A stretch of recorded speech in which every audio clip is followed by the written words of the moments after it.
Oh, crikey. Hello. I completely missed the fact that the timer had finished. Hello, everybody. Welcome to another Tuesday night speedrun. Tuesday night to Thursday. I don't even know what day of the week it is. I don't know what day of the week it is. I don't know what I'm doing. All over the place. Let's get on with some speedruns.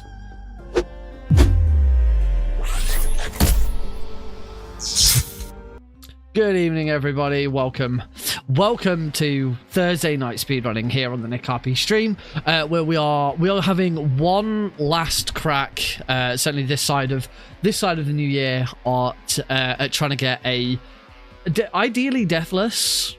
Deathless is still kind of the main goal of James Bond Everything or Nothing, because I think that would really help. With the time that I'm going to put on the board eventually.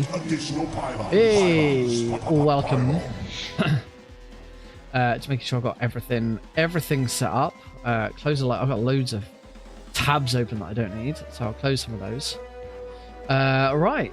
And yeah, I don't want to, unlike last stream, I spent a good chunk of the start of the last stream like having a big chat about stuff that was going on, and we only got 2 runs in and there was a bit of spare time at the end, so my intention today is let's get on with it, jump straight into the runs, and we should be able to get 3 runs done this evening, assuming we need them.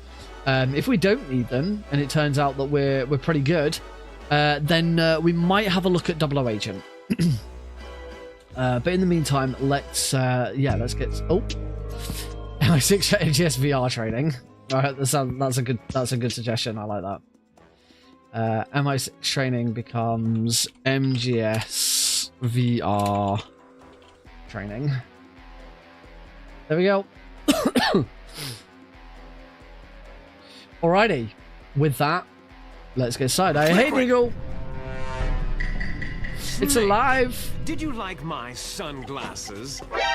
Oh, you point a weapon at your own brother? Right.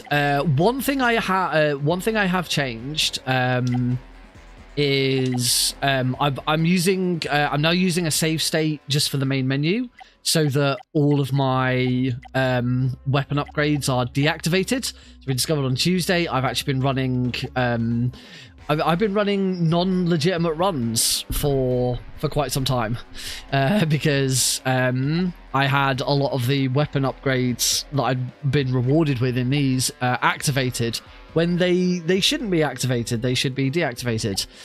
So we fixed that. We've turned these off. I mean, I don't have all of them anyway, but we've turned them off so that the runs are now actually legitimate.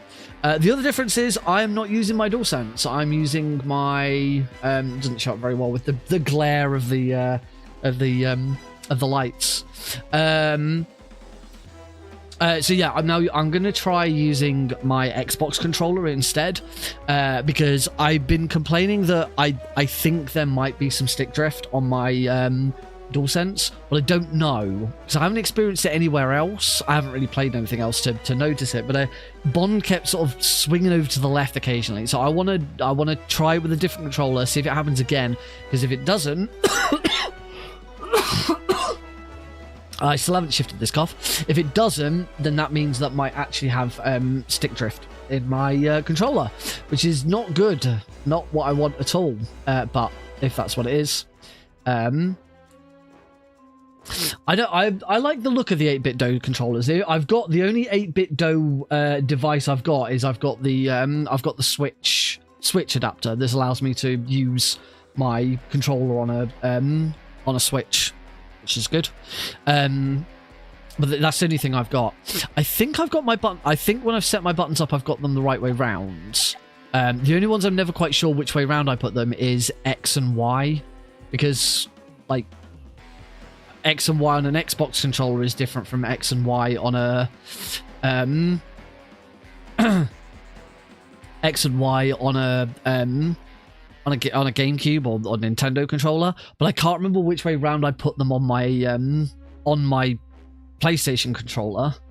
So I'm trying to think of The best one, actually, train chase is probably the easiest way of determining. So I remember it being the X button on my Xbox controller. It'd be the X button to get in the car. So if I've got them the right way round, it'll be X to get in the car. If I've got them the wrong way round, it'd be Y to get in the car. So I'm just going to check that first to make sure that I've got that the right way around. In fact, actually, you know what?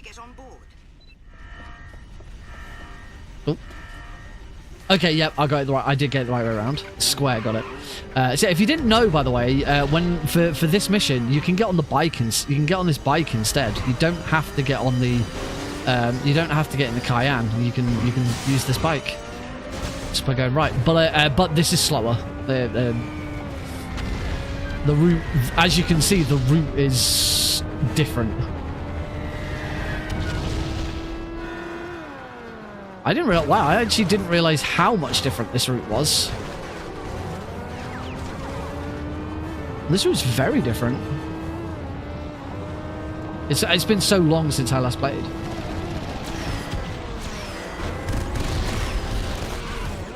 There we go. Now we've caught up. Though we could have taken that left route. You go to Google and search gamepad test. You can plug in the control and see the straight. Yeah, I need to. I mean, I've as you can see, I've got a controller. I've got a controller thingy on my stream. I just need to actually check it. Actually, that's something I could have done. I could have actually, gone and gone back, watched the VOD, found moments where it did it, and then check the display and see what happened. That would have been one way of doing it. I didn't think of doing that.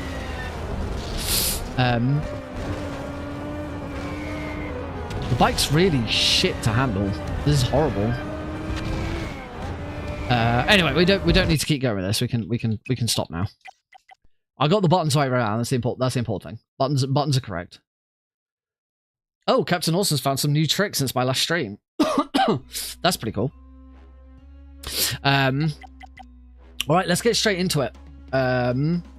3, 2, 1, go. I think I'm on operative. Start. 1 second, a long way down. Doesn't sound like a lot, but it can be.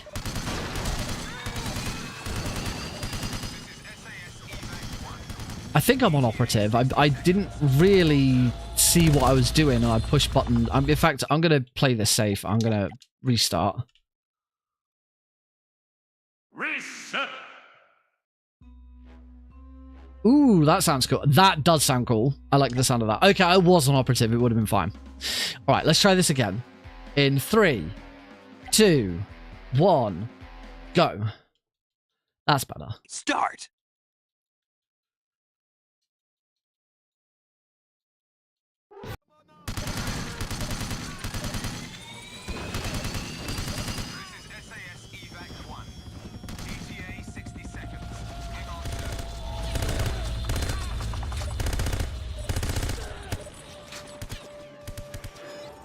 Right, go, go, go. Get that briefcase. I'm going to kill him. Gentlemen. Hello. So, ladies and gentlemen, as you can see, we are... Oh, I'm getting shot, ladies and gentlemen. This is not what we're supposed to do.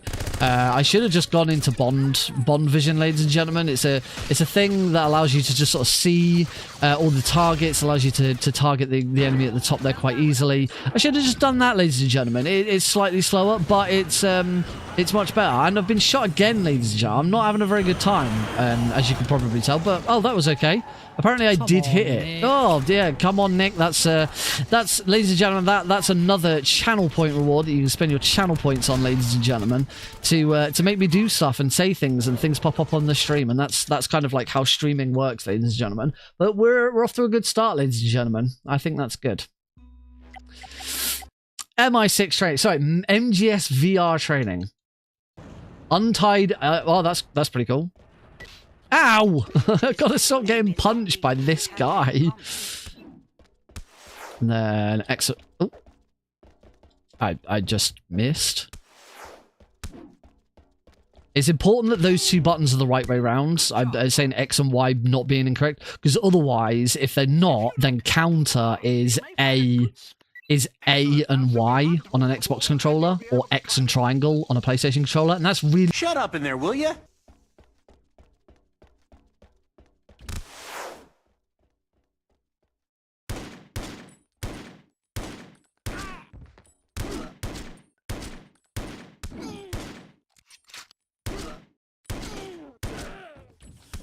It's all clear, Bond. Keep moving.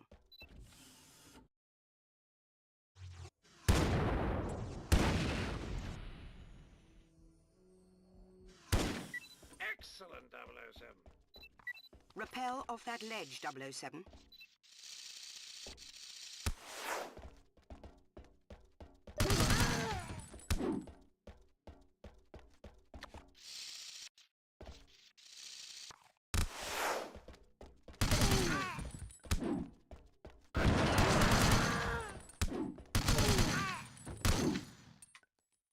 You will have to find another way around. There we go, and we're back. And now, as soon as we're back... Shut up in there, will ya? and now I also get told to shut up again. Yes, but...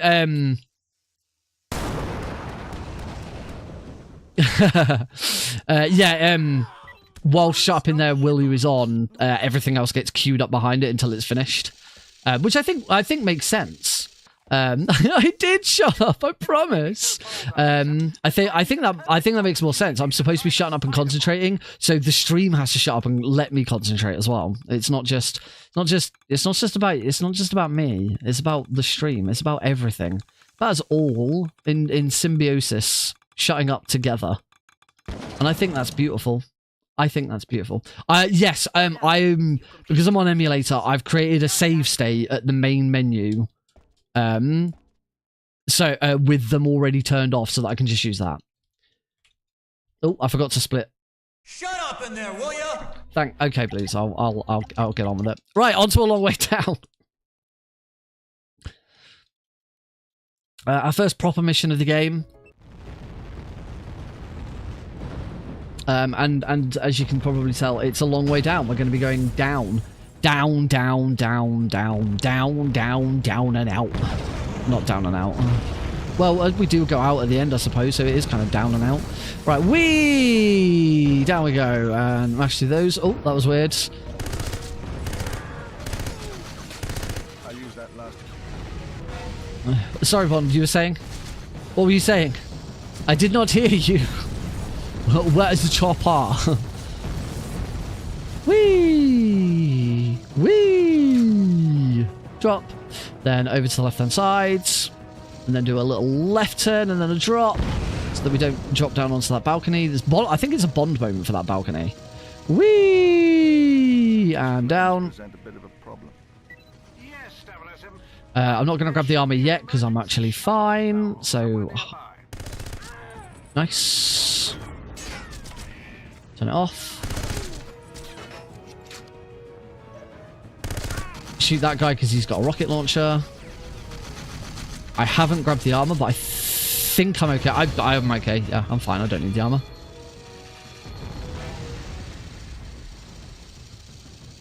And there we go. That is that one done. Nice. That time save versus my PB is expected because I accidentally started it on the wrong difficulty during my PB and had to restart the level. Although I don't know what the rules say about that.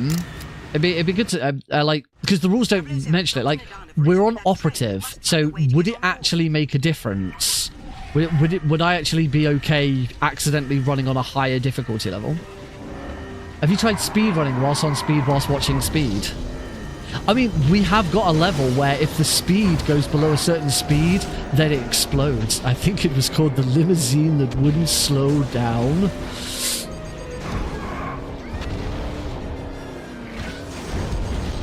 Look who's that? Look who's back again.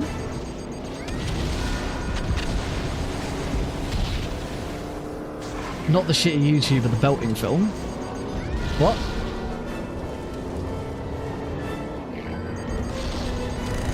Oh, yeah. No, I wouldn't. I don't think I could stomach watching iShow Speed.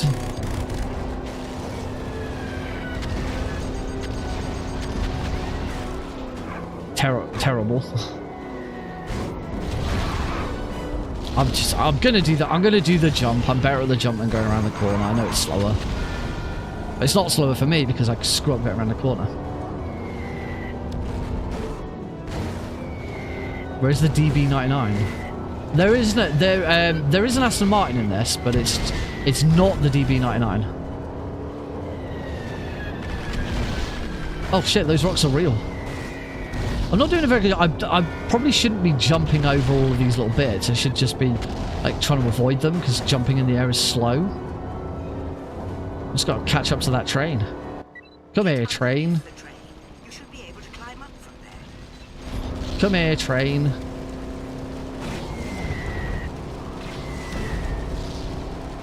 Who is the best James Bond? That is a very good question. It's a very divisive question. I don't think there's a correct answer.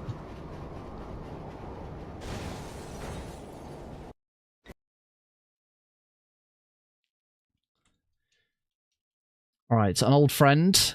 Love this level. This is the level in which we use all of our Metal Gear Solid experience with stealth action to do what we do best, which is completely ignore stealth and just peg it.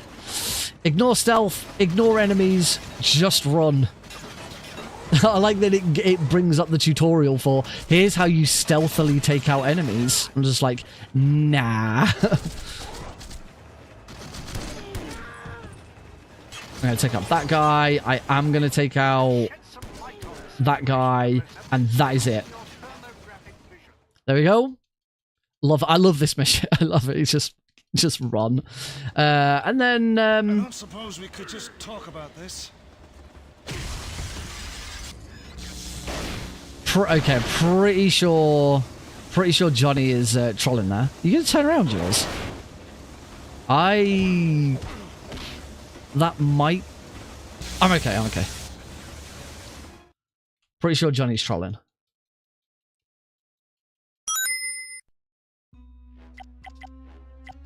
Growing up, Brosnan was my Bond growing up.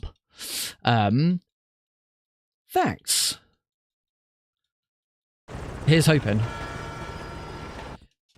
We're on to probably my least favorite level. The nanotech prototype cannot remain in enemy hands.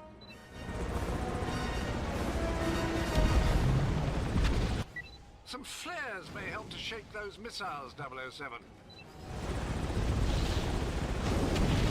Let's blow that up just so that I don't get hit too much.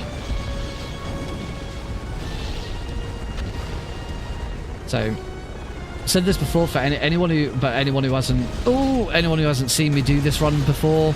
I hate this mission because the fastest way of moving with the helicopter is by strafing, and I am so bad at strafing.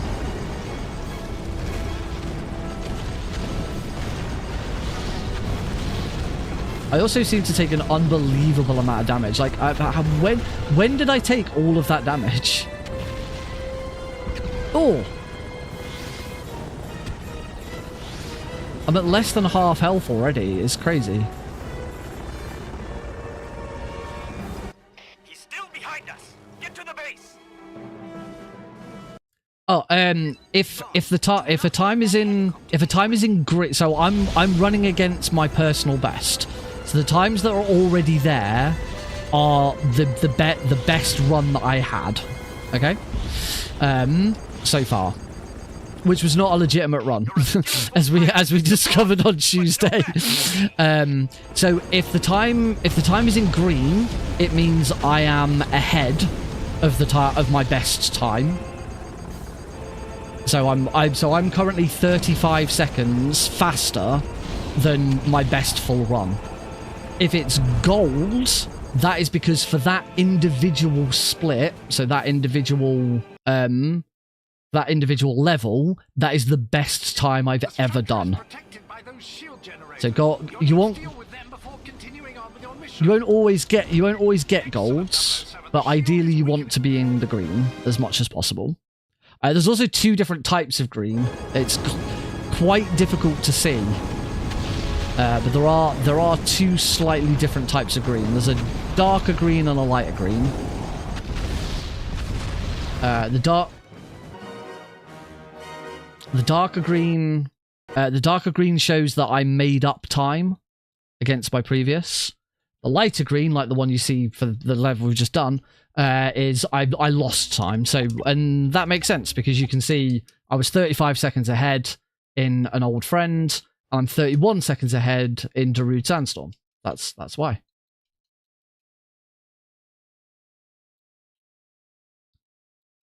You can see it pretty well. It's not that clear to me on mine. Although right now I think all of the ones I'm looking at are... I'm pretty sure all of the ones that are actually on display right now are all light green, so I'm losing time. 007, you must locate and red is the same. There's a so if I'm behind, it'll be red. If it's a light red, that's because I'm gaining time, but I'm still behind. If it's a dark red, that is, I'm losing time and I'm behind. Oh, that doesn't help. There we go. Okay, that's despite not actually parking very well, that wasn't bad. The position's good. It's just the actual to get into that parking spot was not great. Oh, hello, Cosmic. Last Thursday when I was driving home, I had a couple of miles to go. I looked up and saw a glowing orange object in the sky to the east. Welcome, buddy. Boop.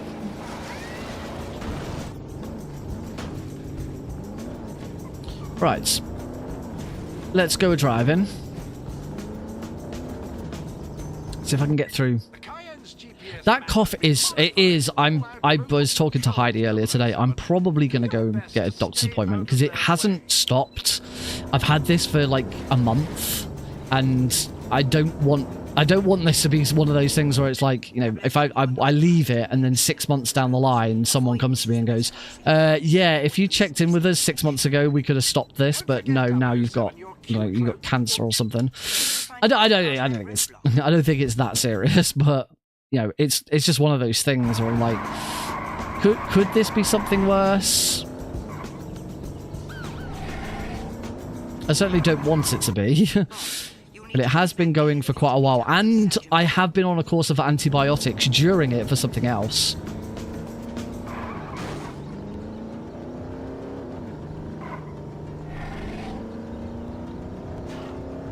I don't know. I say cancer because it's the only thing I can think of. I'm sure there's a lot more things that it could be. All I'm saying is it's probably better that I get it checked out now rather than let it get worse. You know what I mean?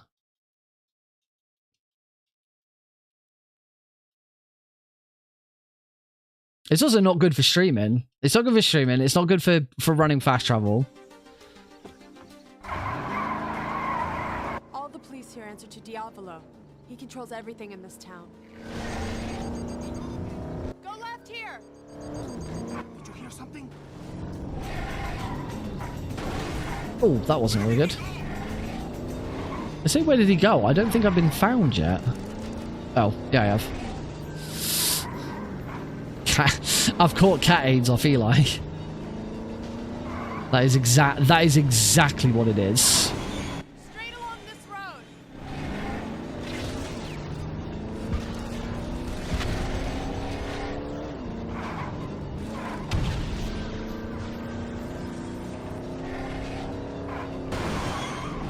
Whoops, that's slow.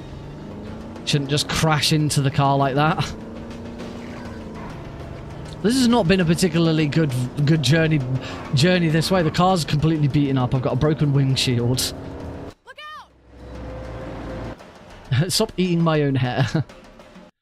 I do need a shave. That could be part of it. That could be part of it. That's not how beards work. Beards don't make you cough.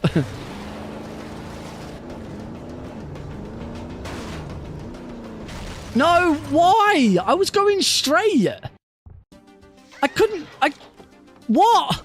I didn't do anything. I just held the accelerator like I always do. He controls everything in this town. left here.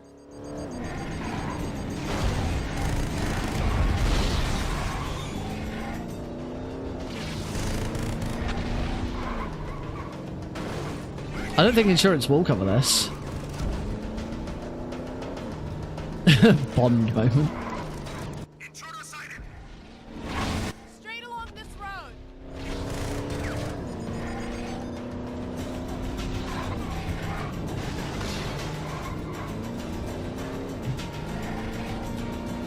That's better. I got past that better.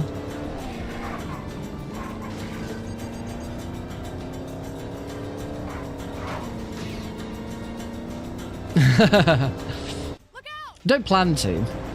PB's not dead. But seriously, I've got catching up to do now. There are some pretty decent times. I'm gonna do it again. Look, I'm just gonna hold the accelerator. I'm not gonna turn. I'm not gonna do anything else. So I've got like maximum speed. And there, I'm sure that's what I did before. I didn't turn or anything. I don't know if like the way you enter that makes a difference. Drive up to the front gate, 007. Look for an Maybe that was it. alternative to get in. Oh well. We are a little bit behind. 53 seconds behind. I can catch that up, but yeah, it's not good, is it?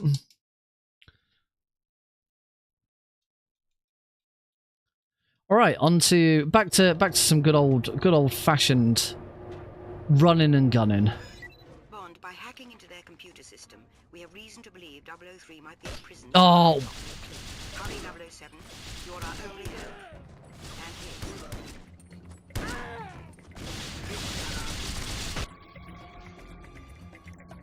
oh, I've taken a lot of damage already. Oh, that was really bad.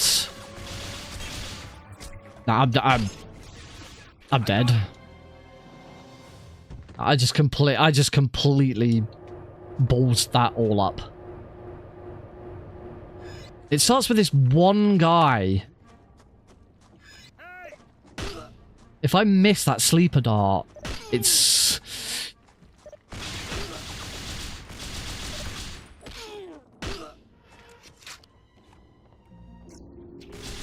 such a problem.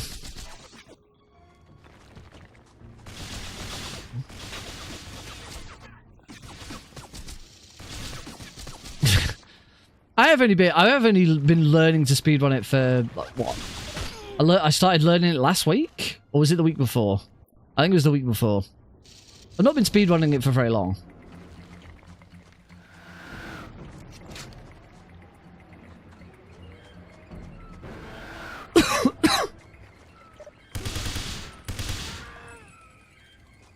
The Vertigo, when I was learning, this was the first level that I really started to actually struggle with.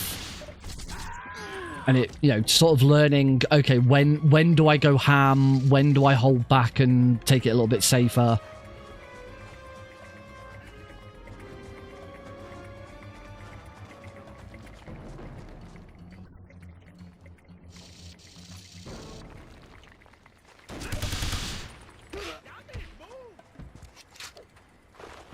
Oh, I didn't want to pick up that armor then, but oh well.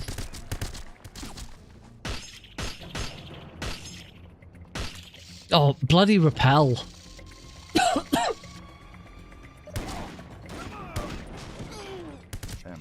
I do like that I can usually grab that, get that headshot on that first guard pretty, Complete his mission, 007.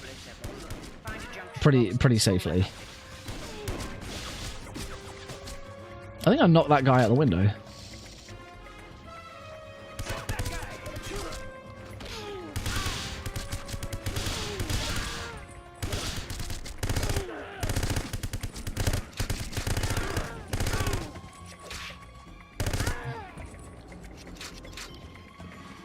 One thing that does make this run quite interesting is the lack of ammo. Like, the maximum amount of ammo that Bond can carry for any one weapon is very low.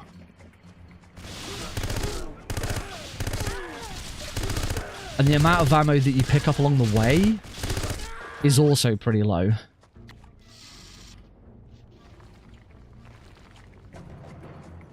All right, into the nasty bit.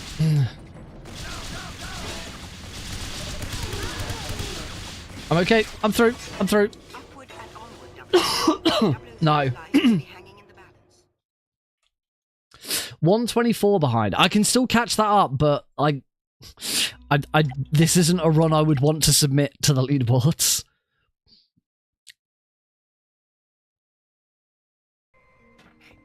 What was that? Right, another level that should really be stealthy, but we just run for it.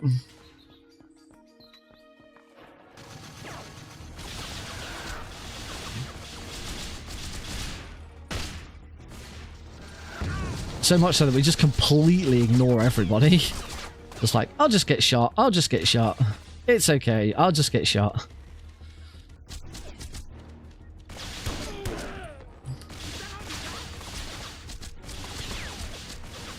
Oh. Okay, I'm a lot lower than I normally would be at this point. Normally I've got a little bit more health here. I've got some ammo now, so I'm okay. Just need to get ahead of the carts.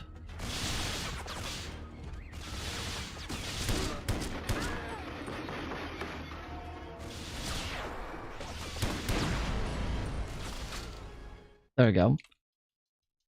That was pretty good. Oh, apparently... okay. That was a gold split, and I was massively... I must have that must have taken me 2 attempts in my PB. So there you go. We are now nearly back on track.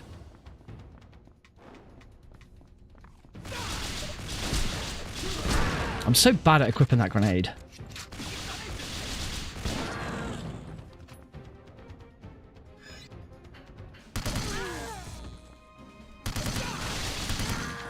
Oh, I've taken so much damage as well.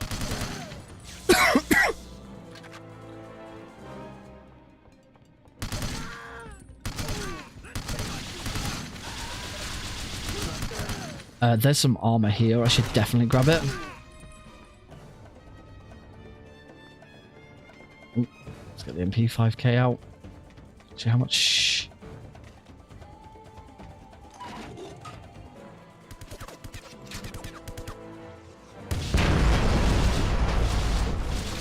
Oh, come on, Bond, move.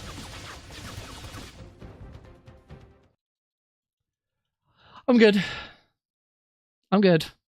It's annoying because, like, you saw that, like, after a long way down, I was, what, 30 seconds ahead, and now just from that, I'm back to 15 seconds behind from like 124. It just shows if I could just do a run where I don't take a death. It's such a good. It will be such a good time. Bond's hitbox in this does feel a bit clunky at times. There are a couple of times where it's just like, Bond, you would definitely be able to just move around that.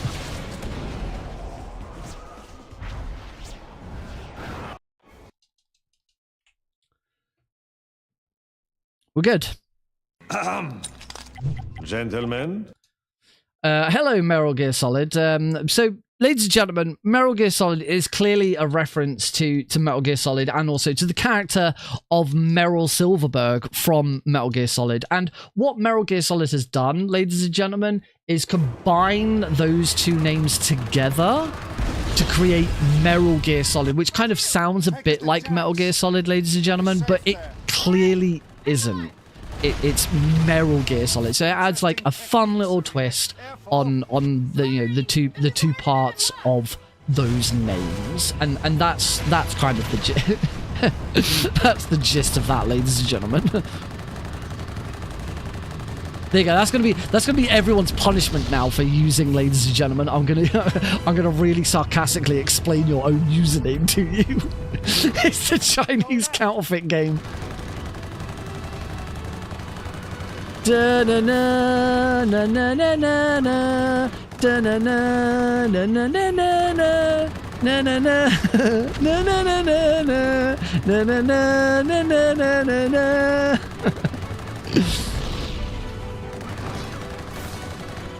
You are Solid Snake. you were sold into slavery, and now you must escape using stealth and espionage.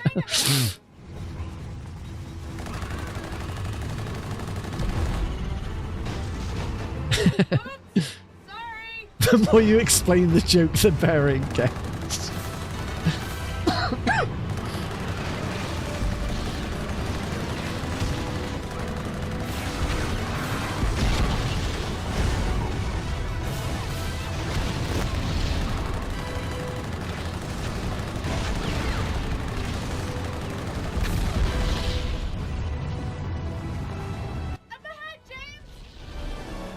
All right, come on.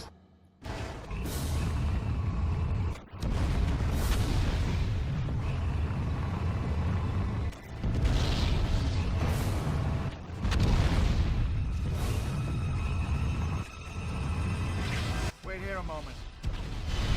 Well, that is going to be a time save. I got the one cycle with the tank, so that is a time save. Go left. Do something about that MGS.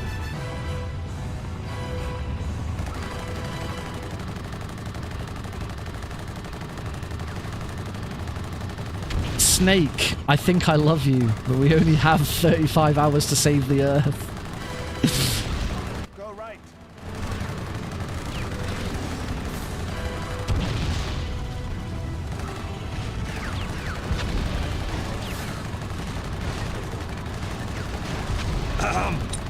Oh god. Gentlemen.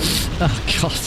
So the plot, ladies and gentlemen, of Metal Gear Solid is, as I said, Sold Snake has been sold into slavery, and he must use espionage and stealth to escape, ladies and gentlemen. He's been taken to Light Jesus Island, and there he must escape. He's going to meet up with his good friend Merrill Golding. And together they will fight his evil cousin and the monstrosity. The monstrosity, Meryl Gear, which Meryl didn't know this, but she was cloned and turned into a giant, and her clone was turned into a giant robot, ladies and gentlemen, called Meryl Gear. And so Sold Snake and Meryl Golding have to work together to destroy the Meryl Gear forever. Ladies and gentlemen.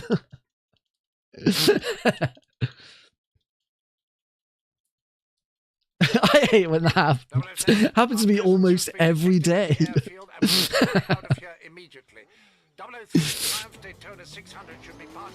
God, the amount, if I had a nickel for every time I'd been cloned and my clone had been turned into a giant mech.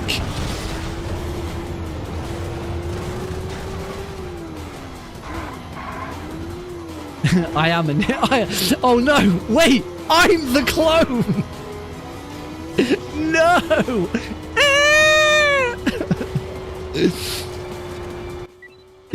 They blew it up. They did it. Yay, we got the fast plane.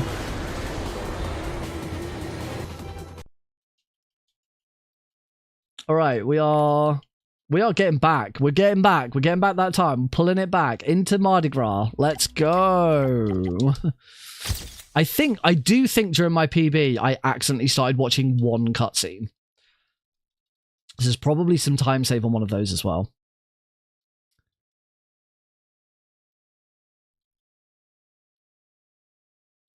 Do you know how it feels to be garbage from the day you were born? Love? It's hatred.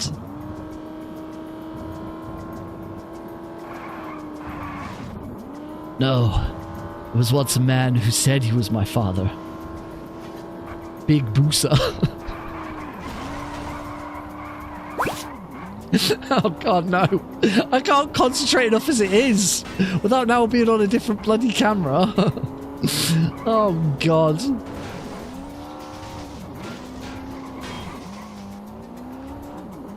Now also you all get to enjoy my superior driving skills with the Aston Martin Vanquish.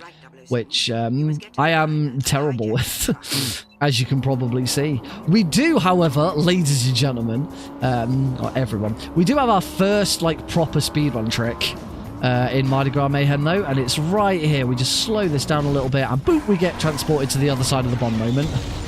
But we still get given the Bond moment, even though we don't play the cutscene. We still get given the Bond moment, which I think is lovely.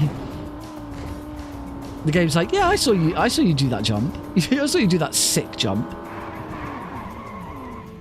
That was nearly good. That was nearly a really good turn. I whiffed it at the end. Your Vanquish just might fit in the back of that truck, 007. Perhaps you should take it along for the ride. The number plate of the Aston Martin is legit. What is it? Have you like actually ran the plates and found out that it's really an Aston Martin? KEO2EWW.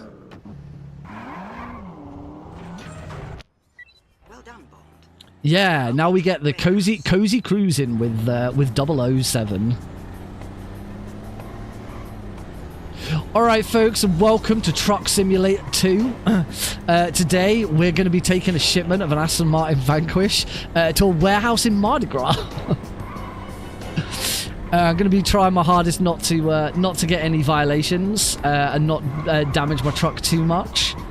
And yeah, I'm a seasoned Euro truck driver at this point, so I should know what I'm doing.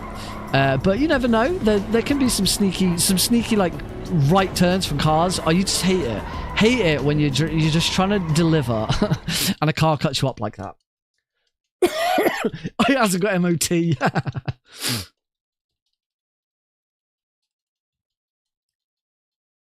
Wow, Bond hasn't kept his MOT up to date. What a douchebag.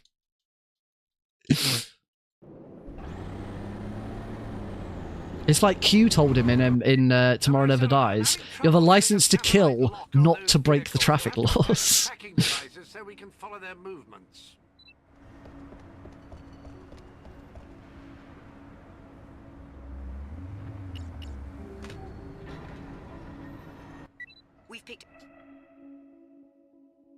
Picked what? Picked what? Why is there that's one thing I really don't understand about this game is there are sometimes really long loading screens when you're going back to the same area that you've just been in. I think the worst one is the jump in Serena Saint-Germain. The jump like over the little cliff. It goes into a little cutscene to show the tank like coming into view. And then coming out of that cutscene, there's like a good 10-second loading time for some bizarre reason. Don't forget about your electromagnet, 007. That might help to slow right. the limo down. Help me! Help me! Man, that limo bit has become so much easier now that I've realised I don't need the electromagnet or anything. You just get in front of it slightly and use the acid, and it instantly takes it out. Now hurry, 007. You must get to the club before Yayakov harms Agent Starling. Check your GPS, 007. The Kiss Kiss Club has been added to the map. This is a relatively gentle drive now. There's actually not that much to this drive. We just gotta, we just gotta drive.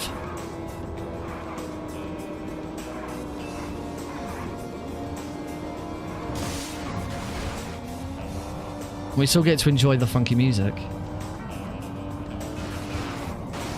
There we go.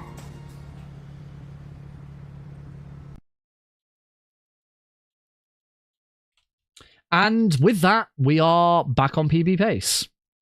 Took quite a few levels to do it, but I did it.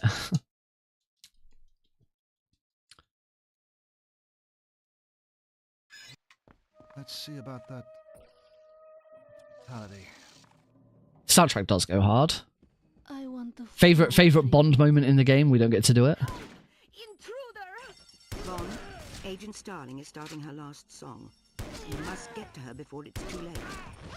Oh, I picked up that armor. I wasn't intending to go into that corner. Right, what's going to happen with the two? Where are the dudes? Holy shit, the two like armored dudes just didn't spawn. Oh, nice. I took out all 3 of them with that.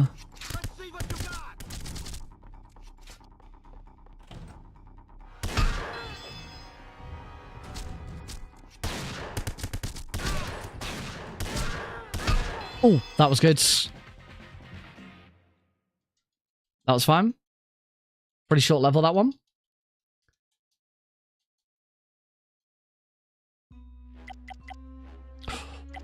I nearly hit A on Underworld then. Not gonna lie. Sounds like a thunderstorm, 007. Be careful of the lightning. You know what else can reveal my position? Immediately shooting people. Yes, I didn't get hit by the shotgun guy.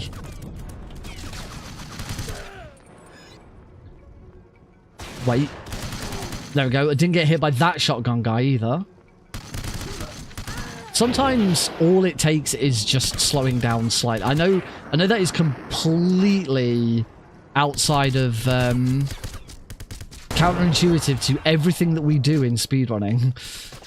Bond, get up! Oh, there's a few guys in here. Completely counterintuitive to everything that we've learned about in speedrunning over the years. But sometimes you do just need to slow down, just slightly.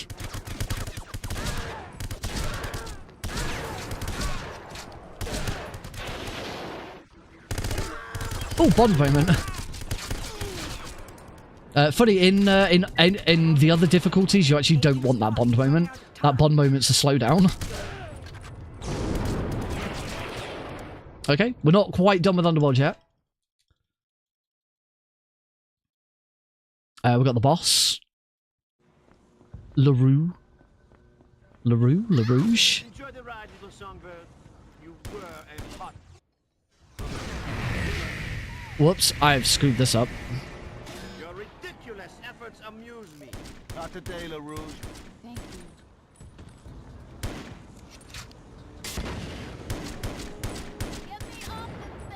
Could you, like, maybe... That's it. Go to there. Oh, there's another... Oh, what? He's on no health. Bloody hell, he was on no health at all.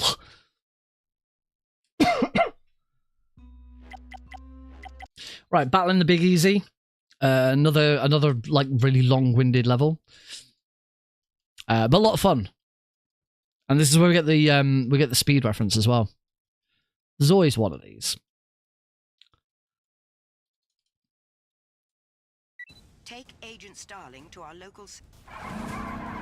But don't keep her there. 007, we've detected an explosive device on that limousine. Don't take her back to the safe house at the end of the level. You know, it's called a safe house. You would have thought that, therefore, it would be safe for her to go to. No, we'll take her back to her apartment at the end. Still don't understand this part. There's going to be a car here that I want to... There we go.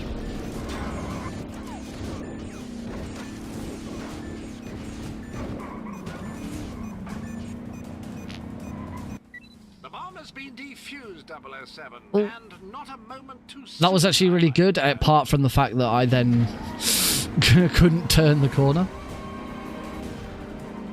Oh God, please don't! I've heard nothing but fantastic reviews so far. I haven't started watching it. I will. I just haven't got around to it yet.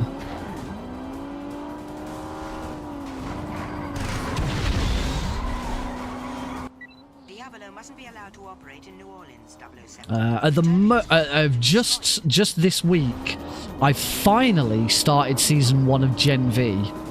Like, I love The Boys, but I just never got round to watching Gen V. I heard it was really good, and you know, it does feed into the main story of The Boys as well. So yeah, I finally got around to watching. I've started. What I think I'm 4 episodes in, something like that.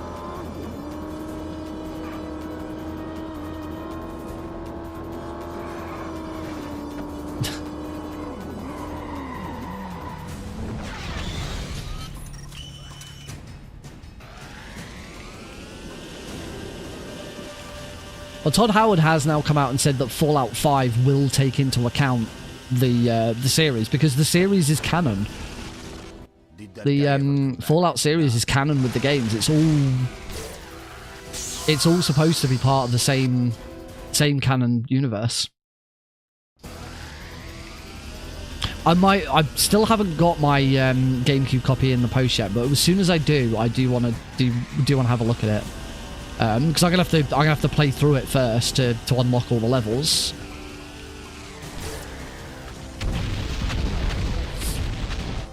I got my other CEX order, which was my new audio mixer for the event in April. Go away! Put it off. Unfortunately, it didn't come with its power cable, and it's a very specific cable. So I've had to contact CEX and say, is there a power cable for this? Because if there isn't, I'm going to have to return it because I can't use it without a power cable. Oh.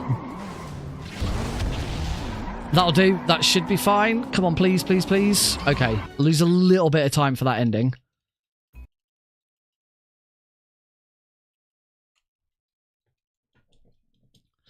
I'm playing well and then screw that bit up. So yeah, until I get a power cable, I have no idea. And then, like, Heidi then for the first time finally took an interest in what I'm doing. And Heidi's a music teacher and she works with a lot of sound stuff, and like we started talking through it and looking through it together, and she was like, yeah, I don't think you need this. I think we could do it this way instead.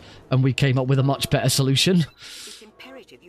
So I've now bought another thing, another audio mixer, which is a much simpler. Get out of my way! A much simpler audio mixer, and we've sort of rejigged exactly what's going to be needed. Oh, I took a lot of damage there.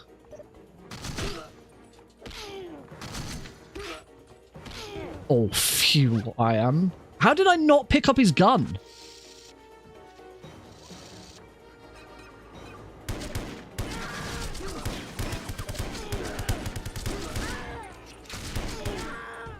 Oh, don't you do have to shoot both guys in the corridor.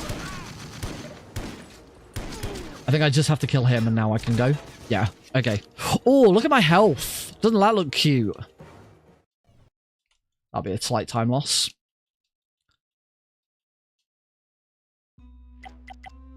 Alright, Machinery of Evil. Only 2 more levels in Mardi Gras, and then we can go. That was hard. That was... yeah. That was not good health.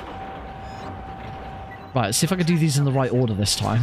Not if I can destroy Yayakov's machines. Keep him away from the machine. My machines! Sorry, whose machines are these again? My machines! That should do the trick. Get out of there, 007. Hypercyclic suspension. Integrity.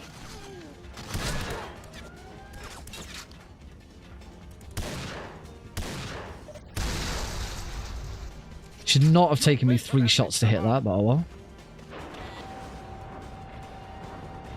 What's that My Machines from? That should do the trick. I can't remember. I can't remember what the like... Oh! Inducer overheating. Catastrophic reaction imminent.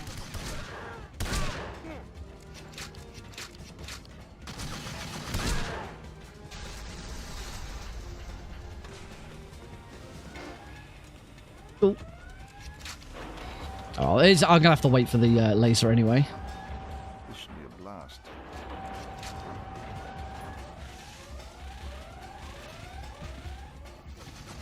Heavy molecular diffuser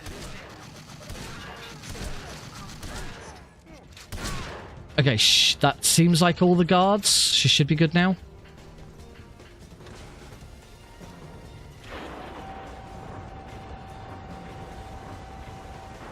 Oh, there's one guy over there.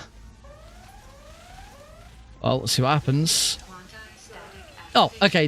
He was going to just run into the electricity, so we're fine. It's lovely when the guards do that. I've destroyed all your production facilities. Yes! Now. Bye, Yaya. That's okay. That's the first time I've ever had. That's the first time I've ever had that. So I got really lucky there with there being one more guard, and the guard blew up the spider for me at the right time rather than me having to wait for the cutscene. So that was slight. Unfortunately, I messed up a little bit in other areas, so it was a bit. That level was a bit slower.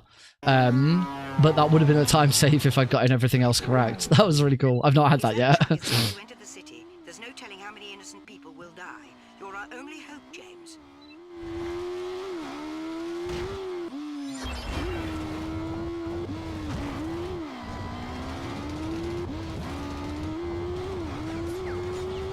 And Shazoo. Alright, here we go. Straight and true. Shotgun out.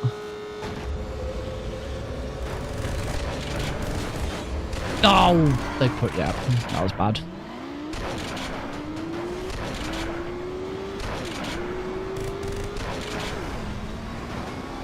Can say one bad thing so far. I don't feel like I've had a sharp turn off to the side any point to the left, so I do think that this might be an indication that I've got stick drift on my DualSense. It's a little worrying because it's my favorite controller. I also very specifically use the trackpad in MGS 1, 2 and 3 for turbo.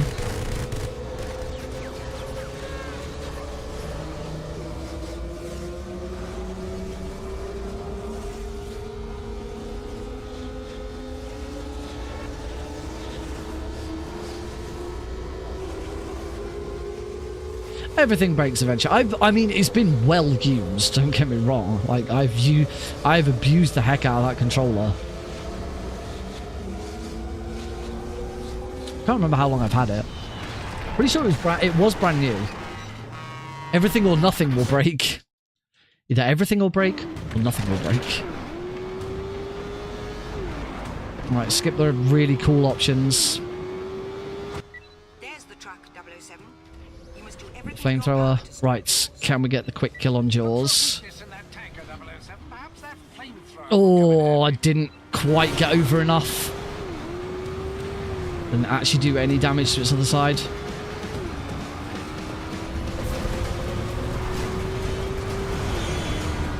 That's enough though. And the Mardi Gras balloon was ahead of me again. No blues. I did not do that. How would you even do that? Oh, it's because I said abused. Okay, fair enough. So there was actually a reason for that.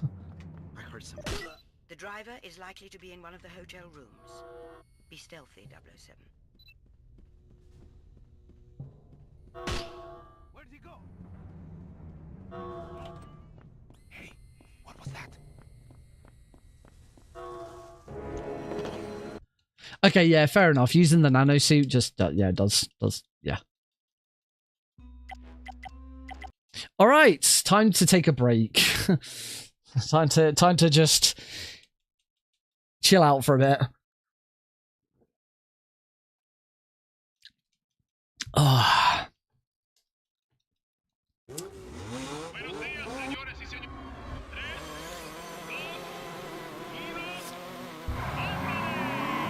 I know that the company's called Volotech, but it does kind of look, because of the way the logo is, it does kind of look like it says YOLO Tech. Which doesn't feel like Bond would be particularly memey. You never know.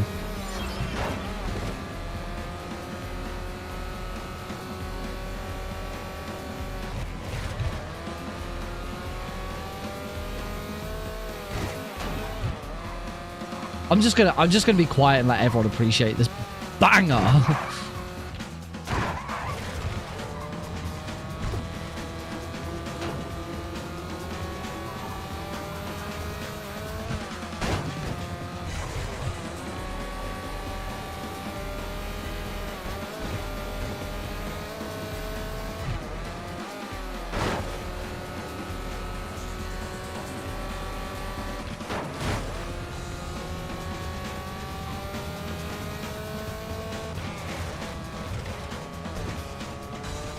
That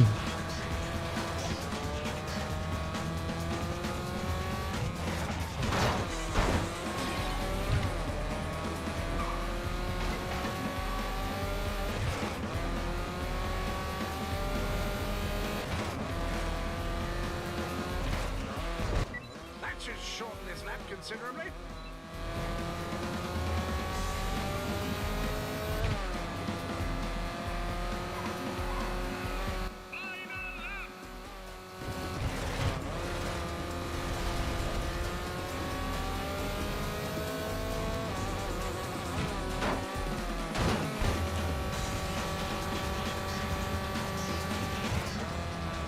Oh, that was weird. Bloody hell.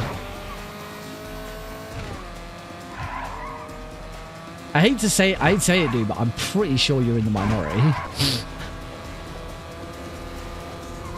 Also, I don't know. I haven't watched the first episode of season 2 yet. I'm gonna. Because I believe it's not all been dumped at once, if I recall. It is still, like, weekly. So I can watch those episodes weekly and then continue watching Gen V. I was watching Gen V on the train on my phone, and that gets a little bit awkward at times, because if you know anything about The Boys, you'll know that it is not... it is very R-rated at times.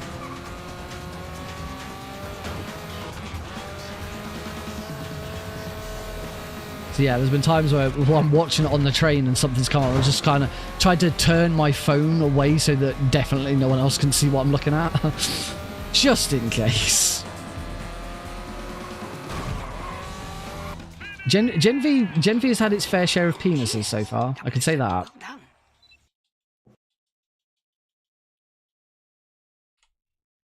Gold split for Red Line.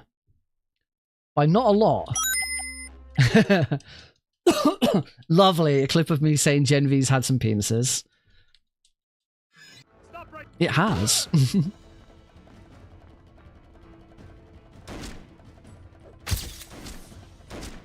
Helps if I go the right way, doesn't it?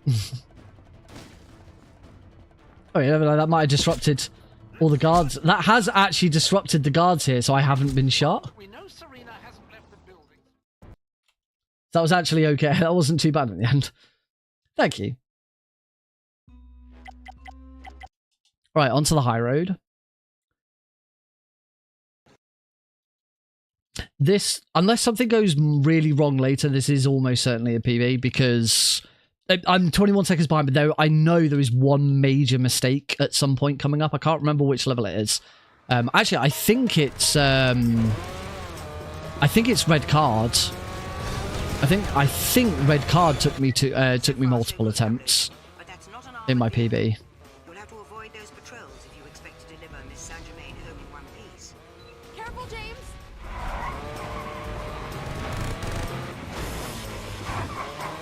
Right, I finally went the right way because I looked at the radar.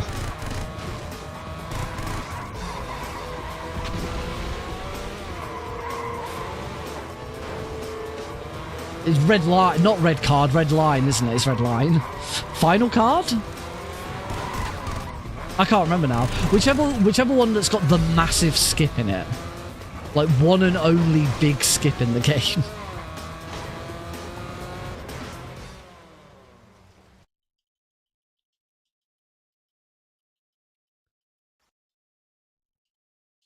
Well, it'll come up on my splits in a bit, and then we'll learn the truth. Is it the final card? Okay, the final card, not the red card. For fuck's sake. I even like football.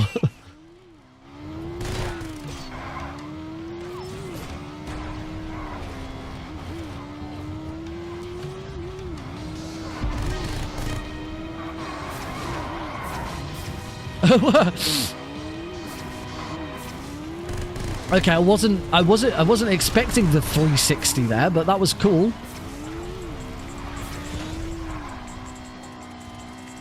I definitely pushed some buttons in the wrong order there. Oh! Bloody traffic. 007, we determined a way for you to... Right, in we go. Oh, that was a nice turn, actually. Oh, I nearly didn't have the speed to get over that.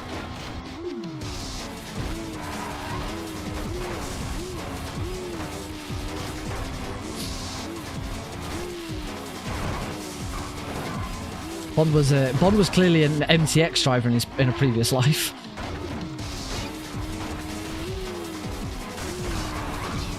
Stay on the top line, stay on the top line, stay on the top line, stay on the top line. Okay, we're good, and don't fall off. Slow down a little bit so I don't fall off. And we're good. Right, high road done.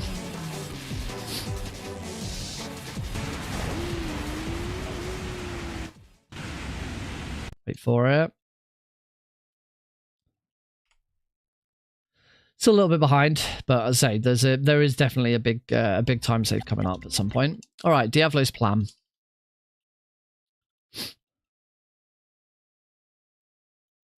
Nice close up of Willem Dafoe's face. There he is.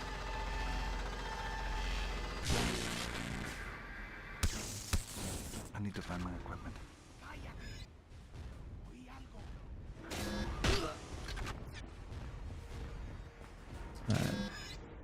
Switch that on. We'll do something with that.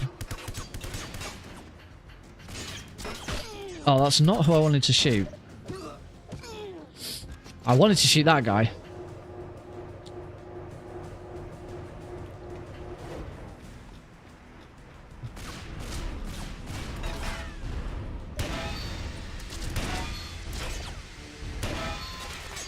Shouldn't need the armor here. Warning, pneumatic crusher malfunction. Maintenance required.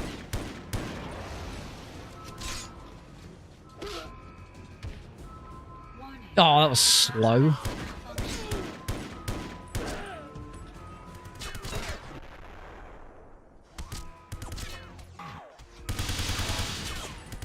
I still don't think I've actually taken that out yet. Now I have. Oh! That was a little bit slow, but I'm okay. Yeah, I really should try and just change my Desert Eagle for those, because I think it's only 2 hits for the Desert Eagle to destroy them.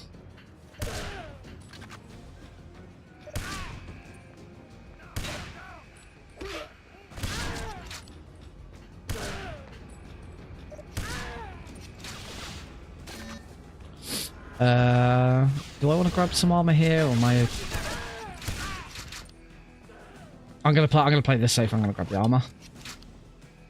Oh, Bond, go!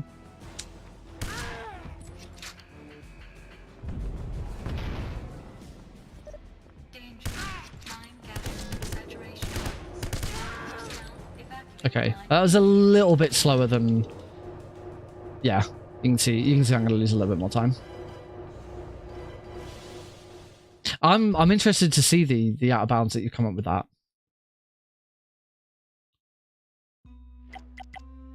All right, Platinum War. That's unusual that two-way collision on walls and ceilings, because that's not normally the case for a lot of games.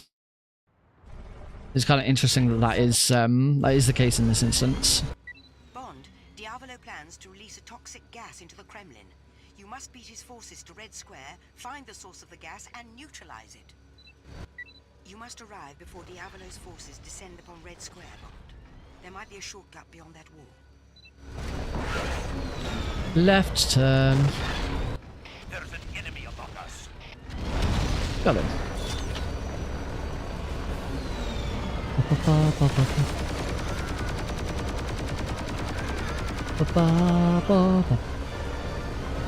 I love just how Russian this level is. Like, no holds barred. We want to make it obvious that Bond's now in Russia.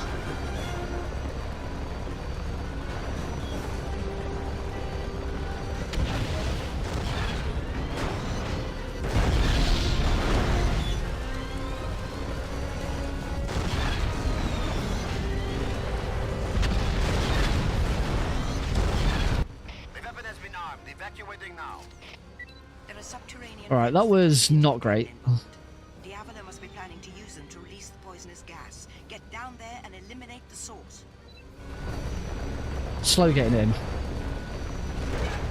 There's the source, 007. The nano shells should do the I love trick sauce. Especially barbecue sauce. Ah! I had such an amazing day yesterday. It appears Diavolo is planning to use brute force to enter the Kremlin. You must find a way to stop those tanks from breaking through that wall. I had a work event in central London near Covent Garden. And you know what's in Covent Garden? One of my favourite restaurants in the world. Bodine's. I went for lunch. First time I've ever been for lunch on my own. I've been for lunch once before, but it was like a big family lunch. This is the first time I've ever sort of been on my own and just had their lunch menu rather than like their proper meal menu. We're under attack. And it was great. I loved it. Send backup. Bloody hell, I kept missing that. For Mother Russia. We're under attack. Okay, I'm good. I'm through. Bond, we've traced Diavolo's transmission We're okay. to a location deep underground. It appears to be... We're okay. Oh, nice.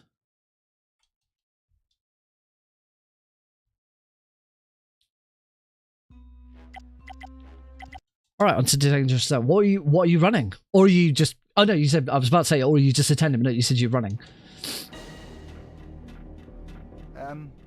Know anything about an underground base in the Kremlin? I'm assuming a Bond game, but I'm sure you probably run more than just Bond. Oh, you're running this. Oh, sweet.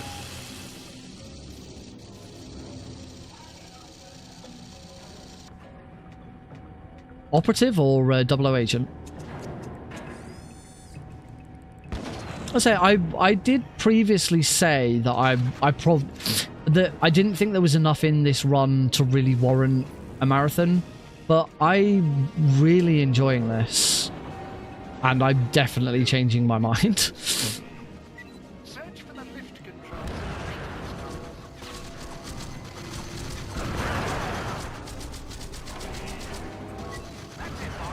Oh, I took a lot of damage there. Right, let's...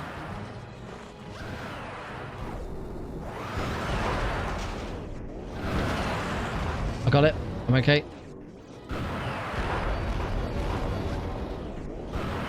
Good. Okay, clean. Apart from getting shot once, that was fairly clean. And now we got yours.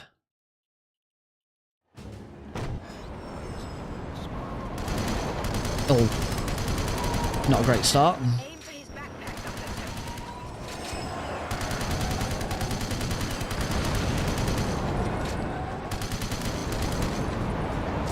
Oh, yeah. And that's why it's bad to you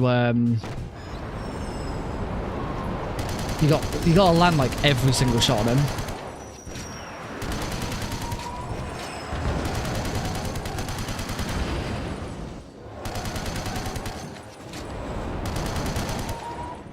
Yeah, okay, at least I got the cutscene skip. Lost a little bit of time, but I got the cutscene skip. So let's go. Red Underground. I say there's still one level. I think it's the final card where I will get a massive time save. All right, going back to talking about like doing this for marathons. I don't think this is one that I just want to do for any. Oh, I've got to stop doing that. That I just do for any old marathon. It's one thing that I definitely will now want to. Oh, there we go. Could not stop getting shot long enough to equip the nano suit. This is definitely a game that I'm now going to keep in my back pocket for fast travel.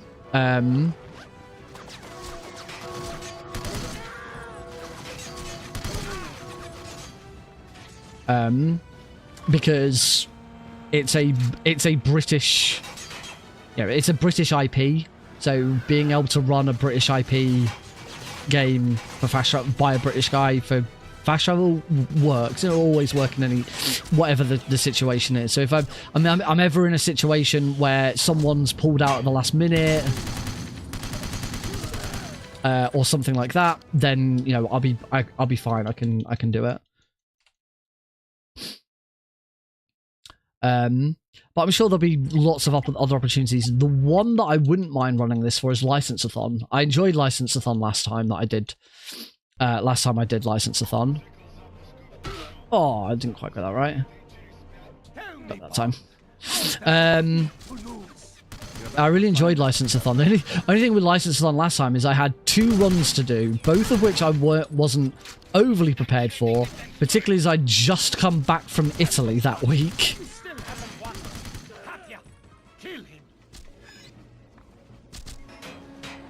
Someone target him! He's up there! Get him!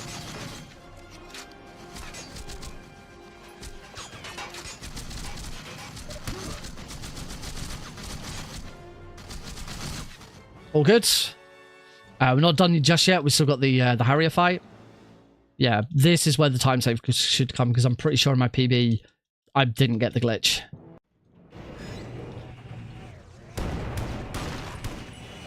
This is where you die. You first.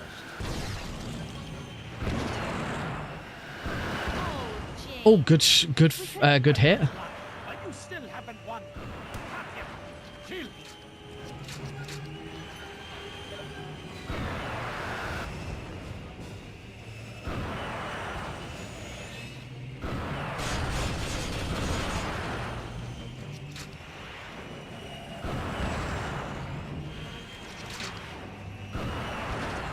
That bomb's armed with a nanotech payload. Enough damage and it'll detonate. Cool. That was actually not a... Wow. Okay. That was actually a pretty good fight. All right. All I've got to do now is get through everything or nothing. Sorry, nothing or something. And we are... Get through this in one go. And yeah, we actually have a PB that's also legitimate.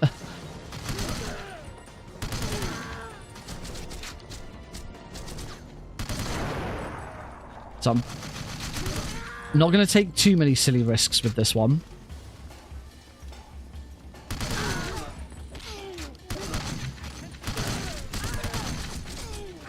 Like, for example, I'm going to get this armor. Oh, that was very close. I'm going to get this armor as well. And then here we want to try and avoid killing I want to kill as few guards as possible here, because if you don't kill them, they don't spawn more. I should be fine. I shouldn't need the armor that's in there. Should be good now. It's crazy how long this level feels casually, but it actually, when you run through it, you realize that the level layout is actually really short. It's not a very big room at all. That was pretty smooth. Yeah, this is going to be it, folks. A PB. A PB, as well as this actually being a legitimate run. Still not deathless, so we will go again.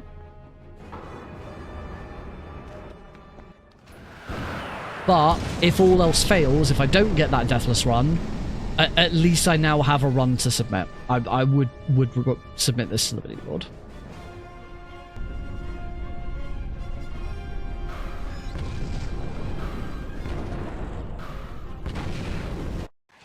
There we go. 33-second time save, 1:11:17.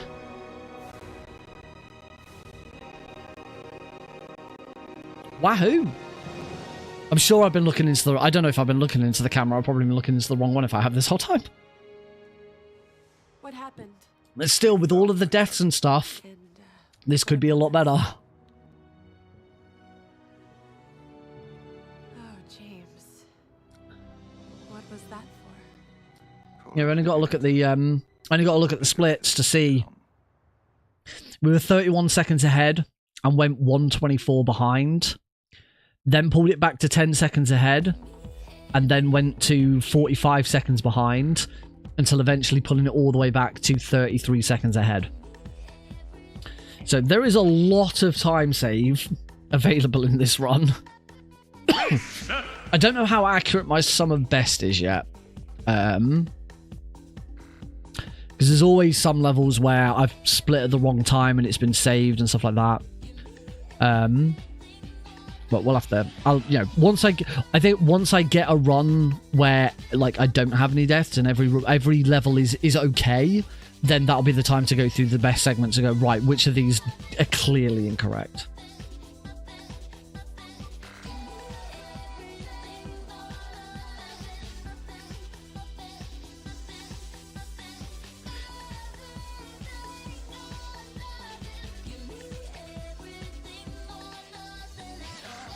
Oh, the Bond moments in this one. Using the spider, destroying the crane to drop that down. I have no idea what that one is. Alrighty. So we have a new PB. We have a time to beat. We're going to take a short break. And when we come back, we'll have another go and see if we can beat that PB. I said I'd be happy to submit that run because A, it's legit. I'm not using incorrect weapons or anything like that. But yeah, it was okay. It would fit. Out of curiosity, now that I've got a new PB, where would that actually put me on the boards? I'm pretty sure I'd already determined I'm at the point on the leaderboards where it's got to be under 110 to actually make a difference now. But I'll double check. So look, operative. It's now comfortably fifth. 110.30 is fourth, so that's what I would be looking for. So yeah,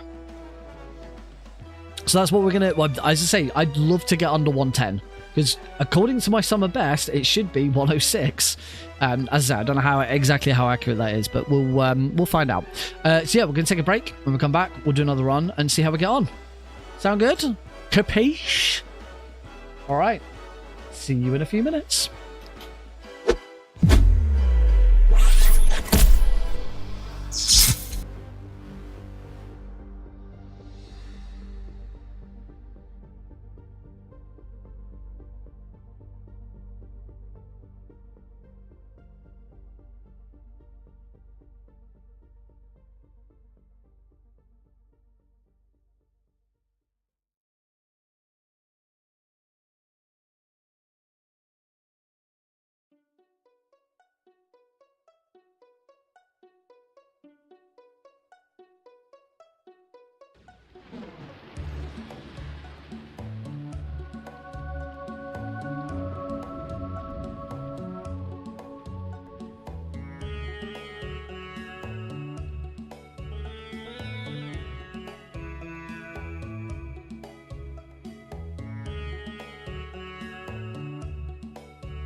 Oh, welcome back everybody to Thursday Night Speedrunning here on the Nick RB stream. We just had a PB, legitimate PB in James Bond 007 Everything or Nothing.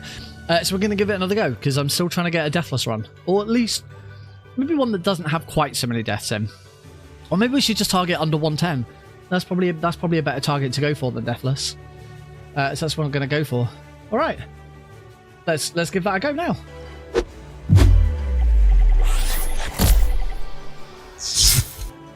Welcome back, folks. All right. You see, I've got serious now. I've taken my jumper off. I've got my Cornetto trilogy t-shirt on. British on British t-shirt, British guy, British. It's actually an American game. It was developed in Los Angeles. I think it was either Los Angeles or California, somewhere in California. But obviously it's Bond, so it's British. Right, here we go. Can we do a run where I don't have so many horrible resets? Because just that will get me under 110. 3, 2, 1, go. Start.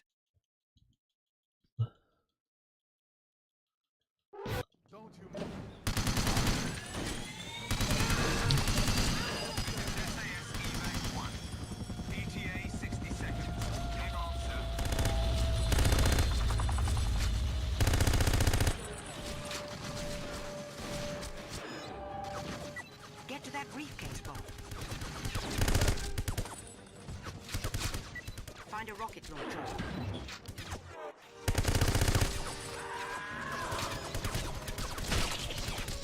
Oh, yep. Well done, 007. That's better.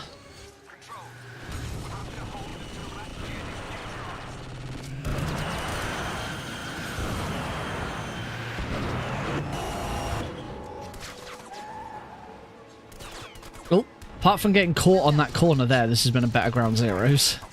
Is it ground zeros? Ground zero? I think it's just ground zero. I'm thinking ground zero is Metal Gear. I'm thinking Metal Gear Solid ground zeros, aren't I? Alright. It was better than the previous one. On to MI6 training.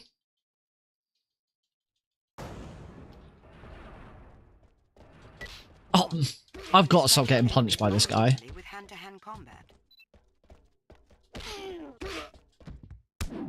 Okay, don't... I accidentally threw him.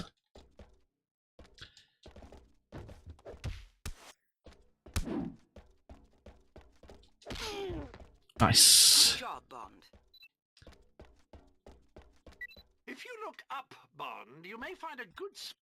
Excellent. Now simply run Up we go. and you'll be able to climb it.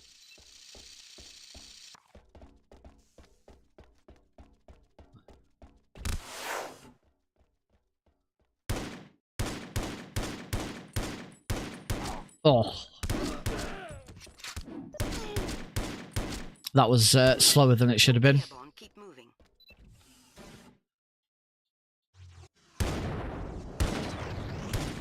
Excellent. Oh, out the side. Rappel off that ledge, 007. I got off the right, correct side this time. Oh, no, I went the complete wrong side. That's going to be a little bit slow.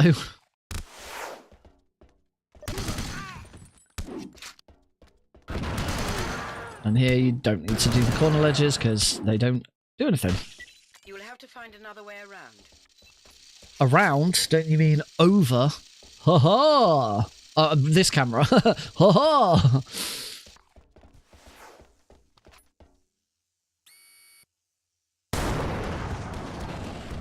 All good? You can't stop here, Bond. Keep moving. Up we go. Won't turn around. If I may be so bold, 007, this might be the Q perfect Spider. opportunity to try the spider bomb. I wonder if because this detonates, it means it's actually possible to die. Could I detonate this and kill myself? Well done. You've completed your objectives. Now get out of there.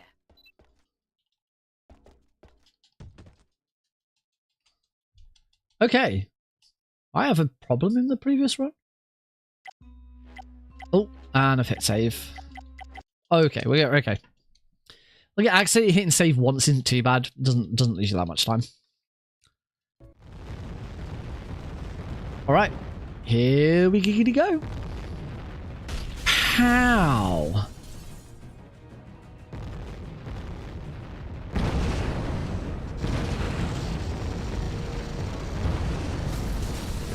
We...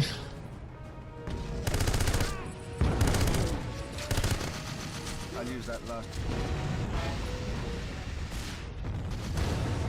Oh! What hit me?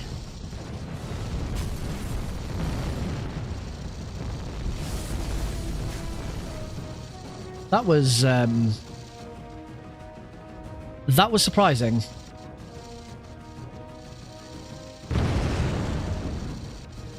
So I definitely need the ammo. I definitely need the armor that's in here straight away. Luckily, the guards take a while to show up in here. But it does mean that if I take too much damage here, I'm gonna...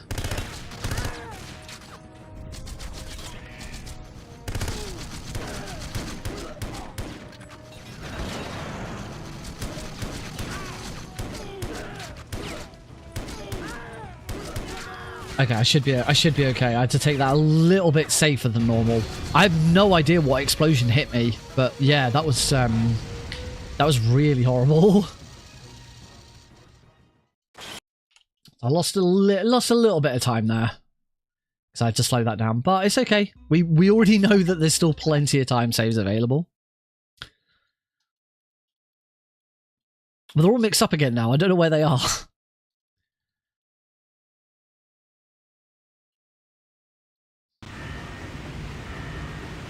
I got hit by a barrel. That certainly seemed like it.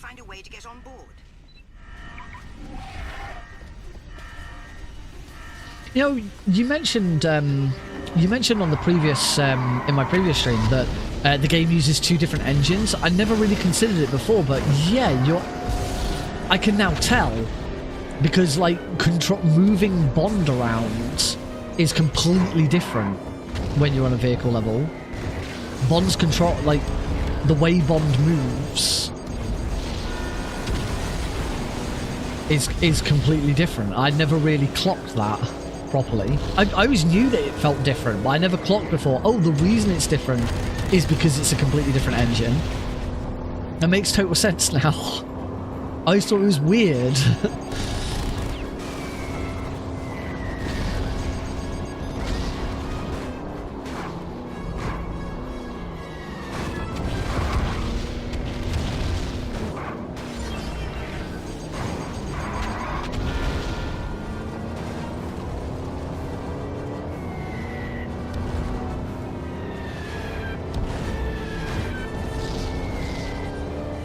Because the movement during these sections is really bad. It reminds me of Driver 2. I didn't play that much Driver 2, but I remember like everyone's like, oh wow, in Driver 2 you can get out of the car, that's amazing. And then you got out of the car and like the controls are awful.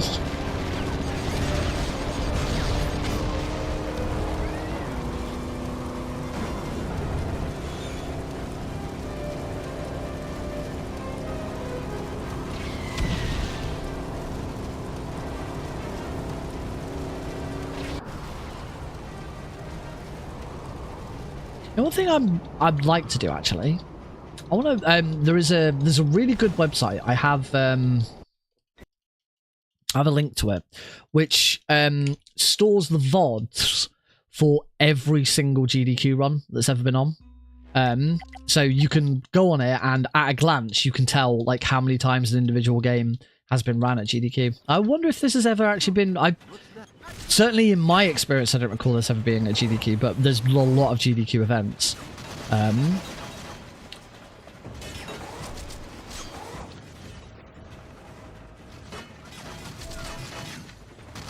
As having to be a remote runner, it's trying to figure out what games would work for a remote GDQ run and what would be accepted. And this does kind of feel like the kind of thing that would probably pass muster. Oh no, I'm not lumping it in with Driver 2. I don't suppose we could just But probably double. That's the only thing. It'd probably have to be 00 Agent.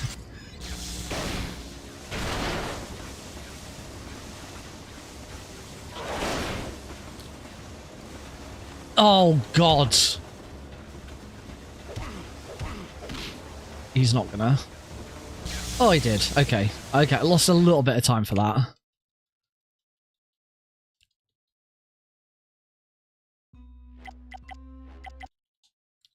The game, the GDQ does have a tendency to favor more difficult runs unless there's a particularly good reason for it. So, for example, the one and only time I've been in a GDQ main event was SGDQ 2023, where I ran Metal Gear Solid: The Twin Snakes, and I ran normal difficulty. Some flares may help to shake those missiles, 007. I didn't play a lot of Driver 3 for good reason, apparently.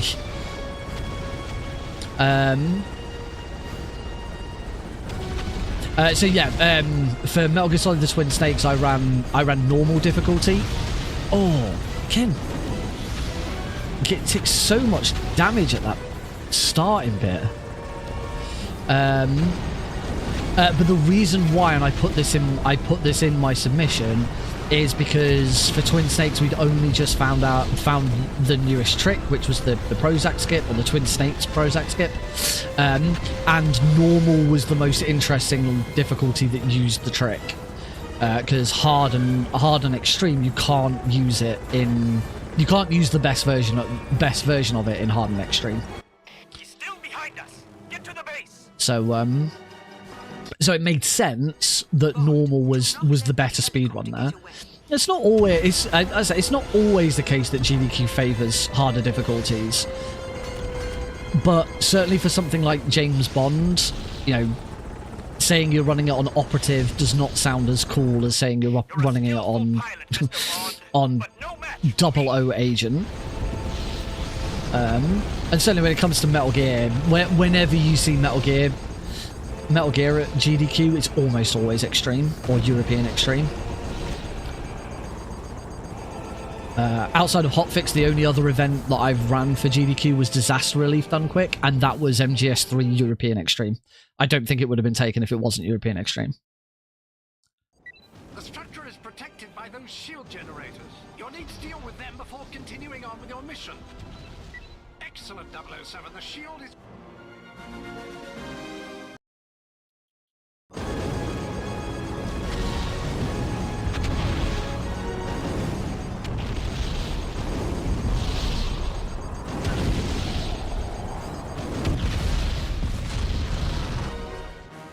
Okay, a little rough. I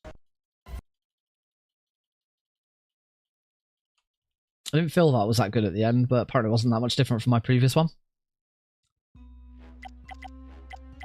Let's make sure we don't hit any of those. So yeah, I'd be tempted to like properly try and learn 00 Agent. Because I've said for a long time I've said that if I really want to be serious about trying to submit stuff as a remote runner for GDQ mainline events, I need to start thinking a little bit outside the box and come up with something different. The main thing is I am almost never going to get into a GDQ main event as a remote runner with a Metal Gear run. There will almost always be... I'm pretty sure there's only been one GDQ mainline event in the last sort of 5 to 10 years. Certainly whilst I've been sort of keeping tabs on it, that hasn't had a Metal Gear run in it. And that was the one where there was a Metal Gear run in it until the runner got banned. I know it to be a fact. That runner got banned. So trying to, I've been for several years. I have been trying to submit Metal Gear runs as a remote runner, and it's as I say, it's never going to work because there will always be a live Metal Gear runner who submits, and they will always take the live runner over remote. And I also have experience with that as well, because I got into SGDQ 2023 as a live runner, and I believe the world record holder for Twin Snakes had submitted, but as a remote runner. So they didn't take him, they took me because it was going to be live, because they favour live runs over...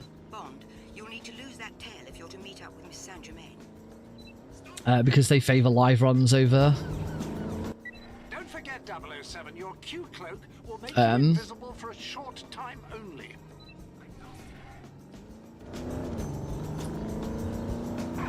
Let's go with cringe. It's a long story, is the real answer.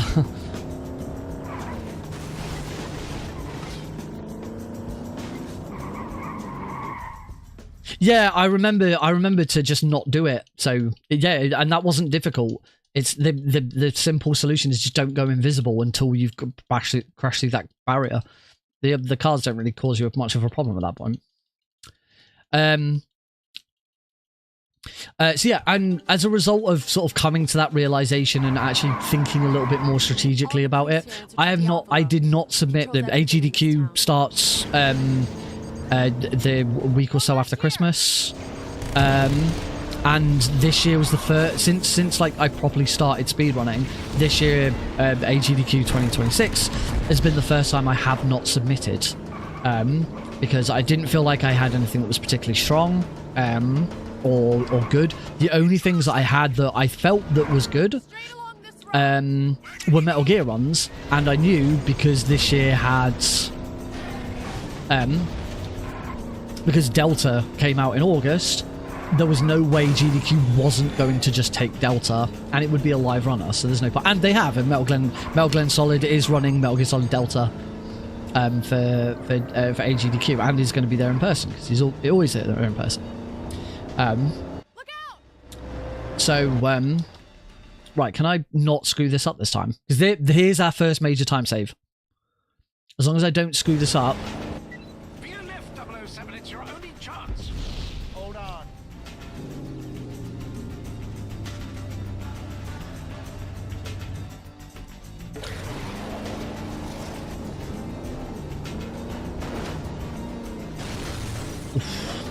Still. Oh. Okay, that was a bit weird. I think I lost a little bit of time with that, but that is, as I say, that is still going to be a massive time save. We're now going to be massively in the lead. Not sure about gold. We'll see. Might be gold. It is gold. I get nervous every time I do that jump, because I remember playing it as a kid and constantly screwing it up. That's nice. Time save here as well. I died on my first attempt at this. Right, just wait. Oh. Oh.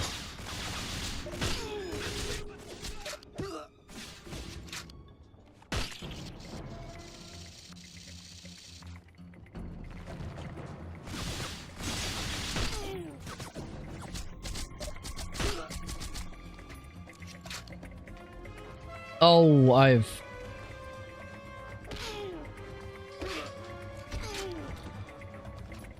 It's alright, it's still... Whatever happens, this is still going to be ahead. I've got some AK ammo now as well, so that's pretty good. Right, let's get that, because I probably need it at this point.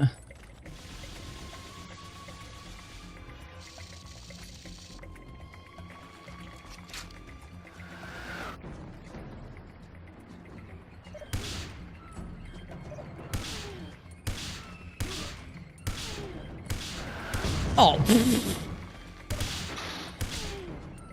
How many more shots is that guy going to take?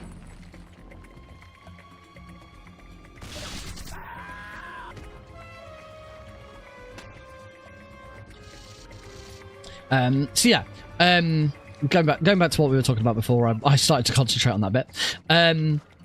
I really, unless I have something really special in a Metal Gear run, and believe you and me, I'm going to be working on it next year.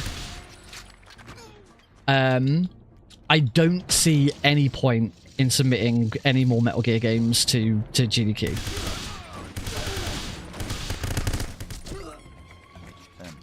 I've got there's still the armor downstairs, so I don't need to grab that one.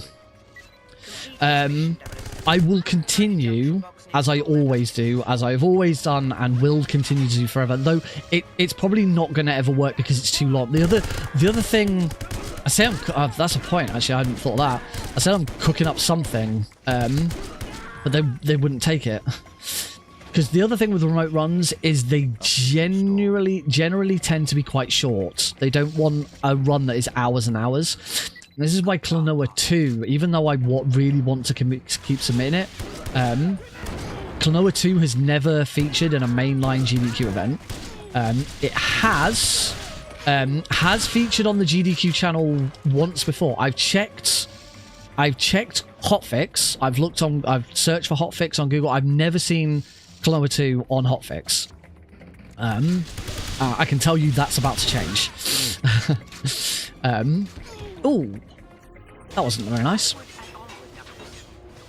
Okay, so a bit slower than my best, but still a huge time save compared to my PB. So we're in a good spot here. We are now on sub 110 timing, as long as I don't screw everything up. So yeah, as I said, Klonoa 2, it's never been in a mainline GDQ. As far as I can find, it's never been on hotfix. There was an event called Japan Relief done quick in 2011. He's gonna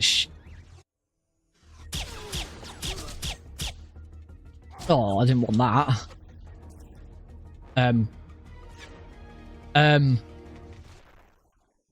Okay, that was weird. That's going to be a bit of a time loss because it just refused to get me out of that view.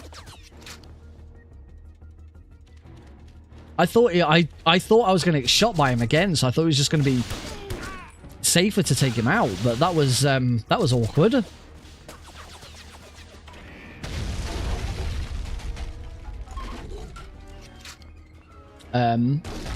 Yeah, there was an event in 2011 called Japan Relief done quick. Where Klonoa 2 was run. That's the only time I've been able to see that Klonoa 2 has ever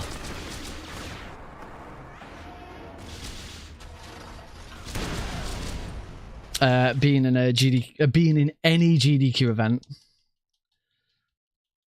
I say that's going to change. That's going to change. I may do something that nobody else does. I may know something that only a couple of people know.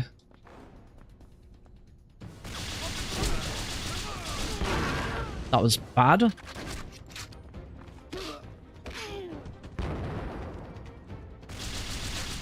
I've taken a lot of damage there. I'm not playing this level very... I seem to be choking a little bit at the moment.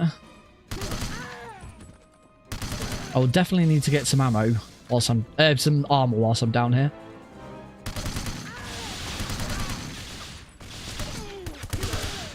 Which there's some right there, so we'll get that one. Also means it's nice and easy to take that guy out. He shouldn't cause me any problems.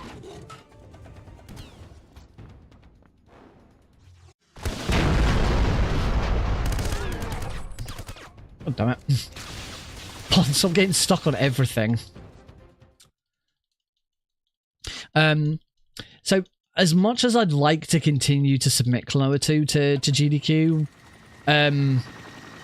it's too long. It's RTA, it's 1 hour 40 if it goes really well. And I think that's too long for a remote run. I don't think they'd ever take... I think a remote run, ideally, it needs to be under an hour. I should go back and check and actually see if I can find like some decent examples of remote runs on GDQ and how long they were. but I'm almost certain that they're probably all under an hour.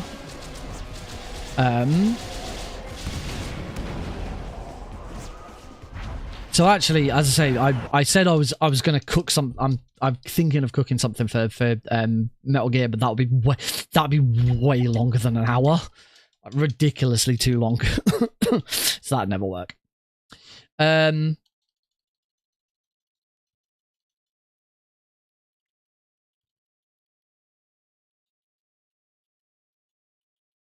on. There we go. So yeah, it's the challenge then is to find really interesting or different runs that are indeed under an hour. So actually, this doesn't work because it's not under an hour.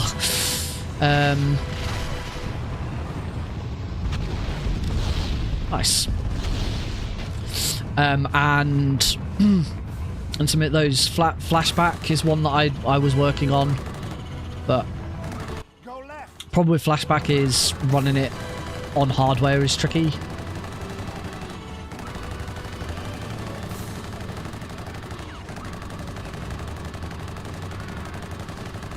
So, I don't know. It's something I still need to really sort of figure out. The other reason I made a post about this on Blue Sky at the time. The other reason I didn't submit to AGDQ, I didn't feel as bad not submitting to AGDQ for those reasons. It was because I'm on the GDQ channel every other week, like I've done a GDQ event, so I don't feel like I've had my time. I don't feel like I'm missing out so much. Obviously, I am missing out. I'm not getting to go and I'm not getting to do all those kind of stuff. But I have already experienced it. It's not an experience that I haven't already had.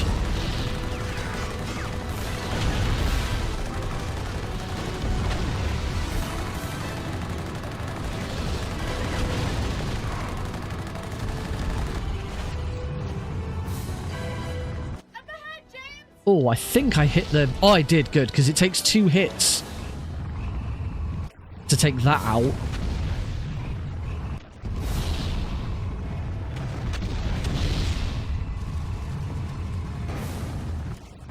Nice. That was a lot faster. Oh, God. Anthony Joshua, just because it's not Jake Paul. I can't stand Jake or Logan Paul, so I will always.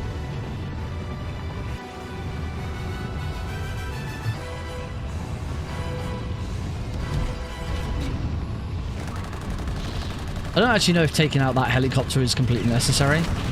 I don't know if it speeds you up at all.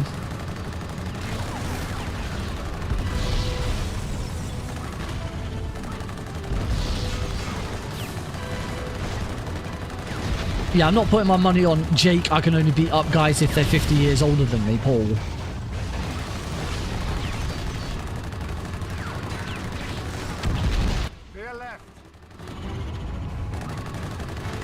Like, that should have been an embarrassment for his career. That was not a victory.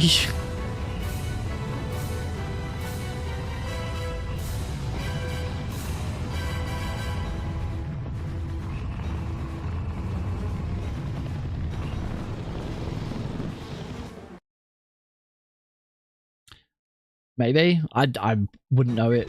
I don't know enough about boxing either way to be able to give a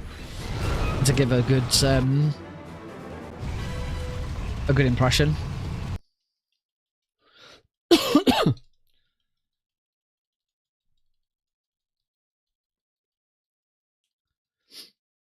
For me, like when it comes to the Paul brothers, I mean, to be honest, I'm not a fan of that side of YouTube anyway. You know, I don't like iShowSpeed. I don't like. I was never even some of the ones who are not dickheads. I've never been into. I was never into Ludwig. I was never into. I was never into Markiplier or because I just didn't watch Let's Plays and I wasn't into Minecraft and and other stuff like that. So, you know, I've never been a fan of those kinds of content creators anyway. I don't like Mr. Beast. But as far as the Logans are concerned, their careers should have been over after what happened in Japan or China. Oh, gold split, lovely. Is it Japan or China? Where they went to the suicide forest and found someone who committed suicide and filmed it. Like, their careers should have been over at that moment in time, instantly. But they didn't, because they are privileged. And because they make YouTube a lot of money. And so they got away with it. And they shouldn't have done. Their careers should have ended at that the moment they hit publish on that video. Their careers should have been over, and they weren't. Because the likes of YouTube care more about money than morals and principles and stuff like that. And that is a problem that is only going to get worse over the next few years, because the biggest role model in the world for morals and principles, the President of the United States, has none. And the news this week has been just incredible. Like, have you seen the shit that's come out of the White House this week?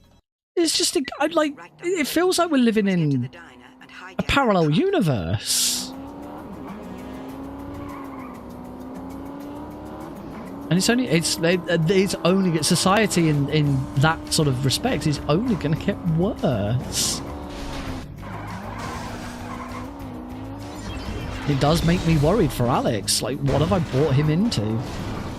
It is a dilemma that Heidi and I considered when we were, you know, thinking about, you know, we first talking about having kids and, you know, having Alex. Like, is this actually the right thing to do? Is this a world we actually want to bring a child up in? But we're both pretty confident with our own, you know, our own abilities, our own sensibilities, our own sense of morals and pride and manners and, you know, stuff like that, that we can. And already Alex is delightful, very polite. But he has to be reminded, you know. But it's not like a really bad reminder. But, you know, he'll say, "Want some milk?" and we'll just say to him, "Want some milk?" and he'll go, "Please." So he needs reminding. Sometimes he does say please without being asked. I'm glad that car didn't blow up. But he does know he knows his please and thank yous.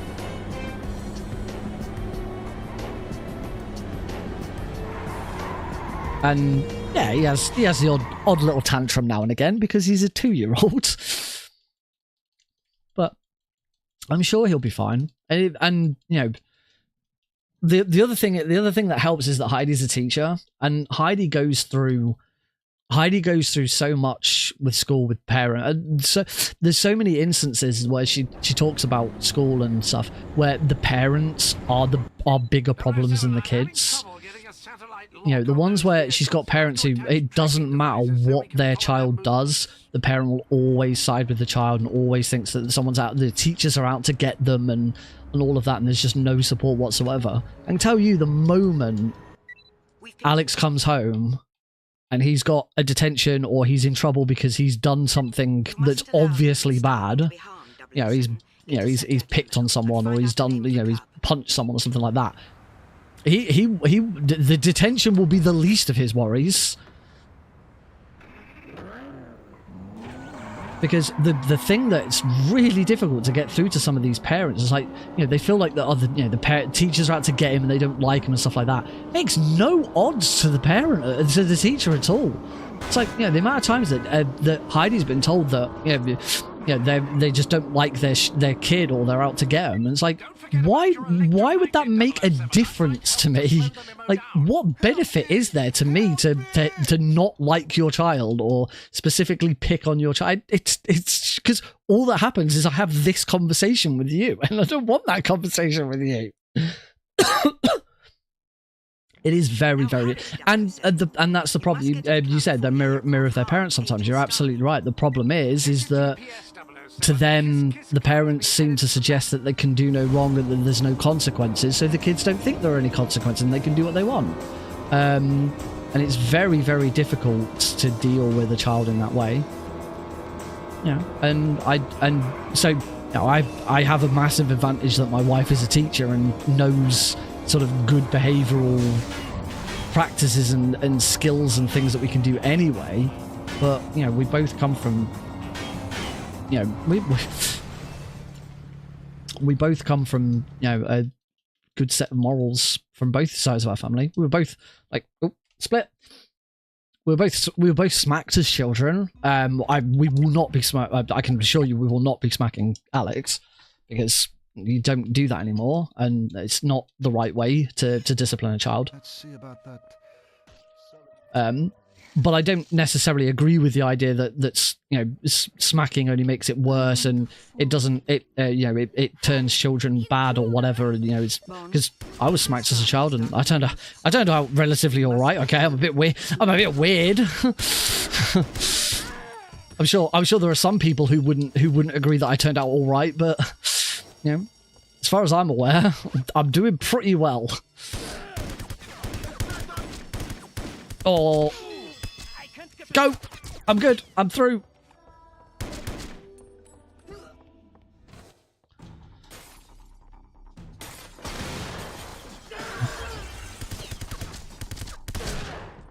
Come on, bot. I'm really struggling to get through places here.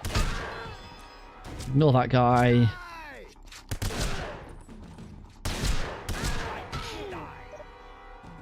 There we go.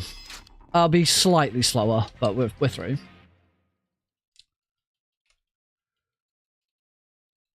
That's the one thing that Heidi doesn't have any access to, usually. CCTV to try and prove stuff. I've always said that they should wear body cams. But it's against GDPR and all of that. Yeah, there's just so many instances where, like, certainly Heidi will know that she's having problems with a student, and then the moment she meets the parents, it's like, okay, yep, I see exactly why I'm having problems with this student.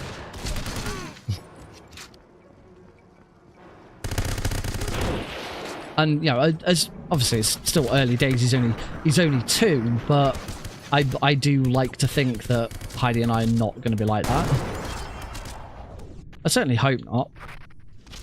Oh, I've only got 1 bullet for this. That's not very useful. Right, I am going to get this armor because I'm... Bod, will you shoot that guard, please? Christ. He just did not want to aim at that one dude.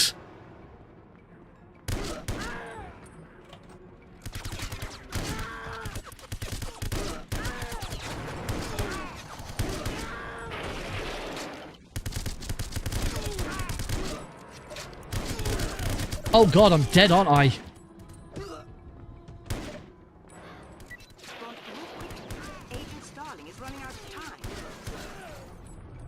There's still...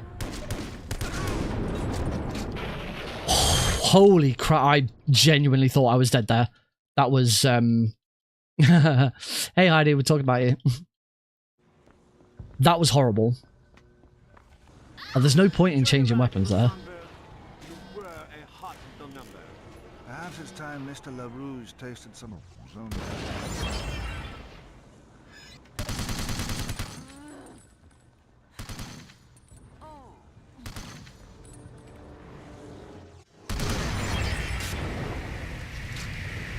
Is he around?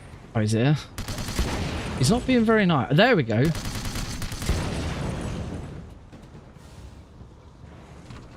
He's not being very helpful.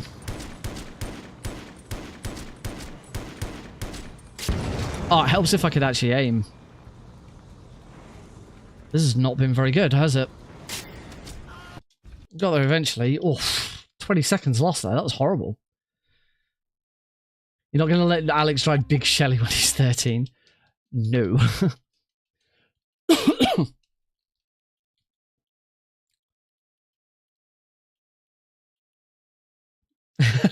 It's catching up with some of the some of the chat there. It says, I turned out all right while shooting several guys dead. Take Agent Starling to our local... 007,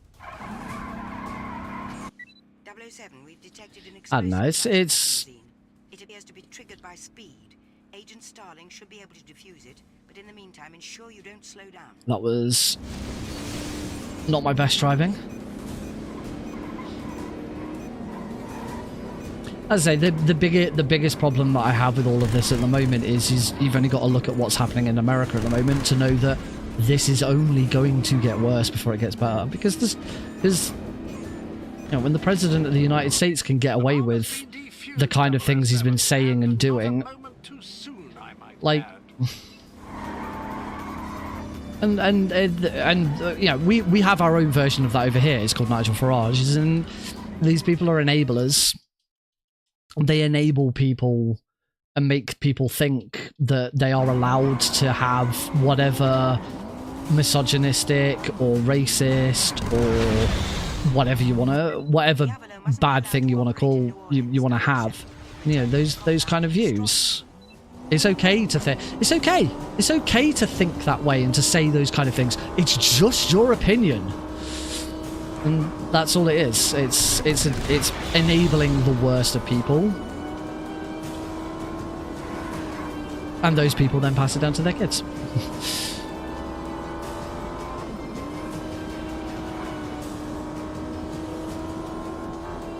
Man, we really went off-piste. This started out as someone asking who I thought was going to win in the next boxing match.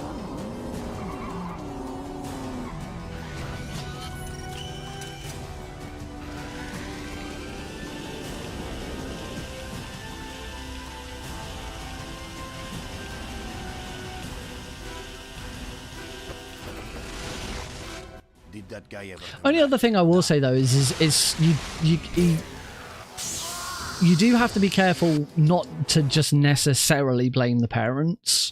There is still personal responsibility in it as well, and I am a bit of an example of that.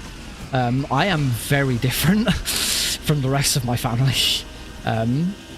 If my brother was still here in the chat as he was earlier, he would attest to that. I am very, very different.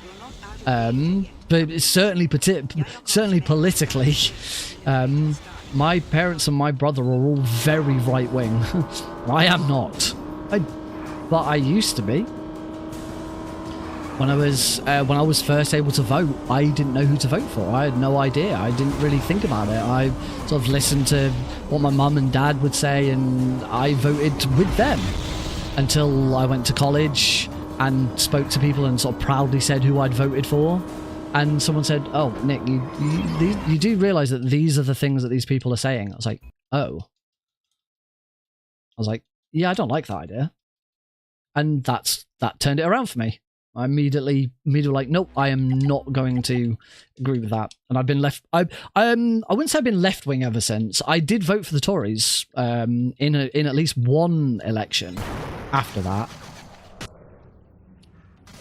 because I genuinely thought that they were they had the best ideas. But also you got to remember that the Tory party that we have now, certainly the Tory party that's been in charge for the last 13, 14 years, is not the same Tory party that they were back in, you know, the 2000s. Where, again, they actually had some level of decency and morals. Oh! Which has, you know, seemingly all gone out of the window now.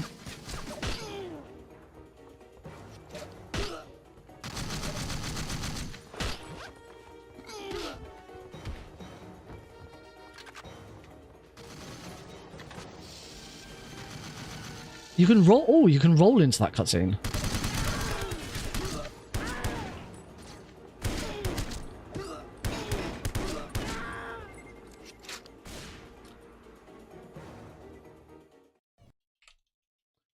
Still doing okay. 130 ahead. We are still. I'm still just about within. Within sub 110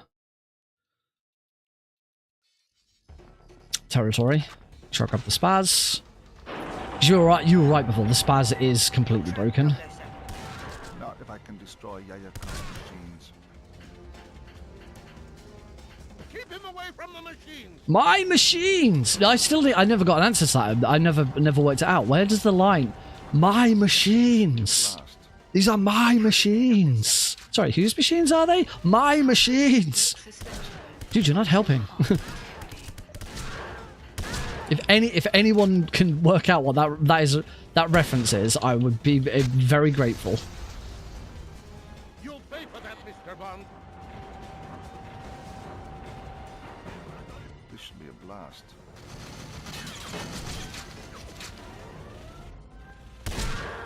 Should say the other big difference. I'm talking again about sort of the difference between my parents and me and my brother. Of my immediate family, I am the only one to have gone to university.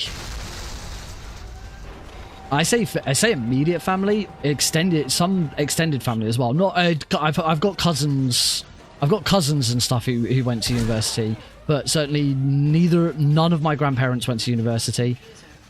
And my parents didn't go to university. Still one guard all the way.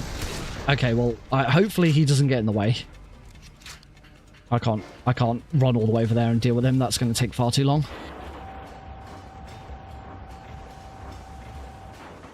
He's there. I wonder if that means he's going to run towards me now.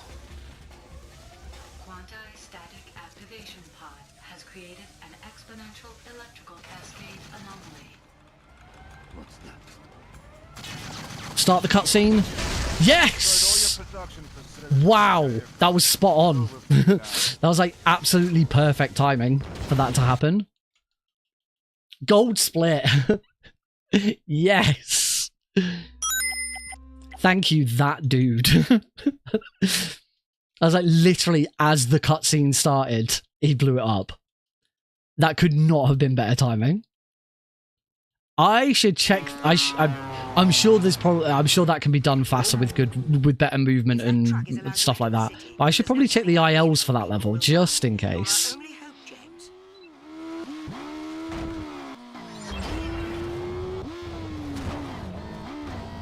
Just to get, if that's a half decent IL, then maybe I'll upload. I'm not intending on going through and uploading every single mission to ILs. I've already been through that with enough games in the past. Bloody Metal Gear Solid what? Oh, there's a I was about to say there's a time save on this level, and there it goes. Metal Gear Solid 1 and Unmetal are the two where I really went, like, anal for ILs.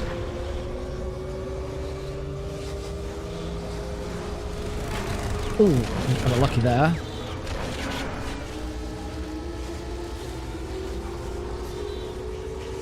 In my PB, the actual Jaws fight, the bit against the truck wasn't very good, so there is a time save there.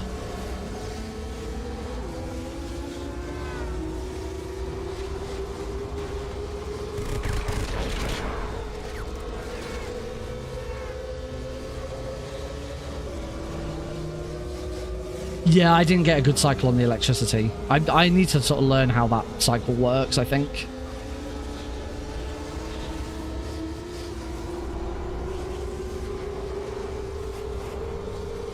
Certainly once I've hit 110, if I were to keep doing this, that's where I'd really start to look into like stuff in more detail and do a lot more research. At the moment, this is still based on watching Captain, your one run. And sort of going from there. Oh, I shouldn't have hit that barrel. There's the truck, 007. Right. If I can get a quick kill on Jaws here. For a weakness in that tanker, 007, perhaps that flamethrower will come in handy. Which hopefully that was it. Pretty sure I hit every tire. Nice. Oh, yes. 30 seconds clear of sub 110 right now.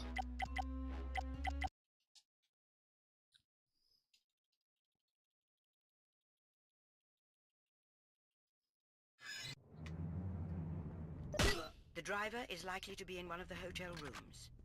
Be stealthy, 007.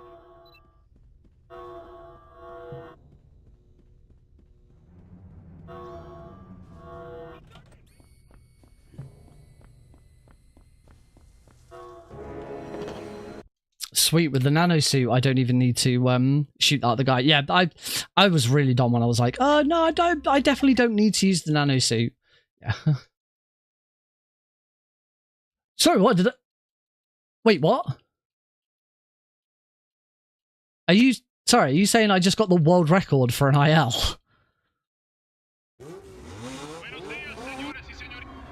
I'm assuming ILs are done by IGT.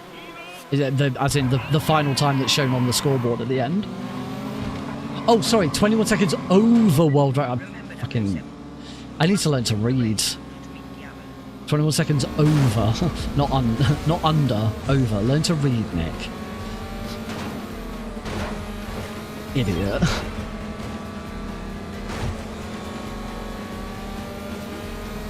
That's what, I'm not in first. Usually going over those jumps is enough to get me into first.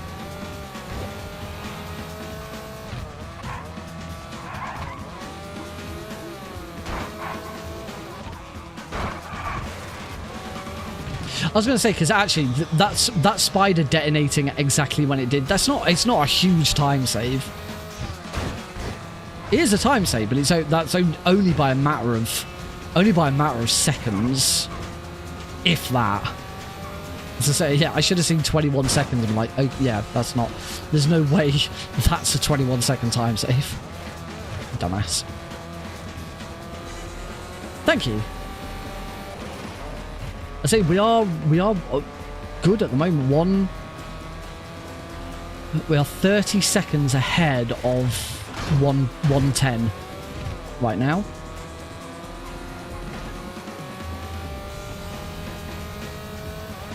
And there's still if I recall, my time save on this second half isn't as good.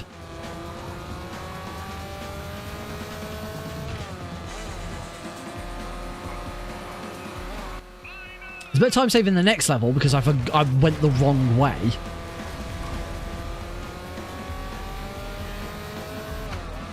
IGT, cool. Whoops. Careful. Careful, 007. Those barrels aren't filled with water, you know. Which does beg the question, why? Why has a race track... Because this is clearly this isn't an unsanctioned race or anything. This is clearly a properly set up, legitimate race. Why are there explosive barrels just lying around? When they want to stop the cars from crashing, they'll do it by any means necessary.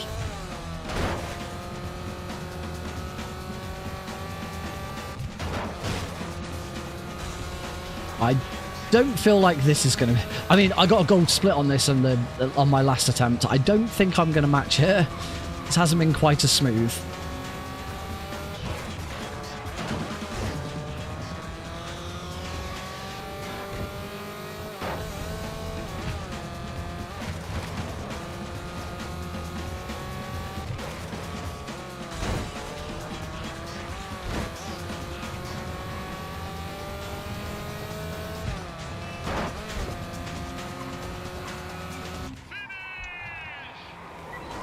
Cheers, 007. Well done.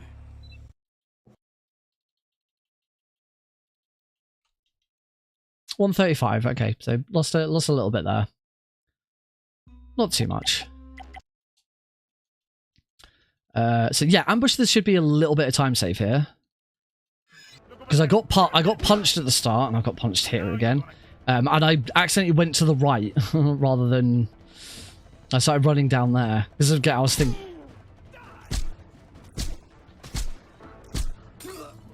Or don't. I'm not gonna. Oh my god! It's got absolutely locked. That, I think that's my first death as well. Just could not escape those shotgun blasts.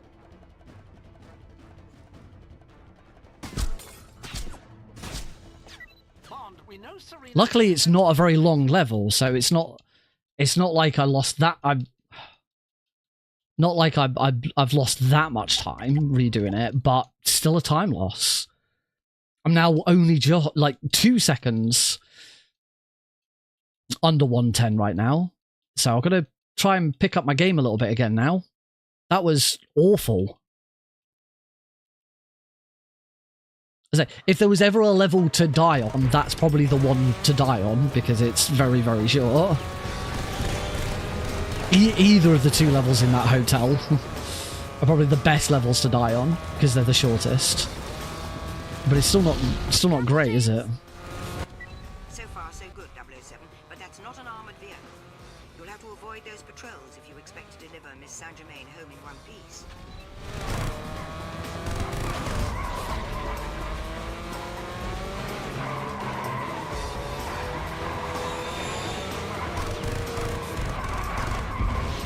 Go away, silly biker. Oh, didn't quite get into the middle of that properly.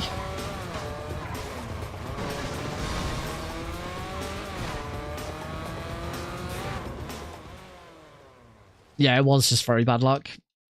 I think I needed to roll out of it. I should have rolled forwards.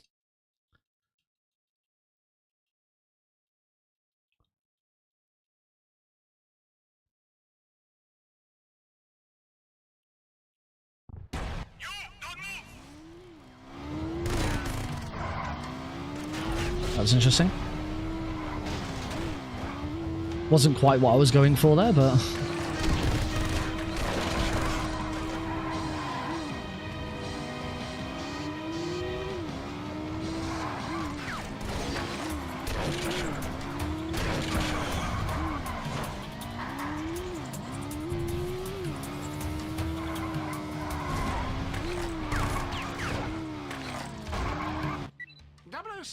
Oh, that was not the best turn there. Oh well. Don't fall off. Oh, again. So close to screwing that jump up.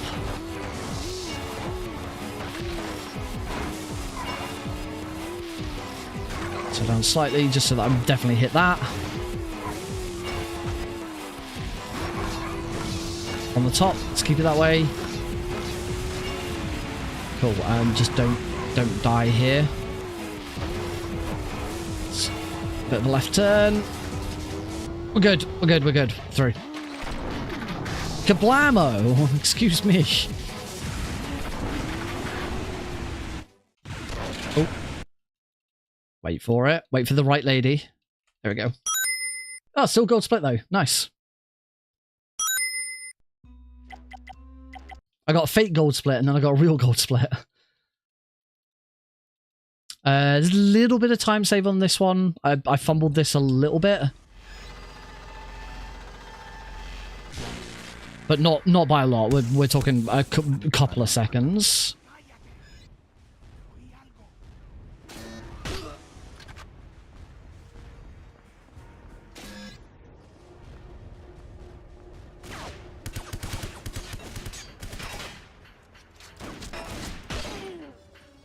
Cool, all good.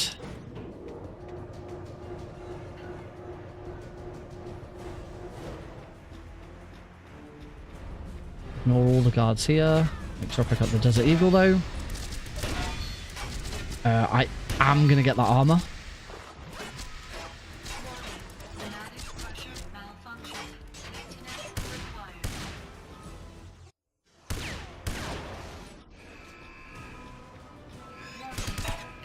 Nowhere to go but up. Okay, that's definitely the quickest I've got through that section before. Like, without having to deal with any of the guards that come down.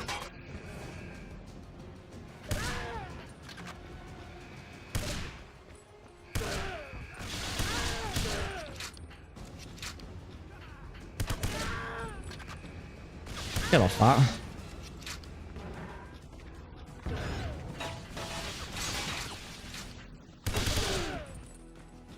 Don't need the armor. So yeah, this is gonna be a lot. This is almost certainly a gold split.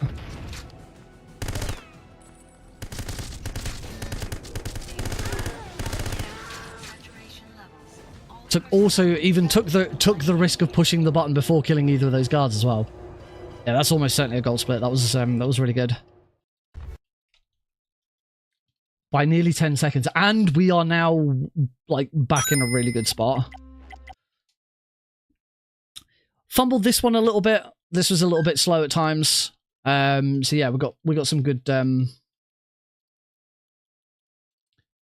we got a good opportunity here.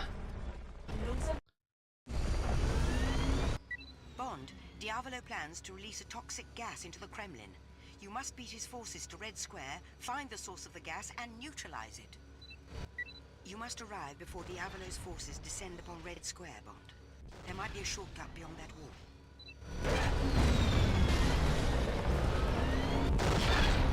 There's an enemy among us. Ah, he said among us. He said among us, so we'll always have a chuckle at it.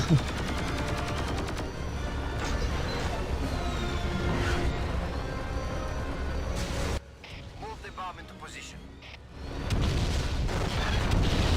Good. It's better shooting.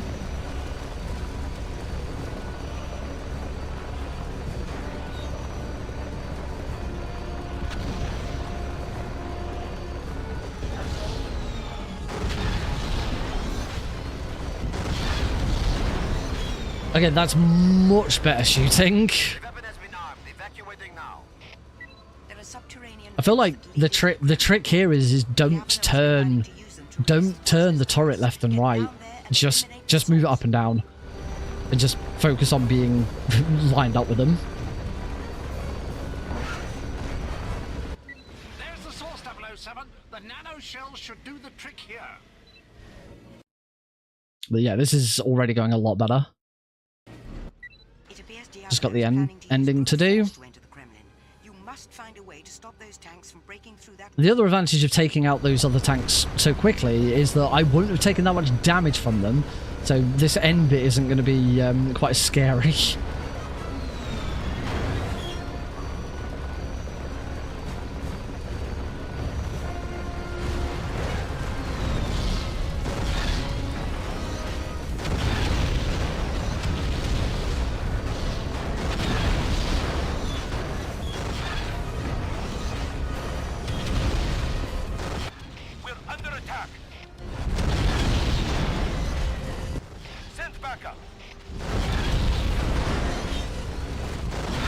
Oh. For Mother Russia. We're under attack. Okay, good. That should be. I don't know if that. I don't think that'll be a gold split, but it might be actually.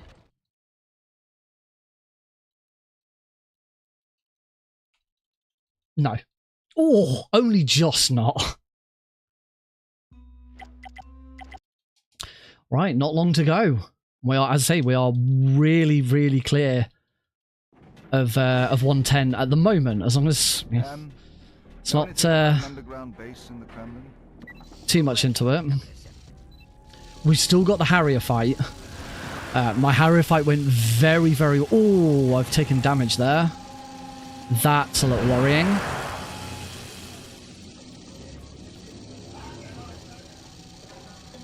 Might mean I need to take this bit a bit safer. Unfortunately, there's no body armor in this section.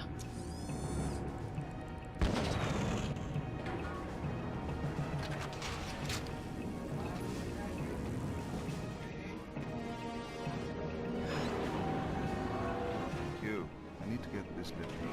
There's body armor there. You know what? I'm going to play this safe. I'm going to grab it.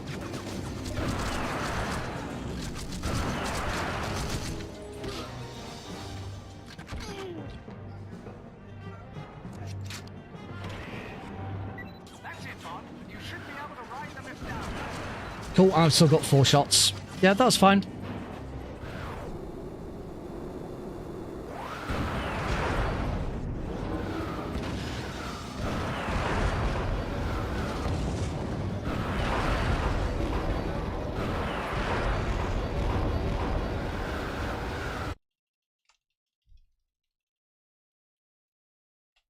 So I've got Jaws. And there's a time save here. I died to Jaws, didn't I? Aim for his backpack,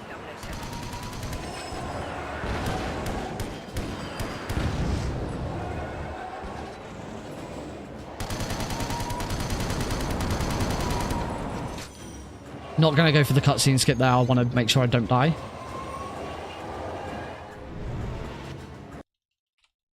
Okay. Yeah, 10 seconds. Not quite 10 seconds.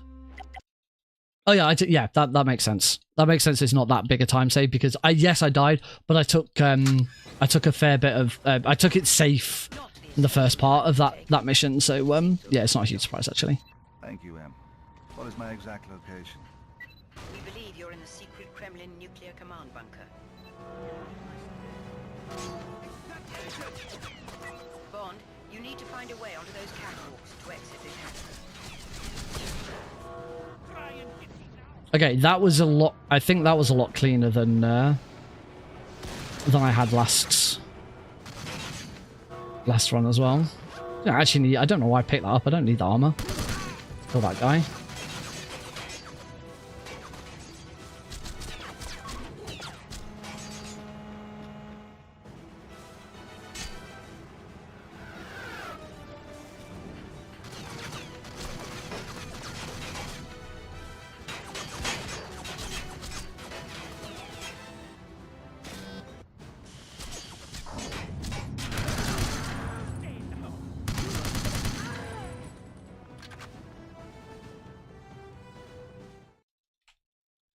Cool.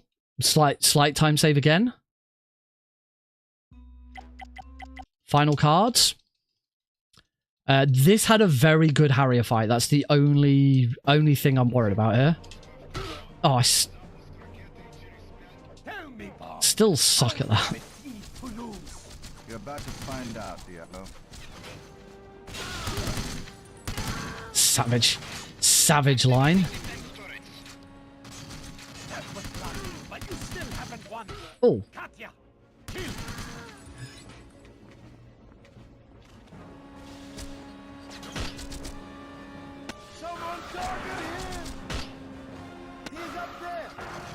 Right, go, go, go, go, go. Get him!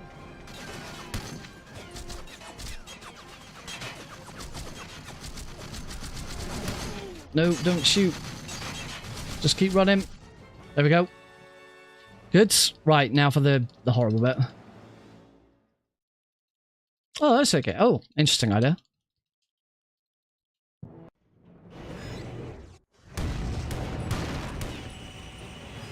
This is where you die. You first. Oh, Jane.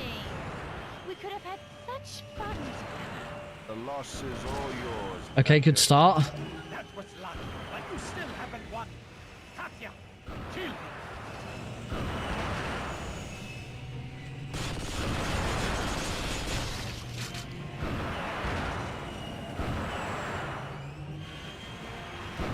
That bomb's armed with a nanotech payload. Enough damage and it'll detonate.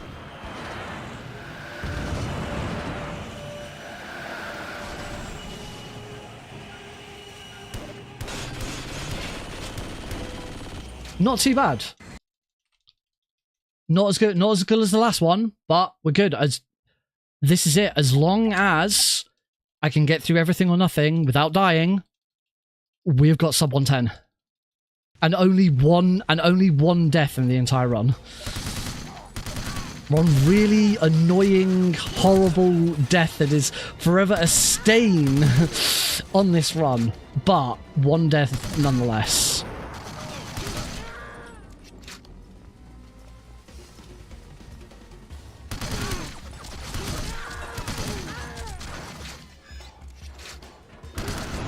I'm okay. I'm okay to not go out of my way to grab that armor as long as I grab this one.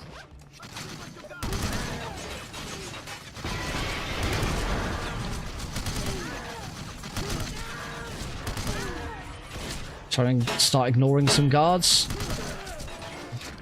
I shouldn't need the armor here. I should be good.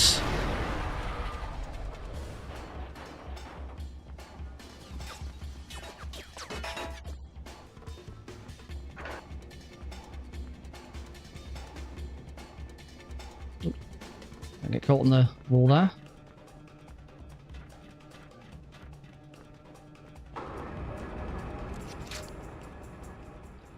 Ooh. There we go. I think it's still really disappointing that it's one death. But I said loads that, you know, all I need is a run where things don't go really horribly and it will be sub 110, and that is exactly what has happened.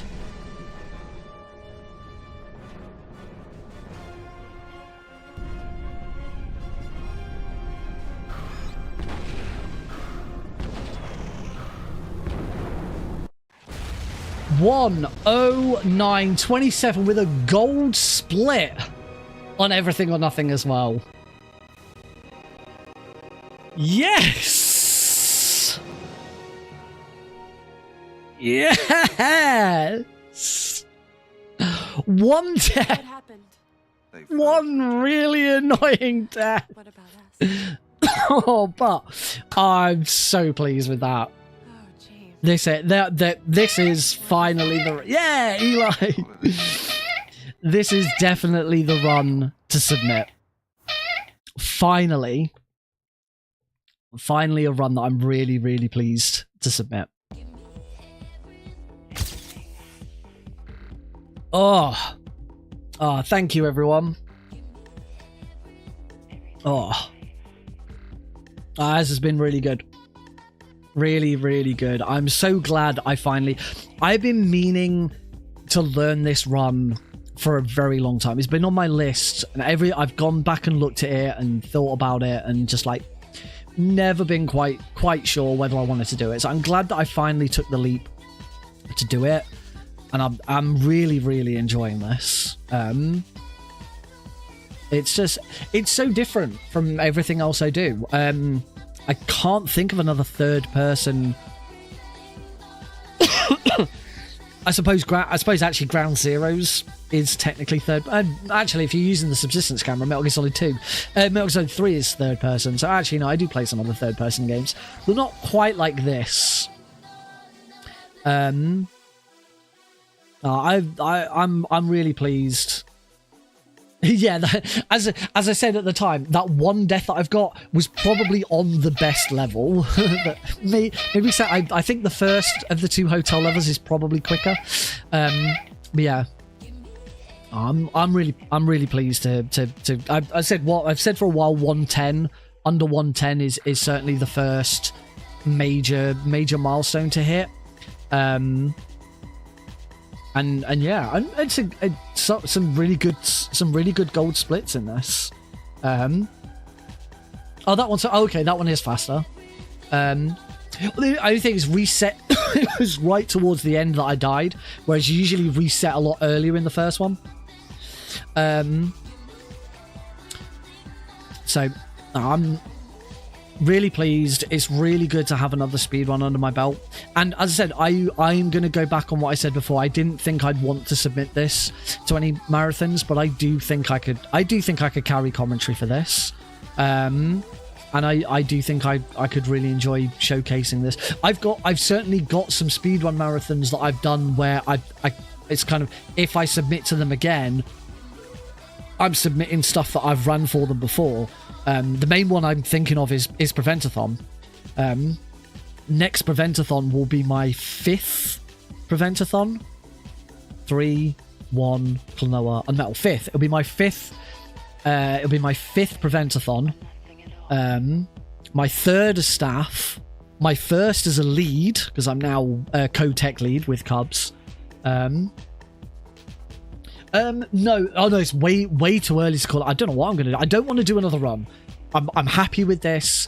This is good enough for now. I don't know what I'm gonna do for the rest of the stream yet, but we're certainly not calling it. What happens if Eli takes up the whole screen? I guess my entire run gets invalidated because you can't see the game.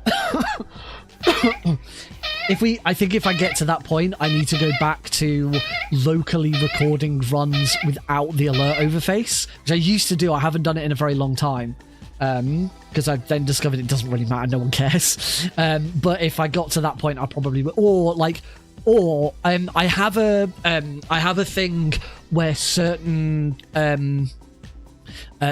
goals and certain rewards, channel point rewards, are disabled when I'm in certain scenes. So I would have to I'd add Eli to that as well. I have no idea. I've seen how big it gets at 1,000, but I don't recall exactly how it moved around the screen. It does still move because it's the center of the image going to the location, so it will still move. It'll just look stupid, really dumb, and I can't wait. Anyway, let's just to close out the speed run. So if you've been watching this on YouTube, thank you very much for. Sorry, if you've been watching the VOD on YouTube, I understand there might be people watching this live on YouTube now because I'm streaming on YouTube. If you've been watching this,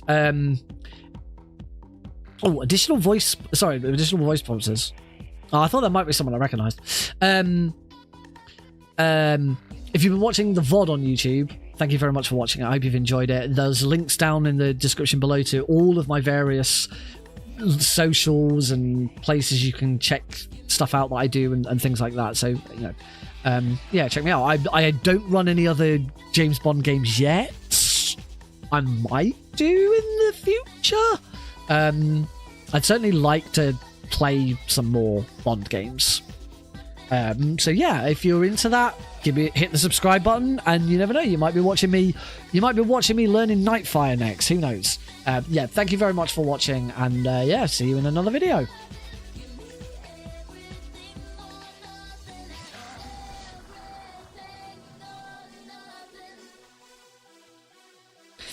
Cool. As that just closes out. That just closes out the VOD.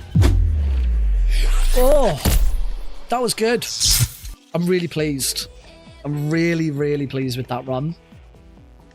I thought I might get a half decent run to submit. I didn't think I'd get under 110 just yet.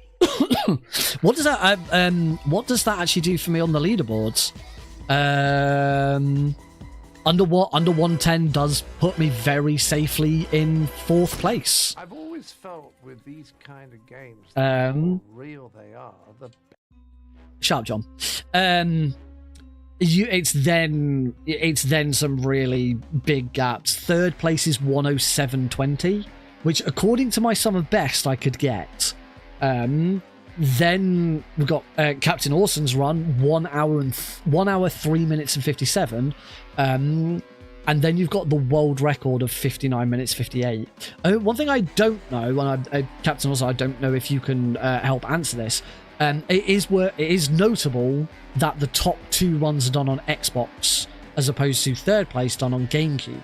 Is that a big factor? I know the Xbox, like some of the movements a little bit different and things like that. But is loading times better on Xbox?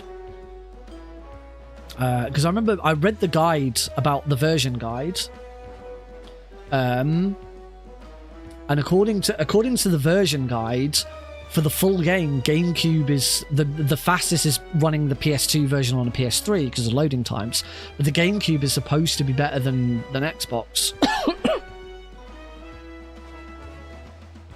But it does say load times appear to be the same across all native consoles.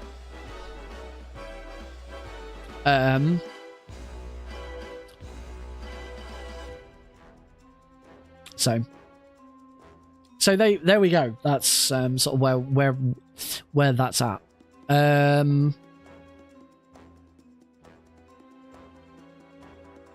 I'm not sure. As I say, I'm not sure what to do now. Because I'm on GDQ's, because I'm on the Speedrun.com website. A new challenge is starting soon, but it's for Disney Speedstorm. Starts in 15 hours. We get a shirt check. What my? Oh yeah, because I'm on my biggest screen now, so you can see it a lot better.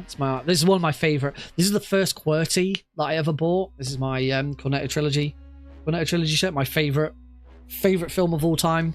Hot Fuzz. Shaun of the Dead is also up. It's probably up there in my top 10. And The World's End exists. World's End is a good film. It's just nowhere near as good as the other two. Oh, actually, before I do anything else, I did like Paul. Paul is nowhere near as good as any. Paul's probably on par with The World's End, maybe a little better than The World's End. It's got nothing on these two. But I liked Paul. I don't know if it's confirmed or whether it was just a rumor, but there has been a suggestion that Peg, Frost, and Edgar Wright are getting back together to do another film. I can't imagine it'll be in they wouldn't make it the Cornetto quadrilogy, but that is I don't know if that I don't know if it's a rumor or if it is confirmed. Oh, hey Rorschach. Oh, you've been in hospital. I hope you're all right. I hope whatever you were in hospital for went well. Let me Edgar Wright, Simon Pegg new film. Simon Pegg confirms. This is from back in August, apparently. Yes, Edgar Wright and Simon Pegg with Nick Frost are planning a fourth film described as a certainty to happen after Wright finishes The Running Man. Pegg saying it's a question of when, not if. Continuing their beloved Cornetto trilogy style of collaborative comedies about evolving male friendships. Possibly a gangster movie, but definitely a new story outside the Cornetto canon. So it sounds like it won't be the fourth Cornetto film, but it will still be in that style. But yeah, apparently this is confirmed. It will happen at some point. So that's really good. It's my favorite film. We get Shaun of the Dead 2 before GTA 6. Favorite film, one of my favorite directors. I heard Running Man wasn't very good. I'll be honest, because they're my favorite films, I obviously really enjoy Simon Pegg and Nick Frost, but considering both of them in the past year or so have both taken up Harry Potter projects, has put a bit of a downer for me on them. Either they don't care or they're ignorant as to why people don't like and don't want to be associated with Harry Potter. So that's a little disappointing, but at the end of the day, that they are actors making money. I don't know. It's easy enough for me to it's easy enough for any of us to just look at it and go, "Oh, they're shit for doing this," but you don't know everything about it. But at the same time, I don't want to make excuses. I don't agree with their decisions. Yeah, unfortunately you do. Harry Potter will always be successful, and I'm almost certain that if we have access to it, Heidi's going to watch the series because she's still a big Harry Potter fan, and it must be really horrible. And I know it is horrible for Heidi. She is quite conflicted by it. She's still a really big Harry Potter fan. She still loves Harry Potter because it was a big part of her childhood, and she really enjoys that universe and those stories and those characters. But it's really difficult to deal with. Thankfully, I don't play Fortnite much. I've occasionally tangled with Fortnite, so I don't care enough about Fortnite to want to play the new Harry Potter bit of it. I certainly haven't got because Hogwarts Legacy's been free on Epic Games. Yeah, didn't pick that up. Don't care. I'll be honest. I still wouldn't mind giving the Quidditch game a go because I thought that was a good idea. But I'm certainly not going to pay money for it. All right, where do we go? Where do we go from here? People still listen to P Diddy and R Kelly. Where do we go from here? I suppose one thing I could do, just because let's say we got like an hour left of what I'd normally stream. I could start having a crack at 00 Agent and just sort of seeing how I get on with it. Just sort of run through the levels and see if I can beat. The other one would be to like actually try and would be to actually try and I'm still missing a bunch of platinum objectives for these. Yeah, I think I can't be asked trying to go for platinums. That's a long situation. I might hate it, so it would be good to know. So let's give it a go. I'm not going to put a timer on because we're not going to finish it. Whatever happens, we're not going to finish it. So I'm not going to put a timer on. We'll just have a crack going through it and see how we get on.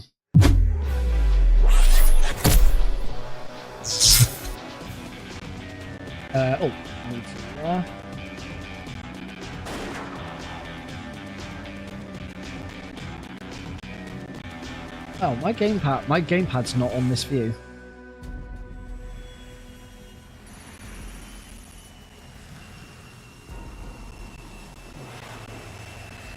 What do you mean save?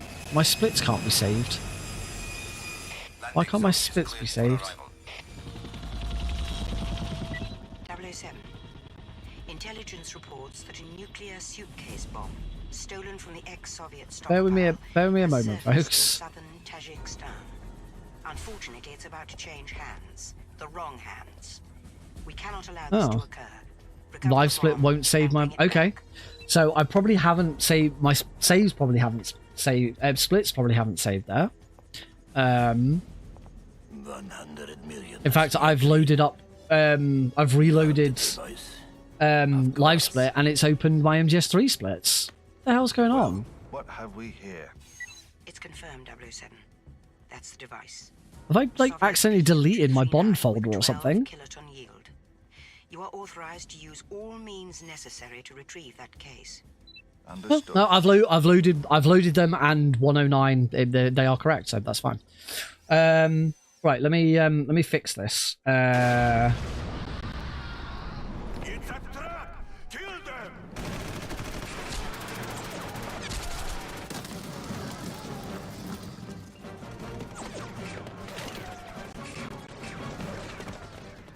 There we go. I do have it. It's just I don't have the button. Yeah, me and my brother played loads of the multiplayer back in the day. The arena mode was a bit weird.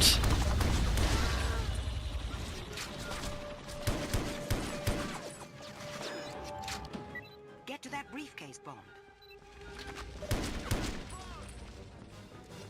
Now you'll notice that I do have a... Ow. You'll notice that I do now have a an in-progress bar at the top there. That is once you've gotten a gold medal.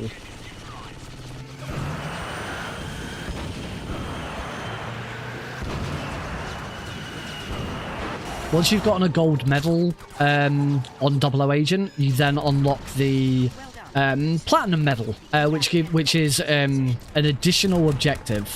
I believe this is I have to complete the level taking less damage than a certain number. I can't remember what it was. I don't think it tells you outside. I think it only tells you in the game. You can't actually view it in...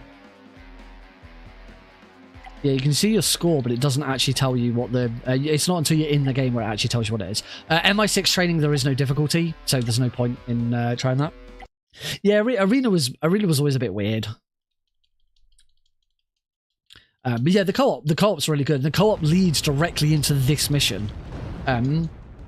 Right at the end, I think it's just before the final boss of the co-op, you see Bond you're in this building and you see Bond just as it's about to leave. Now I have watched the 00 Agent World Records.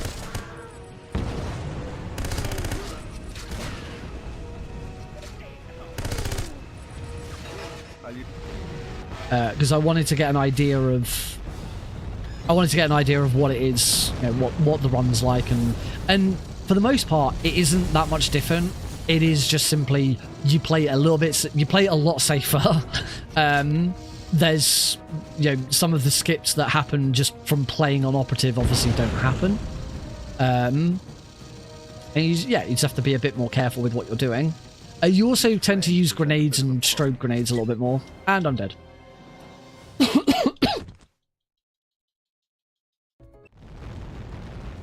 The PS2 version have online multiplayer?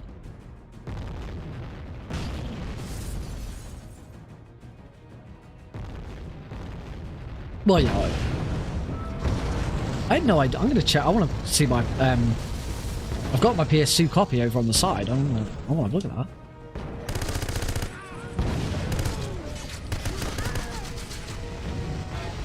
So as you can see, your health gets chunked very, very quickly. Analogs on your screen gameplay are a little hard to see with the dark colors. As in the dark, because the analog sticks are dark and the background of the analog sticks are dark. I can certainly. I'll have a. Oh, there's no armor. No, the armor's not there. Oh God. Okay, I definitely need to slow this down then. I was like, I should be fine. There's armor there. The controller that's on screen, it's certainly not my design. I couldn't design something like that. So, but if that is something that is a concern to others as well, then I could certainly have a look at.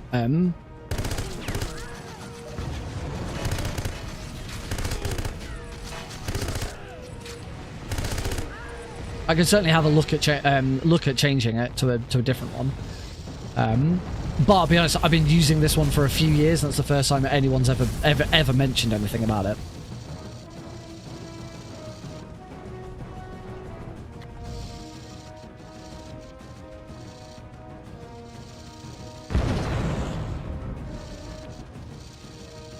I'm struggling to go down. I don't have grenades on this one. I do. Just the one grenade, actually.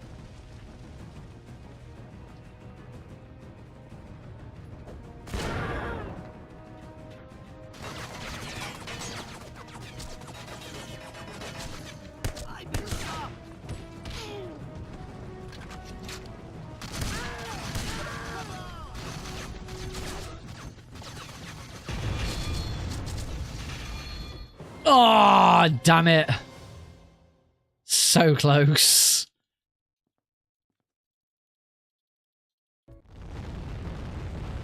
I'm not going to say it's not for me. I'm going to say I probably need to watch some runs a bit more closely to sort of know, here's what you can get away with. The thing is, the platinum objective for this one is pretty obvious. There's a timer counting down in the top right, and it's finish the level within that time. I do have the platinum medal for this one.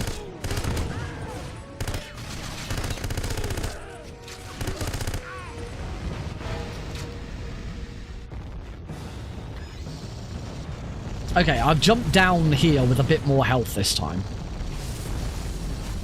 So I'm thinking with the like priority of guards and stuff, it's knowing which weapons each guard has, because like it was definitely a priority there that I took out the guy on the left because he had a SIG. There's not really much point in having that out, is there?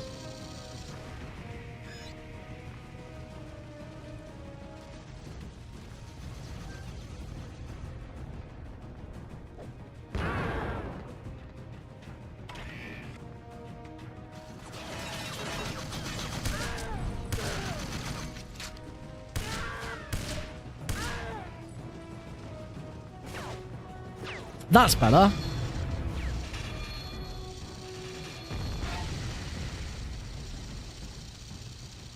There we go. I instinctively went to split then. That wasn't that bad. In the end, once I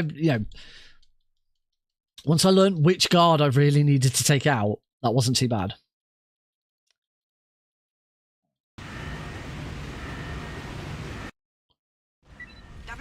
This level, again, a lot of the platinums are time-based objectives, so you know we're kind of encouraged to go fast.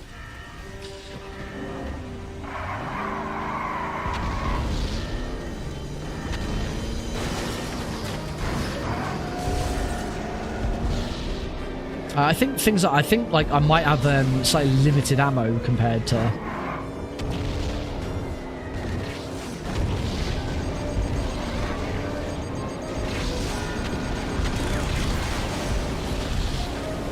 Also, you might very well be wondering, Nick, why jump straight into 00 Agent?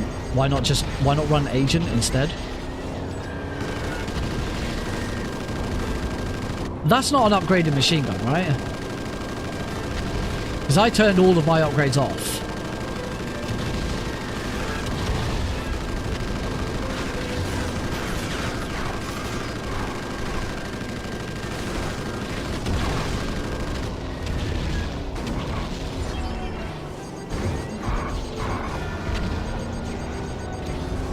Bloody flares.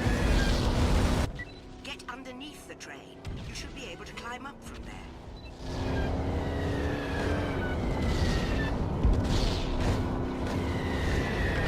Bloody rocks.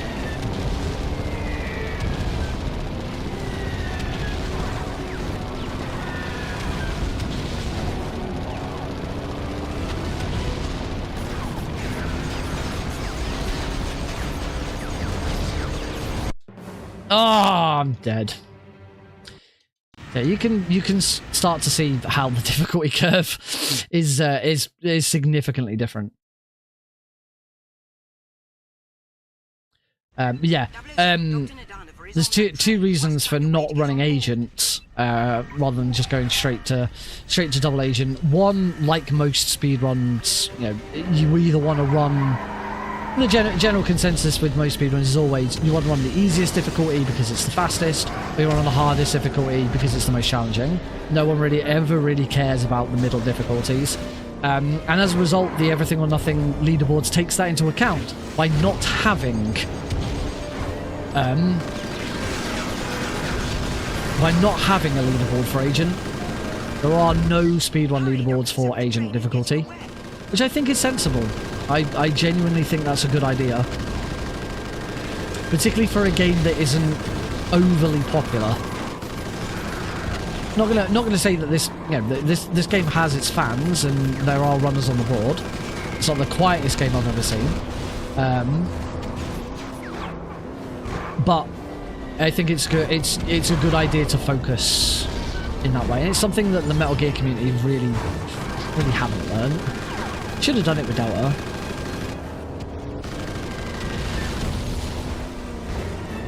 Yeah. The difference with the Metal Gear community actually is that there are the runners. For each game, you will find the runners. But I mean, the one game in the Metal Gear series that I probably have the most experience with now is MGS3. It's a toss-up between MGS3. Get underneath the train. You should be able to climb up from there. Oh wow! I just cannot. Wow. What was I going with this? Yeah, it's a toss-up between MGS1 and MGS3. But to this day, I've still only for MGS3 at least, I've still only speedrun very easy and European extreme. I've not touched any other difficulty in MGS3. All you had to do was follow the train, Bond.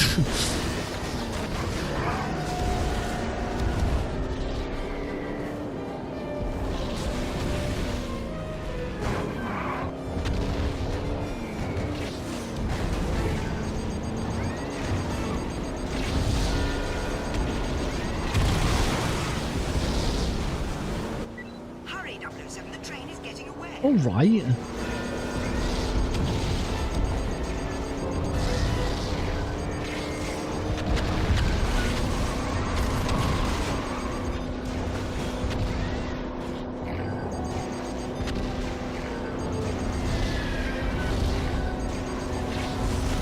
Oh, I've used up all my missiles. I'm not gonna have any missiles for the shooting that at the end. I'm gonna have to use the machine gun. I don't think it'll. I don't know if it will take it out.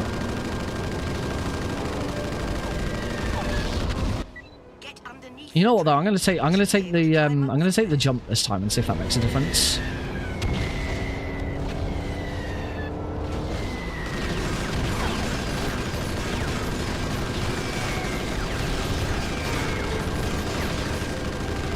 I can kill it with a machine gun.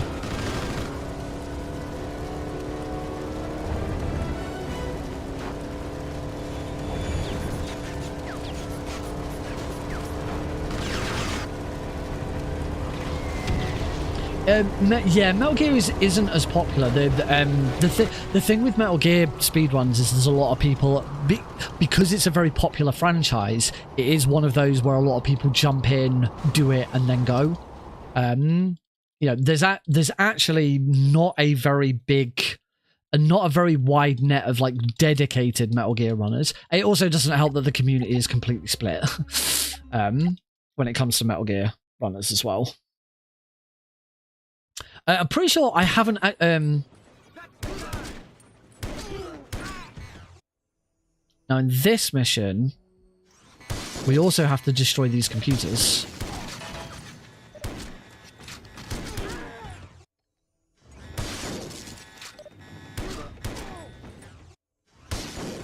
Oh, it's that one. There's one more. I believe they're all in this room. Yeah. But as you can see, I'm already on half health.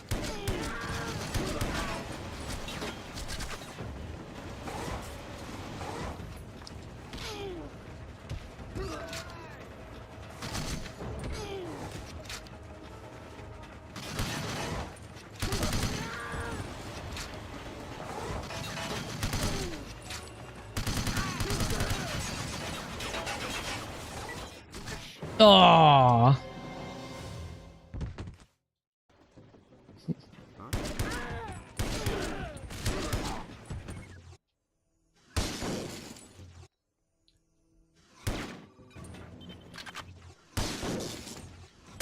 I'll put it out there now. I will tutor anyone who wants to learn Survive. I will personally tutor you. If you want to learn Survive, I will personally tutor you.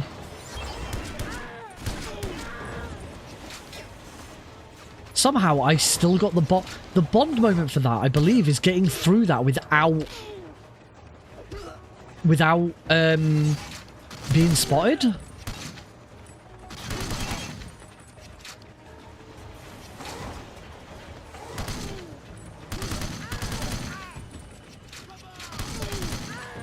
I am very close to death again.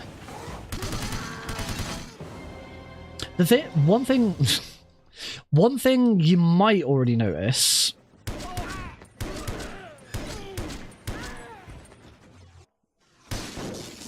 See, I think that counts because they haven't raised an alarm. Was that the last one? No, there's that. Oh, that one. So I think I get the bond moment here because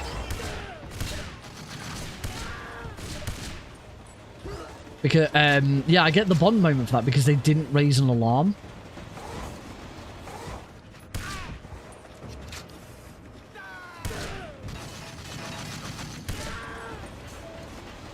This bit's a bit easier because I've got the Desert Eagle. Oh!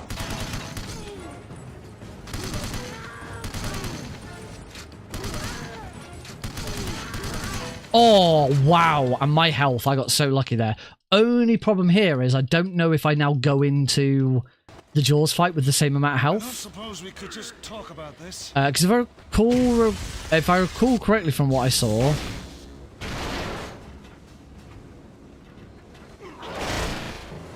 Oh, bruh. I think I get some health. I do think I get some health back on a restart, though.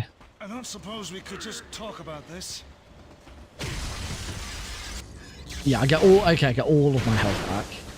I'm pretty sure it's the same. It's exactly the same. You just. Oh, what? I think I might have to punch him again, though. Oh no.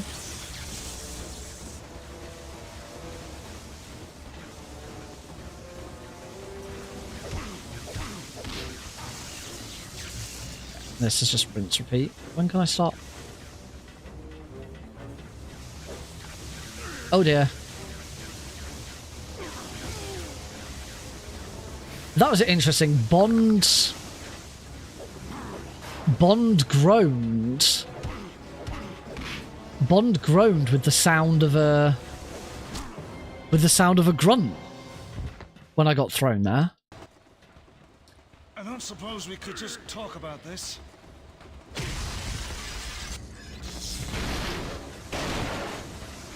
Right, so get all up in his grill. Let him hit me. Right, and just don't mess it up this time.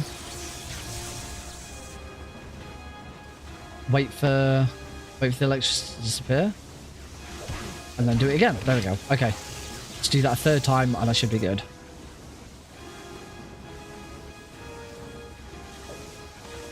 Oh! I went a bit too early there.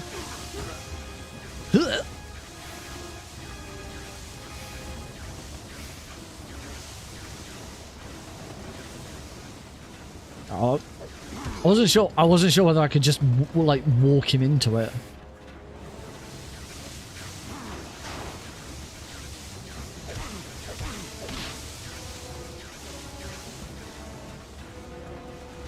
Oh, I'm really screwing this up.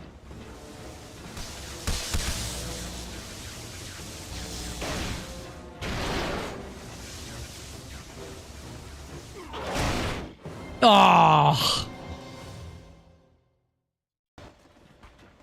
I don't suppose we could just talk about this. Should say if I was to tutor anyone in Survive, I'd have to relearn it myself. It's been a while.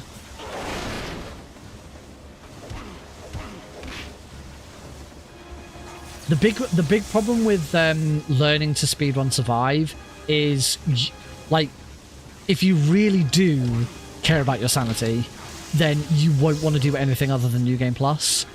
And if you want to run New Game Plus, you've got to play through the game normally first.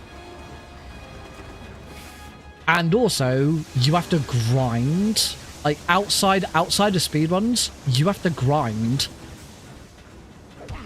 It's not in if you want to speedrun Survive, it's a commitment, because you can't just go into a speedrun, finish speedrun, and then go straight into your next one. You've got to...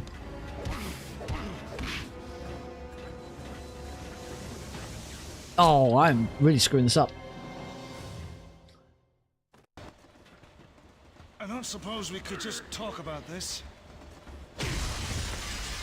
Yeah, like, you, it was kind of, for me, it was kind of a good thing that a Survive speedrun was like just over 2 hours long, so I could only do one per stream, because as I say, you can't do a Survive speedrun and then go straight into the next one. In between runs, you then need to be getting your resources back. Okay, I've finally beaten Jaws.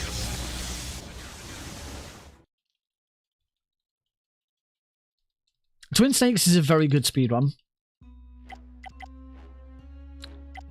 Obviously, I might be a bit biased, but it is a very good speedrun. If you speedrun Metal Gear Solid 1 and you speedrun Metal Gear Solid 2, then you can speedrun Twin Snakes. It's just combining those two games together. I learnt Twin Snakes before I learnt 2, and I would highly recommend, if you're someone who's speedrun Metal Gear Solid 1 and you want to learn to speedrun Metal Gear Solid 2, I would highly recommend learning Twin Snakes first, because with Twin Snakes you already know the route, you already know, and some of the stuff carries over. I'm just gonna die.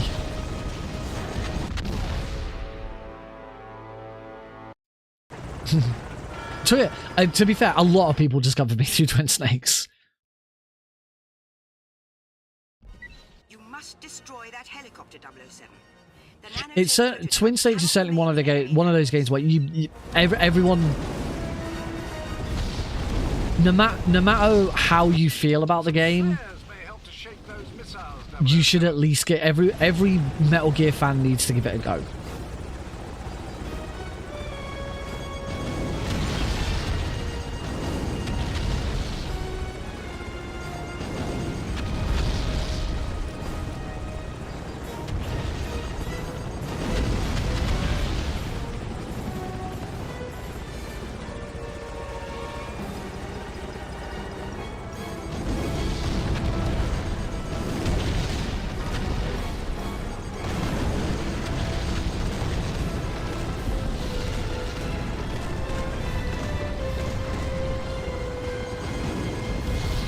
It's a big difference with this mission. Obviously, is I can't just ignore everything. Like, on operative, we just completely ignore the enemies. We don't really worry about fighting them. But if you don't, you will just get killed. It's not identical, but it is very, very similar. If you struggle with aiming in MGS2, you will struggle in Twin Snakes. In fact, it's probably a little floatier. You try and utilize auto aim as much as possible. Mr. Bond, but no match for me.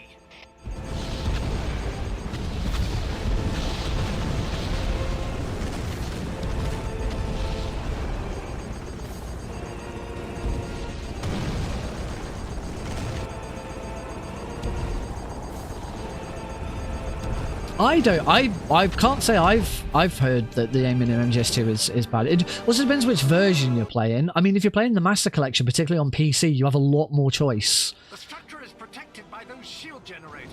You'll need to deal with them before continuing on with your mission.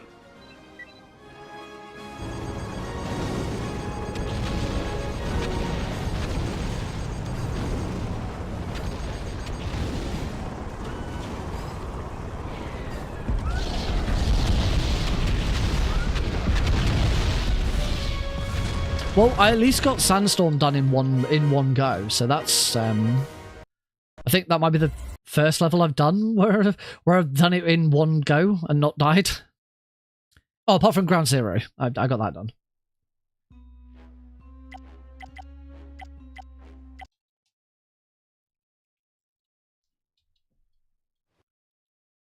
I certainly prefer MGS3 aiming.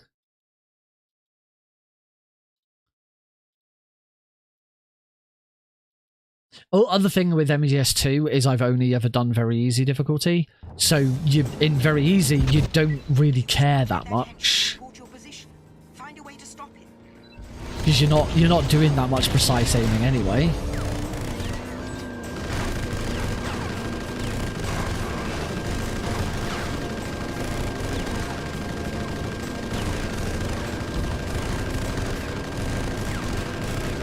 Oh, what? How?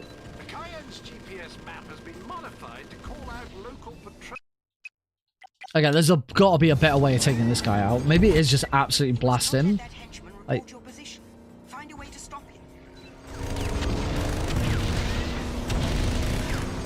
I shouldn't need...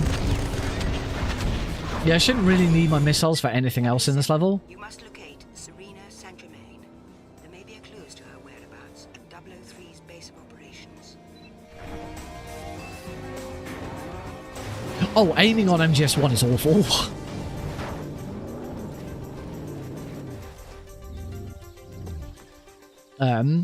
But really, you only need to aim with two weapons. That's the PSG-1 and the Stinger. The Stinger's all right. The PSG-1's difficult. Running and gunning is tricky. 007. Yeah, the sniper rifle is busted. I actually have no idea whether the analog patch for MGS1 PC fixed it. In Metal Gear Solid 1 PC, because the analog stick wasn't properly implemented by the developers, you don't get analog. There's two in the console version of MGS1. There's two different speeds for the PSG-1. If you use the D-pad, you'll go really slowly. Keep your weapons disengaged. Bond, you'll need to lose that you'll go really slowly, and then eventually speed up. Don't forget, 007, your Q cloak will make you invisible for a short time only.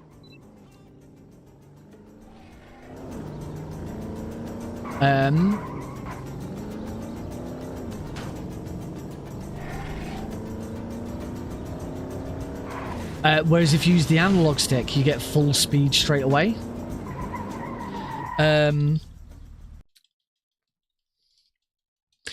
But on the PC the original PC port, the 2000 PC port, the analog stick wasn't implemented correctly, and as such, you whether you use the analog stick or the D-pad, you always got the slow into the fast.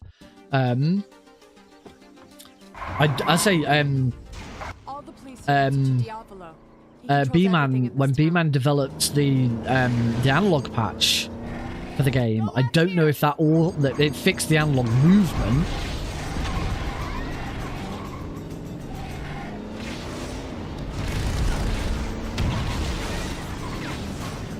Well, this is horrible.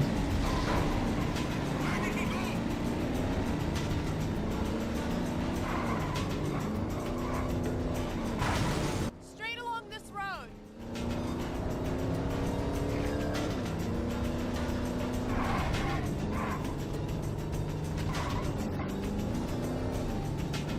There he is! Fire!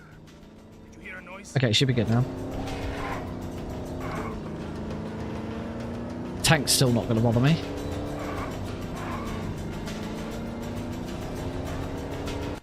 So far, running through this, there's been no, as in the community, the community is completely split. Hold on.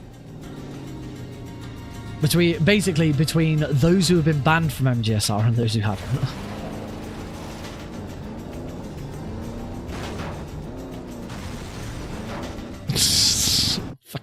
fucking hate this jump. Oh, of course I got to redo the whole blood. I hate that you have to redo the whole bloody section. No, there's not nothing. This is old news at this point. Really. Go left here. Did you hear something?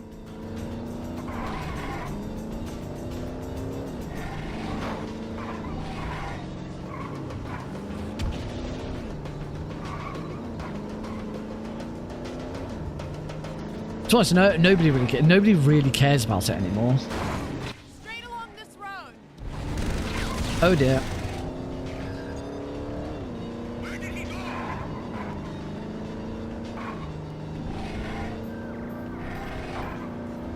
Did you hear a noise? It still rears its ugly head now and again, but it's not. It's nowhere near as problematic as it used to be.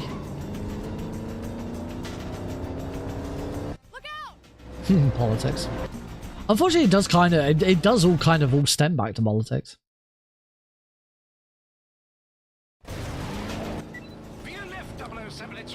The main hint I can give anyone is there is another group called I think they're called the Metal Gear Speedrunning group. And and it is just ran by all of the people who were banned from MGSR. Or left MGSR because they didn't like that their friends had been banned. And they were all banned for very good reasons. That would be my only advice. Don't go and join that group.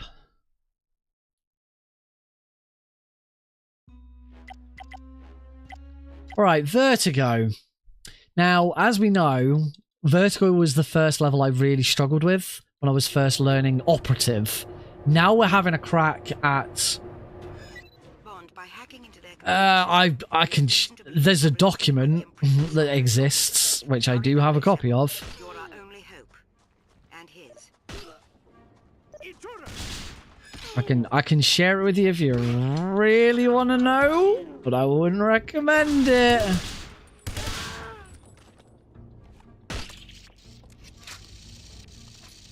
I'm happy to share. The document itself has been shared The document itself has been shared in public plenty of times at this point. So it's not like it's brand new information. I don't mind sharing it, but I would just offer caution to anyone who does want to see it, because it is not pleasant.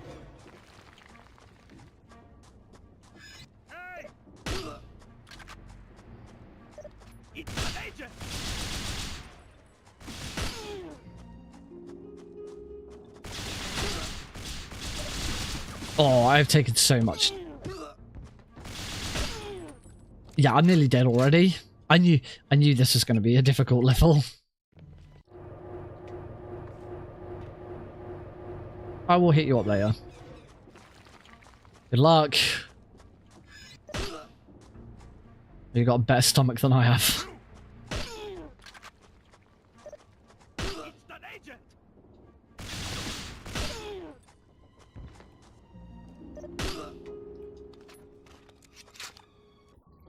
Okay, that was a lot cleaner as far as health is concerned.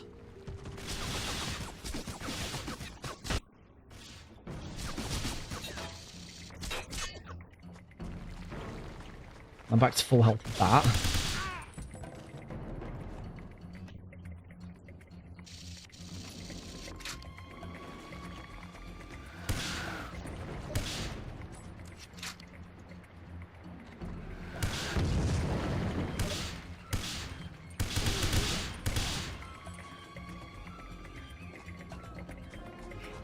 Sure. Oh, you're new. Hello. Didn't know about you. Knew about you. That other guy's new. I'm a little low on health here, but there shouldn't be any guards. There's guards behind me, but there shouldn't be any guards ahead of me.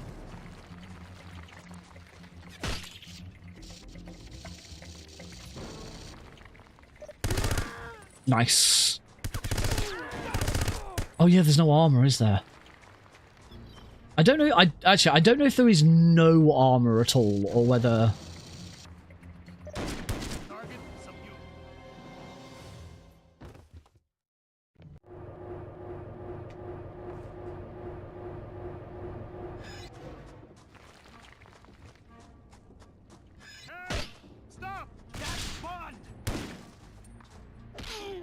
Okay, just restart. So. Yeah, it's very clear that if I did actually want to speedrun 00 Agent, I'd need to do a lot more watching of. I watched the world record run very briefly. Well, I flicked through it and watched it.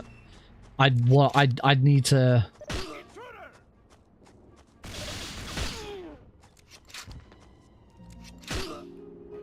I'd need to watch it a bit more carefully, certainly for some levels. And just try and be a bit more...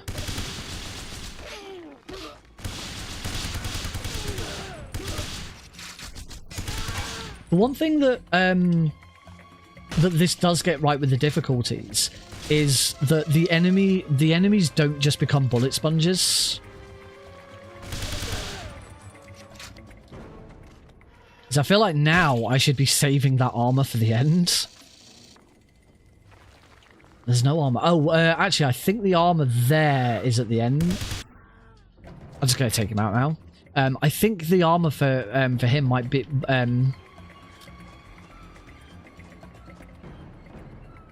There is armor there on other difficulties. I think it might be that it appears...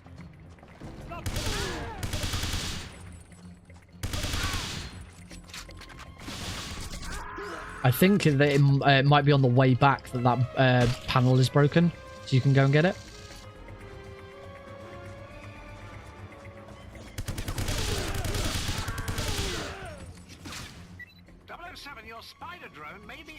Yeah, there's some armor in there, but you need this. You need the Q spider for it, so it's slow.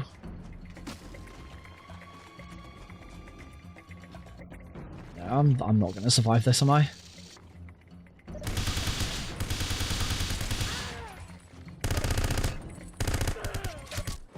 Yeah, the enemies do take. It does take more damage to take out enemies, but they don't just become huge bullet sponges. And headshots are still one-shot kills, so you have to be a lot better with your aim.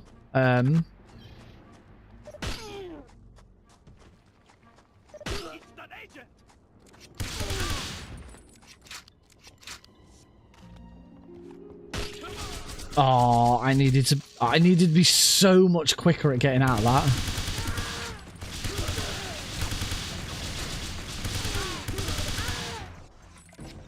And the other thing you'll notice is that the closer you get to enemies, the quicker they get taken out. No, Heidi's fine. Alex has been off nursery the last couple of days though because he's had a temperature. He's been fine. Like he hasn't really shown any symptoms. He's had a bit of a runny nose and he's got a temperature, but he hasn't been lethargic or anything like that. He's gone to bed a little easier the last couple of nights, which we're not going to complain at.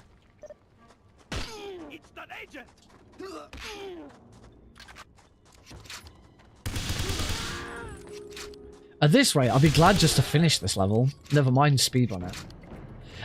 Eli seems to be okay. He seems to have gotten over whatever issues he was having. He didn't have a broken leg in the end, which was very reassuring, because that would have been extremely expensive to deal with.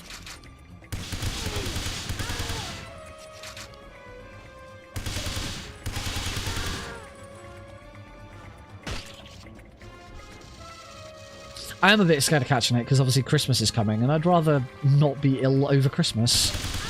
Oh, that guy's AK just disappeared. There he is.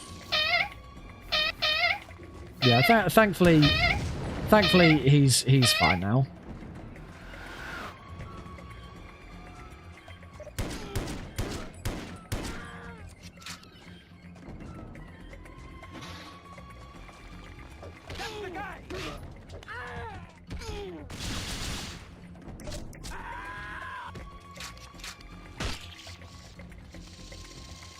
Yeah, I didn't pick up that AK. Right, let's try and ignore those guards this time. Deal with them on my way back.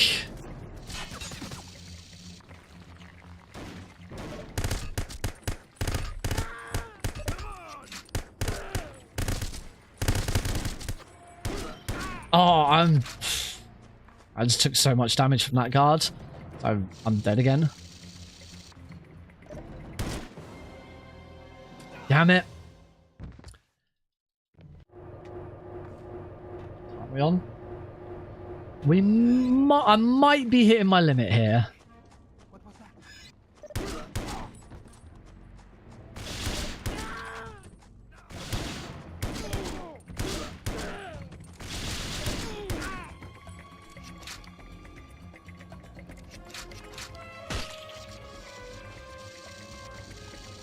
I might be hitting my limit without...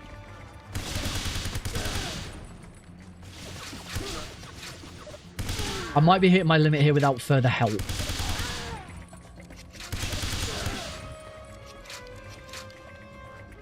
The thing I'm trying is I'm trying to hold on to the sleeper darts because the sleeper darts are actually so powerful. It's a one hit kill on pretty much anyone. So when it comes to the like beefier thugs, I really should be using the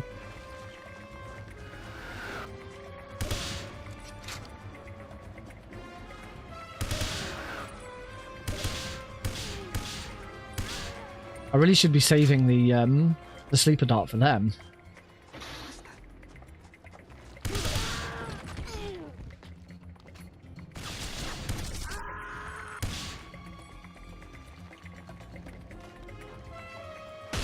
It's like now is probably when I want the sleeper dart. So that I can immediately take out one of these two guards.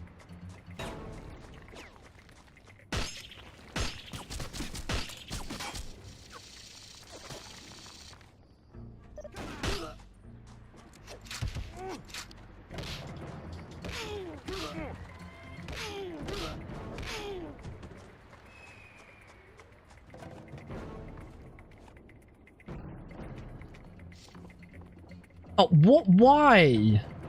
Bond, why did you put the rappel away? Okay, apparently I need to get on here and then move up.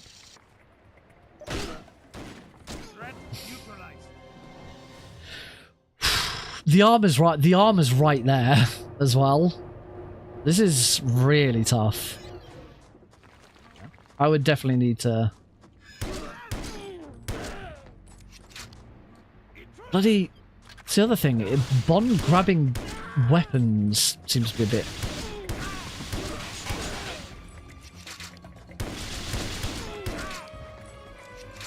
Seems to be a bit awkward at times. Have I been a good boy? I think so. Problem is, I never get a lot for Christmas, because I don't have much of an extended family, and like none of my friends are local. I'll be perfectly honest with you. I don't actually have that many friends. Not like real, obviously, you know, I know a lot of people, but certainly because I lived so far away from anyone else I've ever really known in real life. I don't, and I'm shit at meeting new people. Ecstatic to get shit sucks. But to be honest, that side of it now doesn't matter for me. Christmas isn't about me. Christmas isn't for me anymore. Christmas isn't about me. It's all about him. Oh, I've got to kill some of these dudes.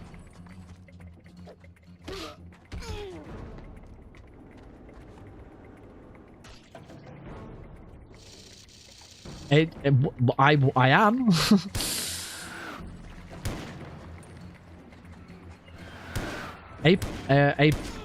April 10th to 12th of April. I'll be running my first ever live speedrun event in Manchester.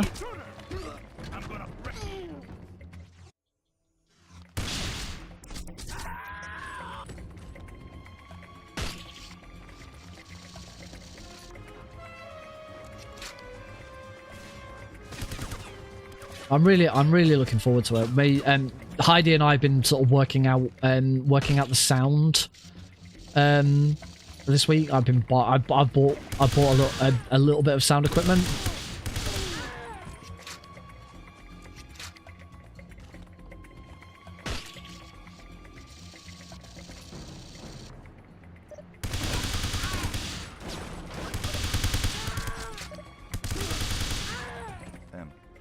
I found 003's uplink, but not 003. Okay. This is the furthest I've got so far.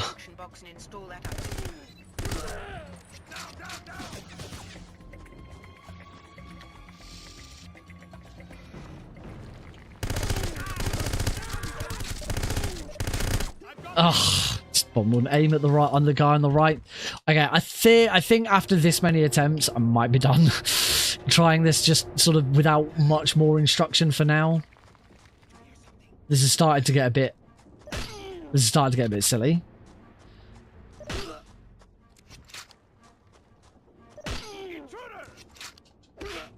Oh, you see how much that punch took off my health?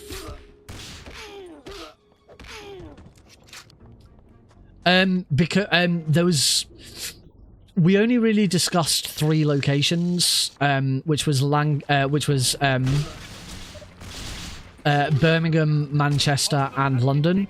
London was where we were already at when I had the discussions with Anime League. It was at London, and I'm going back to their London event in February to sort of actually get a bit more of a taste of behind the scenes.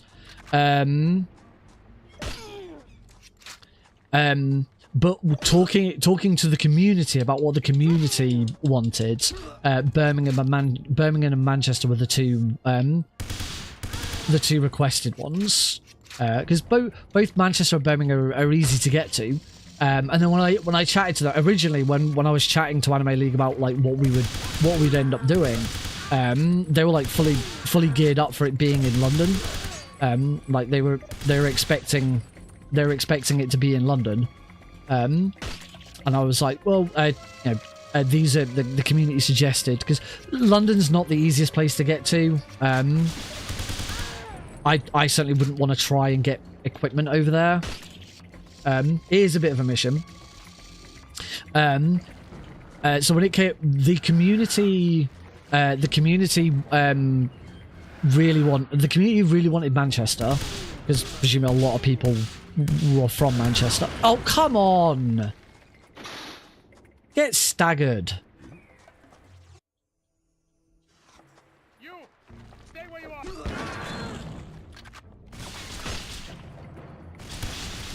Oh, I've taken a load of damage from that guy now. I keep forgetting I've got grenades and shit that I can also use here.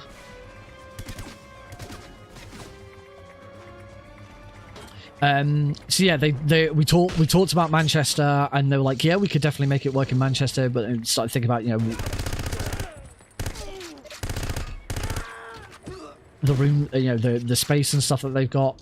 But then when we talked about Birmingham, they said the venue they've got for Birmingham just isn't big enough to for us to be included, which is fine. I fully anticipated that wherever the event was held, it was always a big part of it was always going to be down to what, you know, how big the venue is.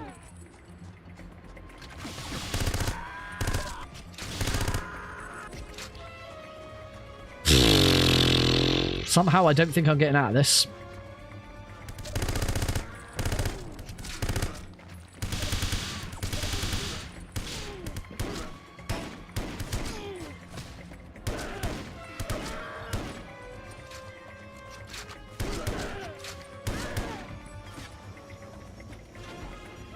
I say there is a, you can use a, I can't remember exactly how the Q spider bot works, but it's really long-winded. I think it's under there. So it's not suitable for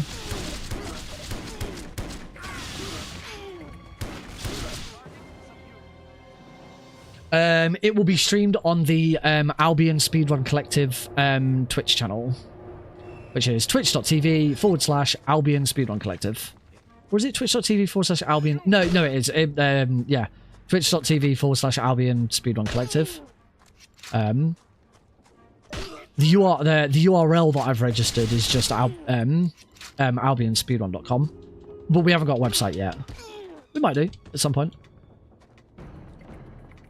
It doesn't have. There's nothing really on it yet because we haven't done anything with any of the social, because we're the main thing at the moment is we're waiting for alright, I guess I'm doing this in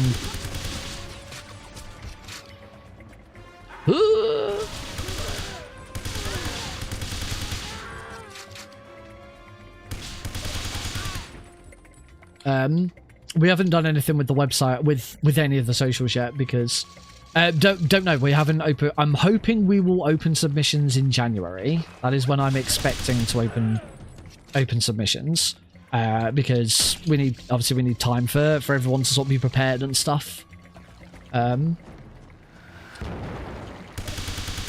People are gonna need time to like sort out travel and accommodation as well. That's obviously a big part of it.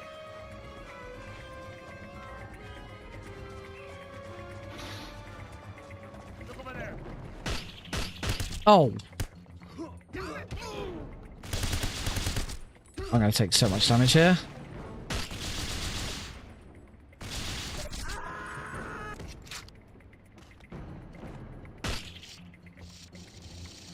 Yay, 4 follow. I didn't even realize we had 4 followers. I knew we had 1 follower because I followed it. I will, for the new year, I'll be putting a load of chat commands on this website. And what another thing I'm hoping to do in the new year is start getting some of the team to stream to the channel themselves. So obviously I'll do it. As sort of like some meet the team streams.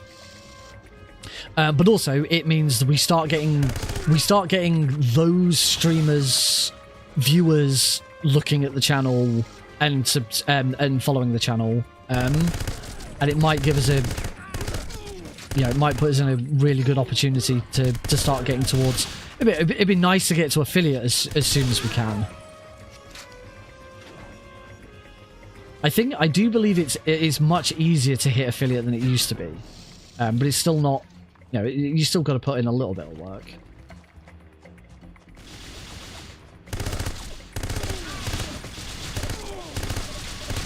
Oh, I don't know. I think it. Well, I'm not sure if it changed or whether you just now have access to more stuff without needing to be affiliate.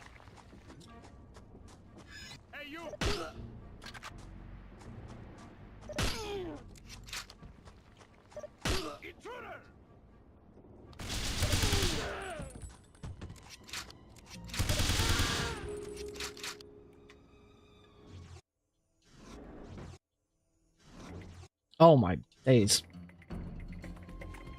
So it used to be, assuming it's changed, which don't take my word for it. Might not have changed. I might be talking crap.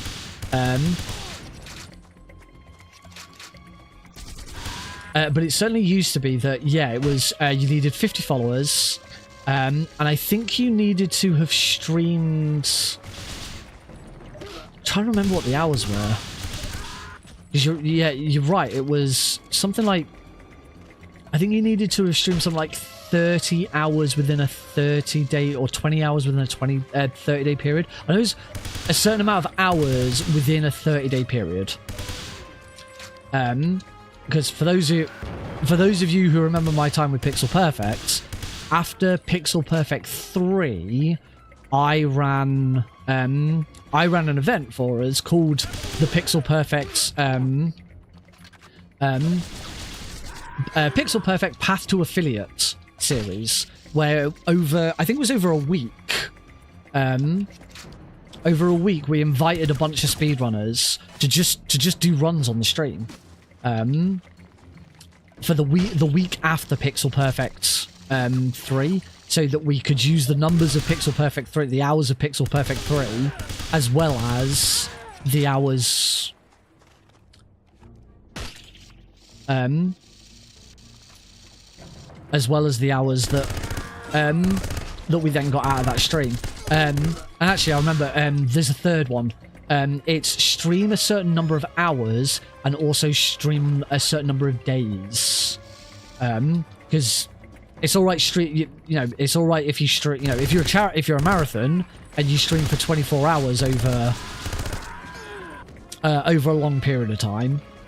But if you're, you know, but then you're only streaming twice and that's it.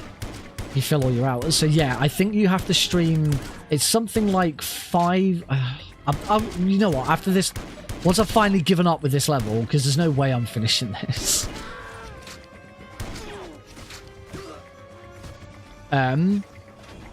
Once I finally just give up, I'll have a look. It will be for charity. We haven't decided the charity yet. We're going to be, I'm going to be having discussions with Anime League about the charity, because I want them to have some input as well. I don't just want it to be our decision. Oh, good. There's armor here. Oh, I might actually make it out now. No, you don't need it. You don't need a license or anything to donate. Oh, to be a charity, yeah. Yes, we're not a charity. It's... Bond, push the button. What's going on? Destroy the signal... Oh!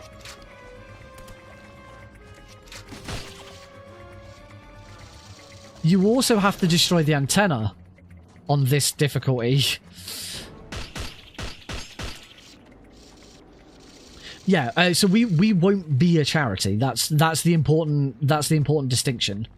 We won't be a charity.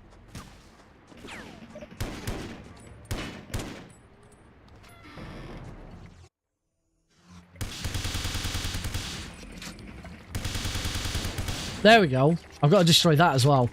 The question is, can I get through this last room without dying? I don't know. I think I'd killed everyone. But like, if there's one dude left who just shoots me...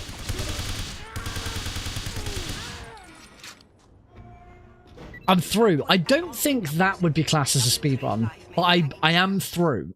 I'm pretty sure I'm not going to get a gold. No bond moments. Oh, I have actually unlocked the... I didn't even see it. What was the platinum? What was the platinum objective? I didn't even see it. Oh, complete the mission in 4 minutes. That definitely wasn't up there before. Why am I doing it? Why am I doing this? Why am I doing this to myself? Cool. Well, that is midnight, so that's a good time to... because then we're on to the Ruined Tower, and that's probably a horrible level. Cool. Oh, I pushed the wrong button. That wasn't actually the scene I was going to go to, but it's fine. No, I'm gonna go to the correct scene. I'm gonna go to the correct scene. That's better. It's not much different. It's just there's stuff on that side now. There's only 25 followers now. Stream for 4 hours. Stream on 4 different days and achieve an average. Oh yeah, there's an average as well. I think it used. So all of those numbers are lower. I can tell you that. I'm gonna have a look. Let's have a.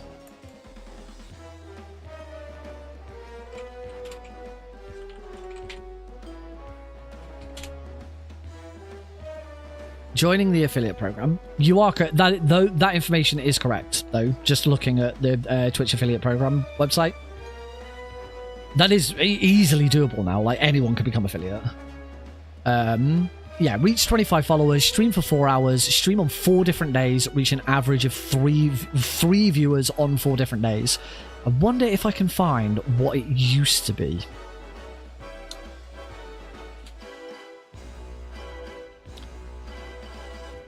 Here we go. It was this year that they changed. Follower count dropped from 50 to 25. Streaming hours from 8 to 4. Streaming days from 7 to 4. And average viewers from... requirements shifted to an average of 3 on 4 different days rather than across all streams. So you used to have an average of 3 viewers across the entire 30 days. Now it's 3. You have to have an average of 3 viewers on at least 4 of your streams. I think probably because... Probably to try and get more people to affiliate, because then they start monetizing. Then they start, they can play ads, and they need to have people playing ads. Yeah, it's I don't know necessarily whether that's a good thing or not. To be making affiliate easier. It's certainly easier for marathons and chat.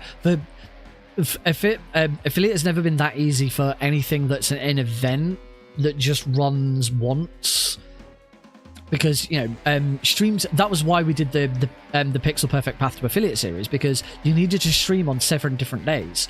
So 50 followers. We had 50 followers after our first event. That was easy. Streaming 8 hours. We were doing 2 full days of runs. Streaming 8 hours was a doddle. That was fine. Average viewers of 3 across the 30 days. Yep, we were getting good numbers. We had people watching on speedrun.com. We get raided. We had no problem with that. The problem that we had was streaming for 7 days. We were only an event that was doing two days. Oh, we were only an event doing 2 days every so often. So streaming. That's why we did the stream the Twitch affiliate series. Pixel Perfect affiliate series. Pixel Perfect Path to Affiliate series. So we did. All of the runs are individual. I think they're not. All of the videos are individual rather than what we did on each day. I can quickly click through October 7th. So I think we did like 2 runs a day. Was it just? It might have just been 1. October 7th. October 8th.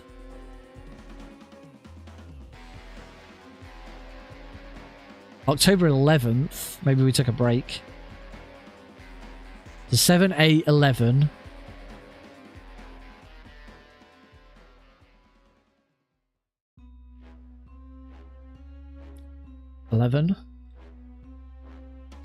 So we would have only needed to have done it on 5 days because we already had 2 days under our back. 14th.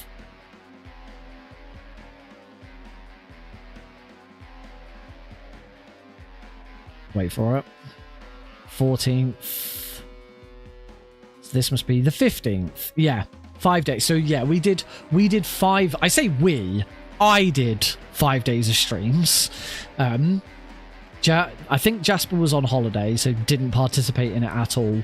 Lighty helped out where she could. The problem we had is that because Jasper was away, we ran it all off my computer, and I couldn't get my Node CG to host online at the time because I was still quite fresh in all of that. So I ended up doing all of the tech. So there wasn't really that much for Lighty to do, but I also organised it all. You know, I organised it and got the runners arranged and all of that. And this was across 5 days, but it was only like two or three runs. It was a few hours in an evening.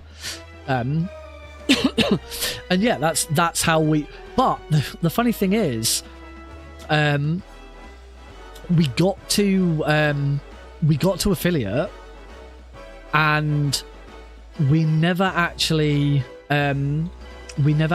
applied for affiliate, because once you've reached the requirements for affiliate, you don't just automatically become affiliate. You then have to apply for it. Now, as long as you've hit the requirements, you will get affiliate. It's not like partner, where you hit the requirements for partner, you apply for it, and they review it and they decide. And there's that process.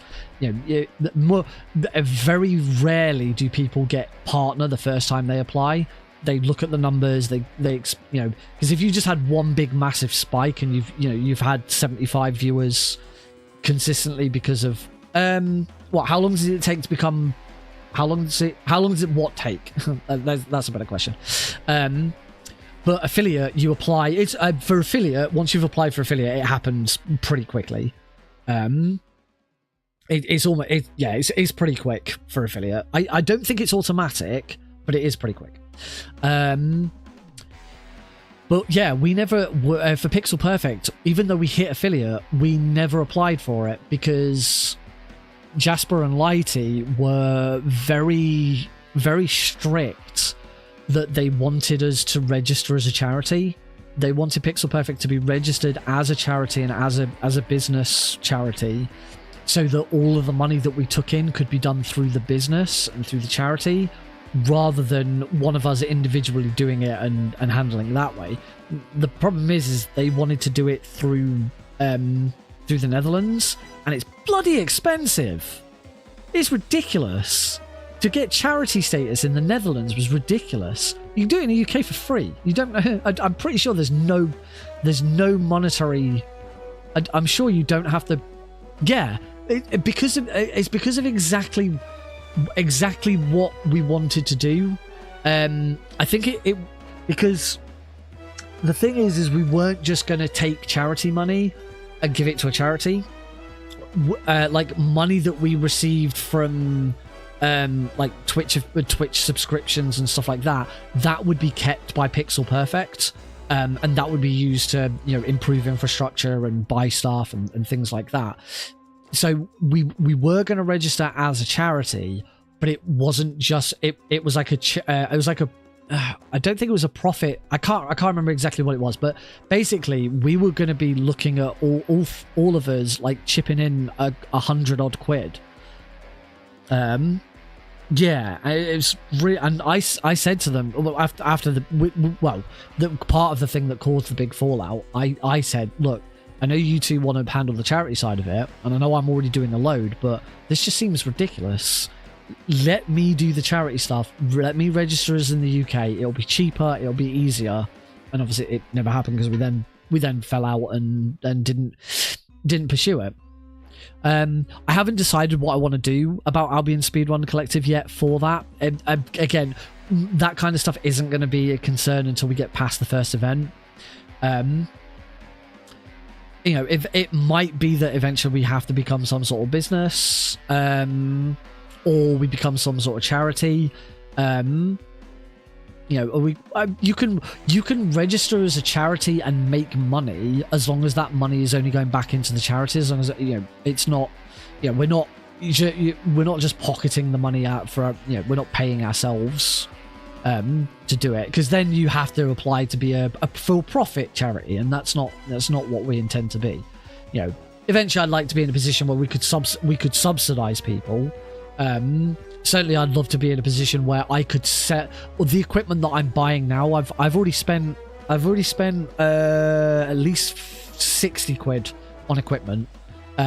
So I'd certainly like to be in a position where at some point in the future, if we are making money from subscriptions or from whatever, I could then sell the equipment that I've purchased to the company so that I get that money back and that equipment actually belongs to the company rather than me.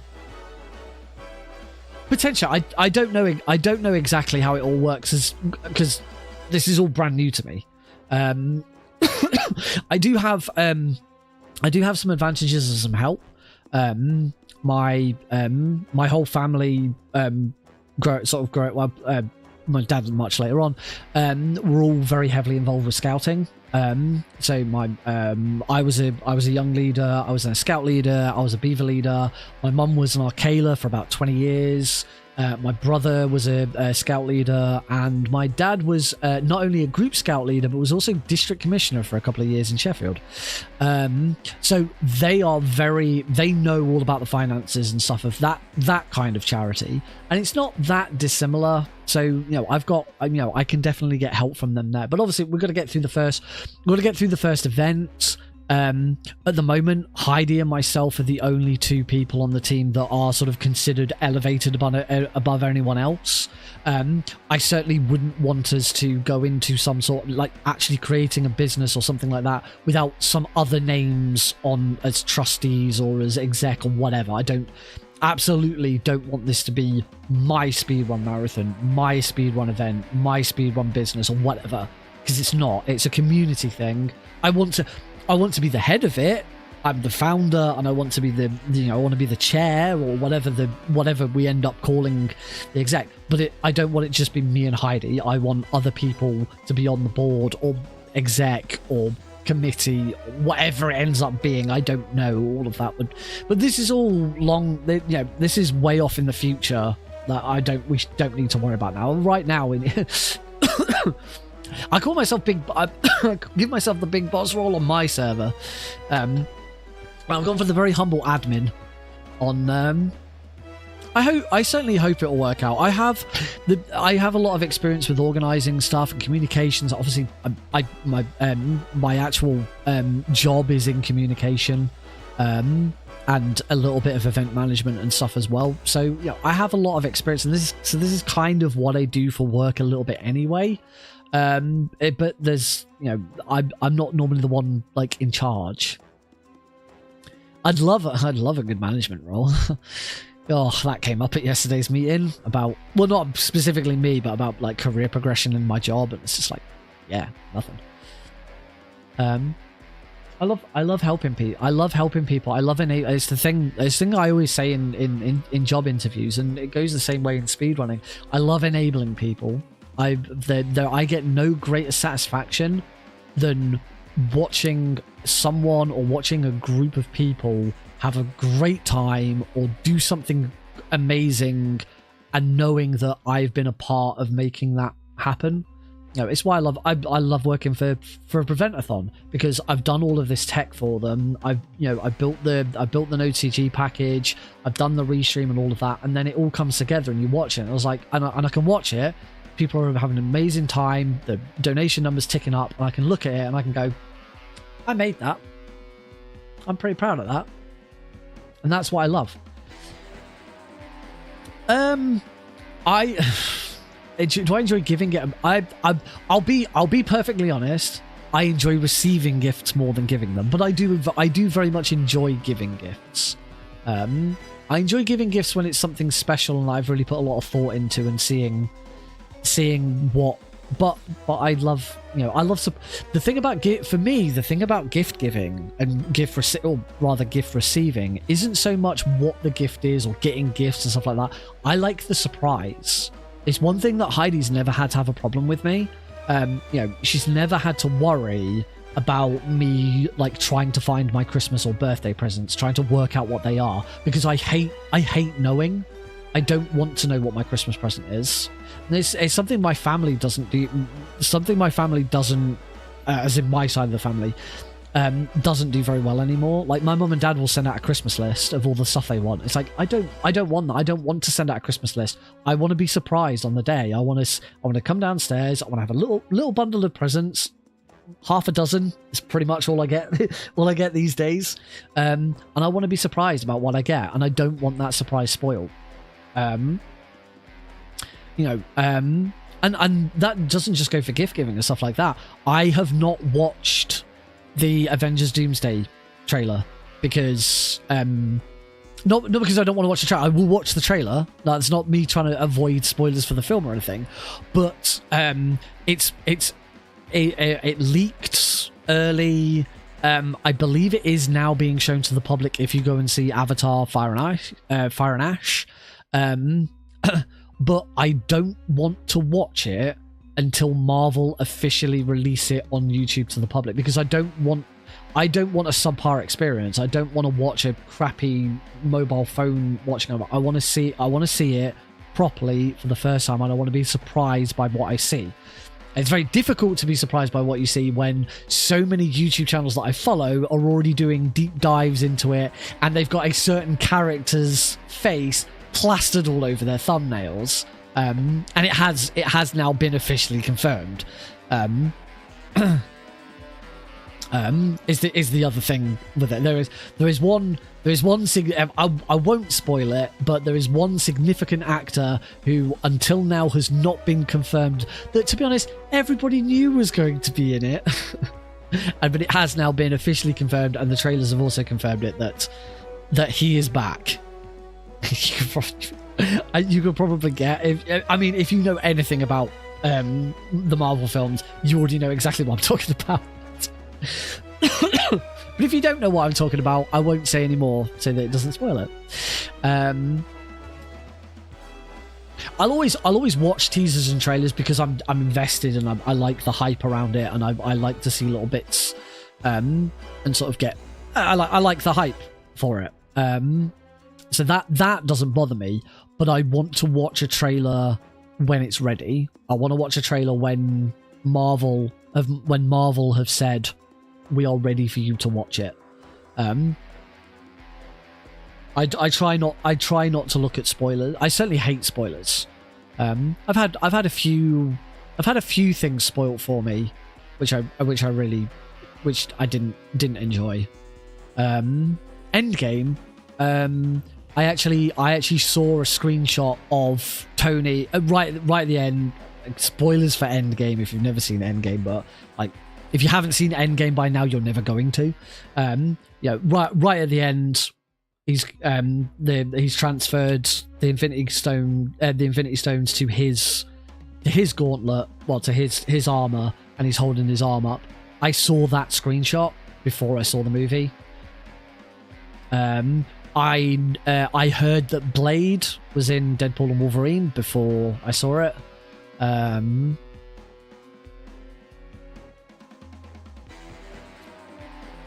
There was something about. I sometimes have a really bad habit of spoiling myself. Like when I watch a TV series and there's someone I recognise in it, I might go and look up to see who they are. And there's so many times where I've done that, and then something's been spoiled later on down the line about it. Like, oh, this character dies or something like that. I'm like, oh, well, that sucks. So I'm being a bit careful at the moment because Fallout Season 2's out, and obviously I don't want to be spoiled by anything from that.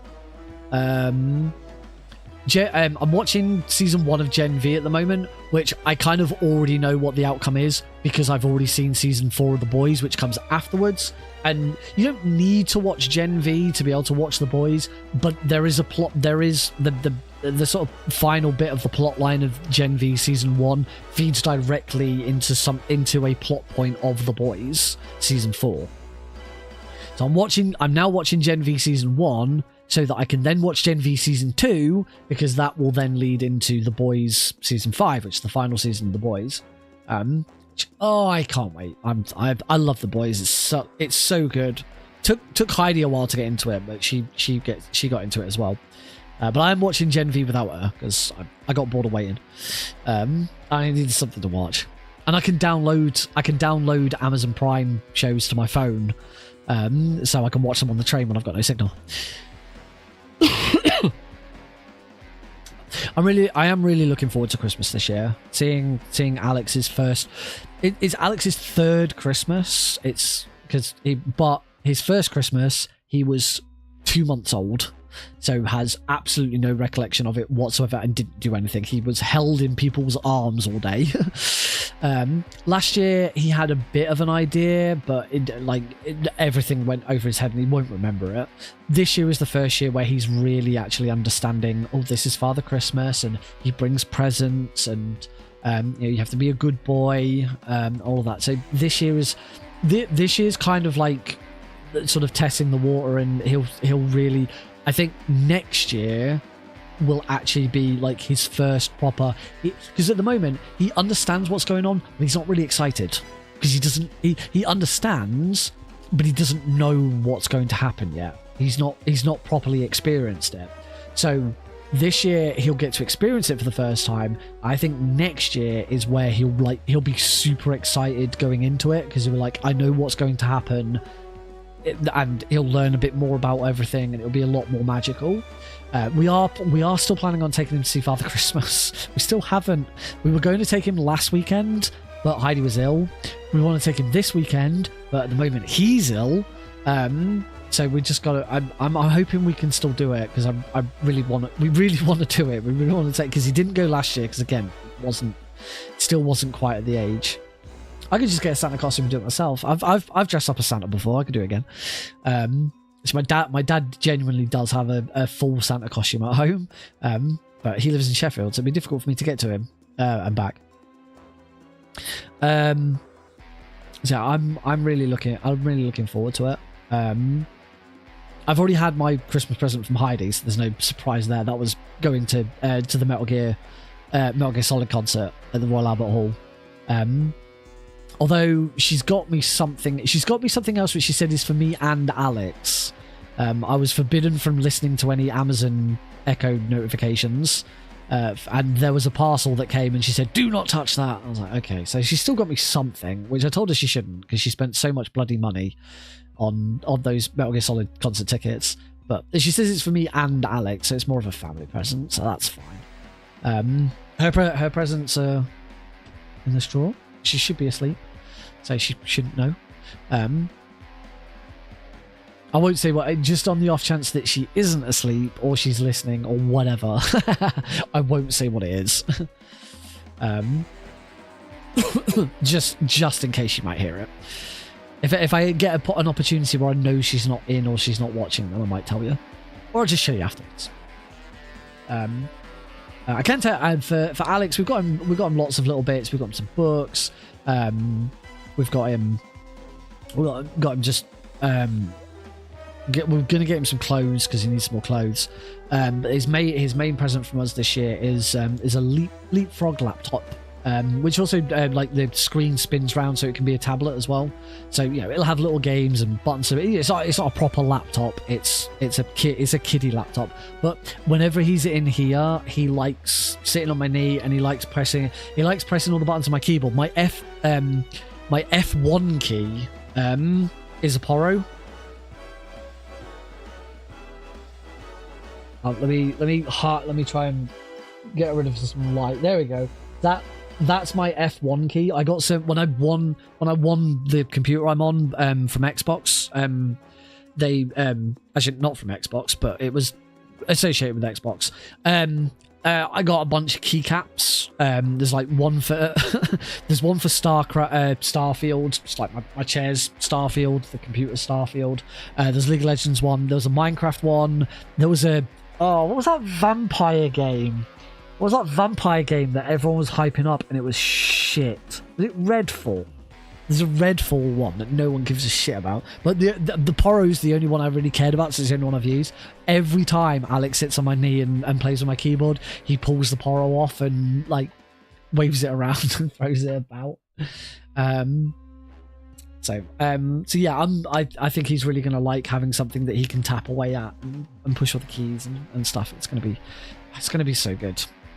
Less than a week away now. It's now Friday for me. So yeah, Christmas is less than a week away. I got a 4-day weekend. Yeah. I'll be working Monday, Tuesday, Wednesday. Wednesday I should only be working up till about 2 o'clock. And then I've got Thursday, Friday, Saturday, Sunday off. And I'm working Monday, Tuesday, Wednesday. And I've got Thursday, Friday, Saturday, Sunday off. And then I'm back at work. I chose not to take time off. I haven't for the last couple of years. I haven't taken time off in between Christmas and New Year. Because I don't really see the point. Like, no one's around. It's a good time to sit down and get some shit done. But it's pretty quiet anyway, and I can quite easily get on with my work while still taking 5 minutes here and there just to spend some time with Alex and stuff. So that's all alright. Certainly better than when I used to work in shops. Never again. Never. I will never, unless I am hit rock bottom, I will never go back to shops. Anyway, I have droned on now for probably about half an hour. So thank you for bearing it out and enjoying it. Meryl, thank you very much for chatting. But yeah, I will hopefully at some point tomorrow I will get this run, today's PB run, uploaded and submitted to speedrun.com. Yes, I will. I'll share it with you. I know JN asked for it as well, so I will. I'll share it with you after we're done. I'll ping you with it. But yeah, don't just go into it with a. Don't be eating anything. Oh no, it won't take long. I know where it is. It'll be fine. All right. Well, with that, next week. I haven't decided what we're going to do on shit. There's only going to be one stream on next week, which will be Tuesday. Obviously, I'm not streaming on Christmas Day. I don't know what we're going to do. We'll do something fun. I'm tempted. It's been a long time. It's been a few years since I played Merry Gear Solid. I'm tempted to give that another go. But if anyone has any ideas, let me know. I mean, I might download Nightfire and we'll do a casual playthrough of Nightfire. That might be good. But if anyone has any ideas, let me know. Yeah, until then, have a great time. And yeah, I will have a great weekend. And I'll see you on Tuesday. Bye.